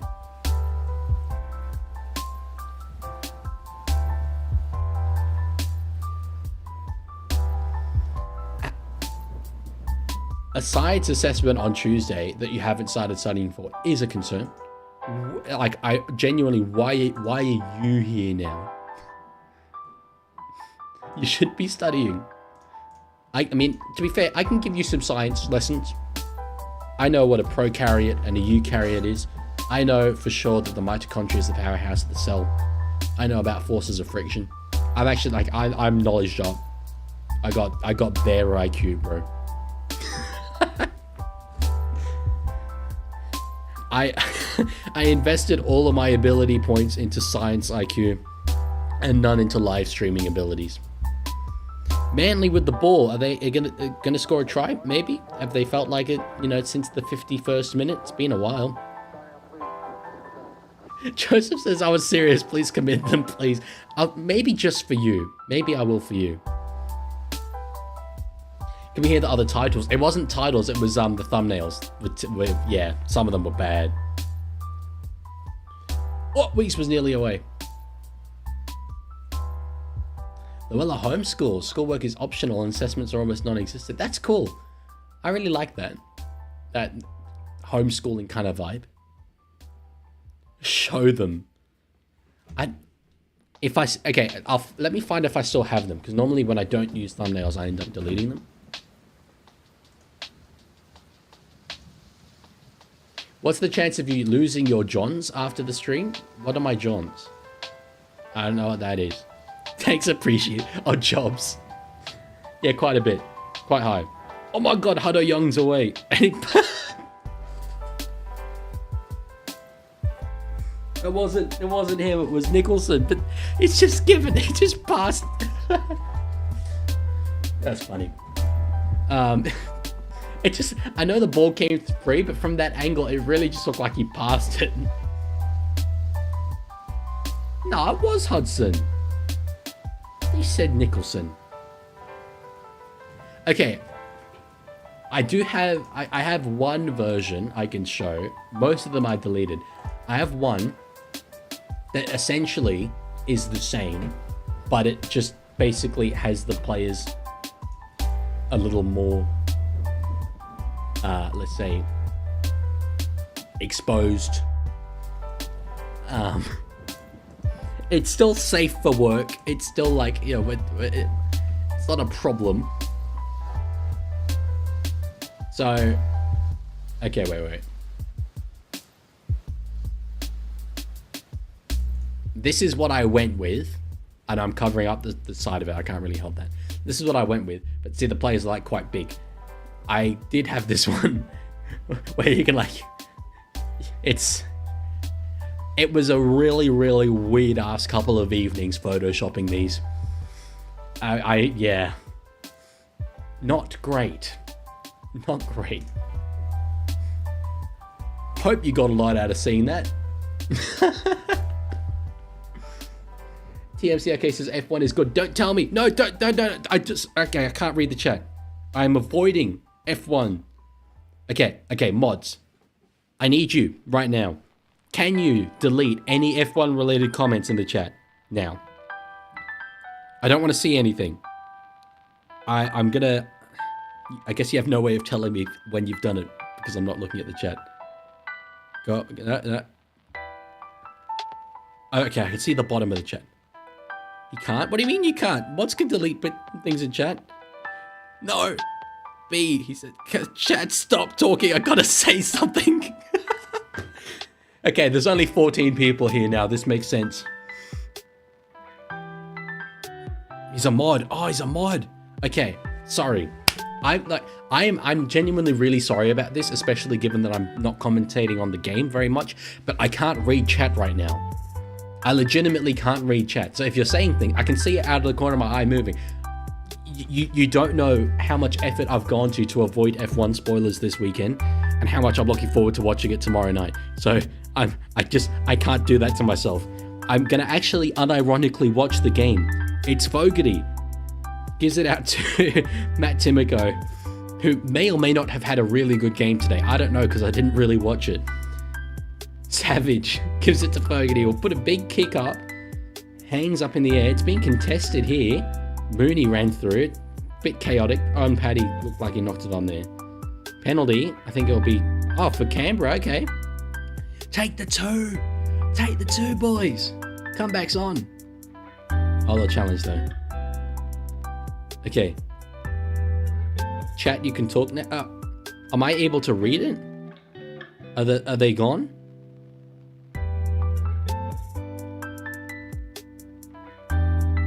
I can't tell. Okay.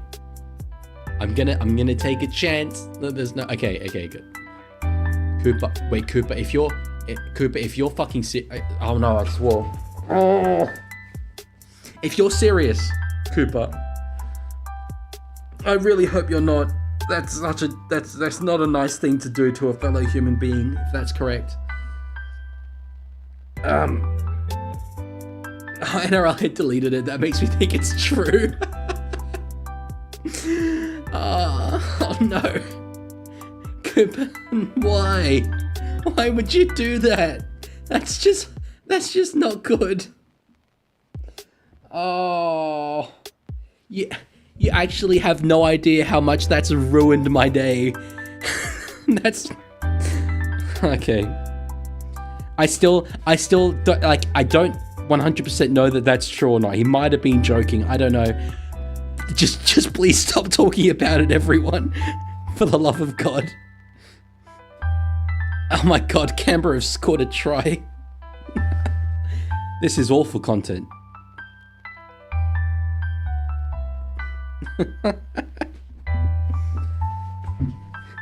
Cooper, you've become my mortal enemy. You've actually become my sworn enemy here. Mason, no, why would you say, let's just say you will be happy. No, you don't know who I support in F1. That means Piastri definitely won. Why would you say that? No.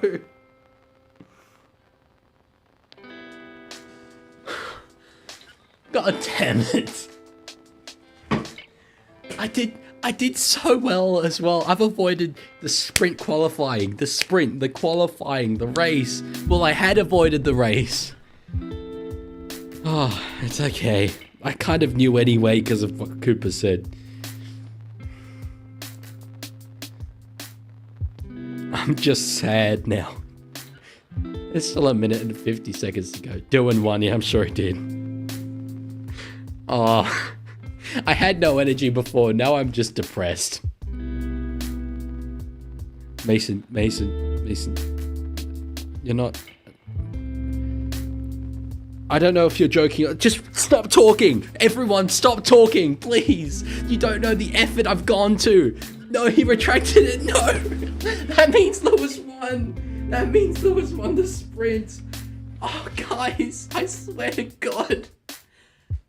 I haven't been on Instagram or anything for like 3 days to avoid it. And in the space of 5 minutes, I know the results of everything. Oh, guys, why? I can't believe you've done this. I'm actually shattered. No. Oh my God. No, guys, stop. Just don't tell me anything. Stop, please. I beg you. F1 chat is banned. I'm genuinely on the floor. Oh. No, guys, I don't even want to know if it's good or if it's bad. Just stop talk. I will end the stream. I will end this stream right now. If you guys, please stop talking. Please stop talking about F1. Okay, I'm gonna give you a bit of insight here into me. I have a 2,000 word law assessment due, which I've worked on so hard for the past few days after staying up till 6 a.m. to edit that last video, and the only semblance of like relief I had in my life was the fact that on Monday evening, after avoiding the results of the F1, I was gonna finally be able to sit back and enjoy the watching it all for like 7 hours, every session, every qualifying, and now in the space of 5 minutes, I know everything. I know all the winners. This is abuse. I can't believe this has happened. This is... Oh my God. Why? This is good. I forgot to update the scoreboard. This is good content. I'm aware. It's not good for me though. It's 40-12. The game's done.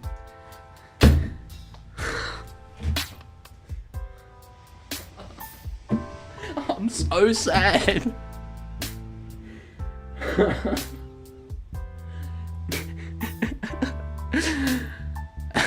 No, Mason. No, look, this is the thing. It's not wasting. I like the F1. I'm still gonna watch it. I'm still gonna watch all of it. It's just now, like, magnitude's less interesting. Yeah, Mason, I was at the race last week. I've been to every race in Melbourne for the last 3 years. I love it. Guys, okay.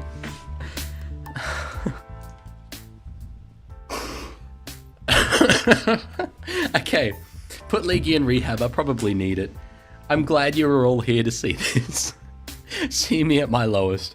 You actually made me swear. I didn't mean to. I haven't sworn ever in streams before, and I did it twice accidentally. How is the stream still going? It's gonna end. It's ending so soon. I just need to take a sec. Okay. Okay. Yeah. Right. Sorry, headphone users. I probably just abused your ears there. Okay. I'm just gonna not read chat. Thank you all for watching, whatever this has been. Thank you all for hanging out. I don't know why you did, but I appreciate it. This stream like, I was good in the first game. I just melted in the second. I'm gonna do a law essay now, and when I'm finished with it tomorrow evening, I'm gonna watch some F1 and try and forget that any of this ever happened, and try and forgive those of you who may or may not have completely ruined my weekend. Yeah. Thanks for watching. Thank you for hanging out, and I will talk to you guys later.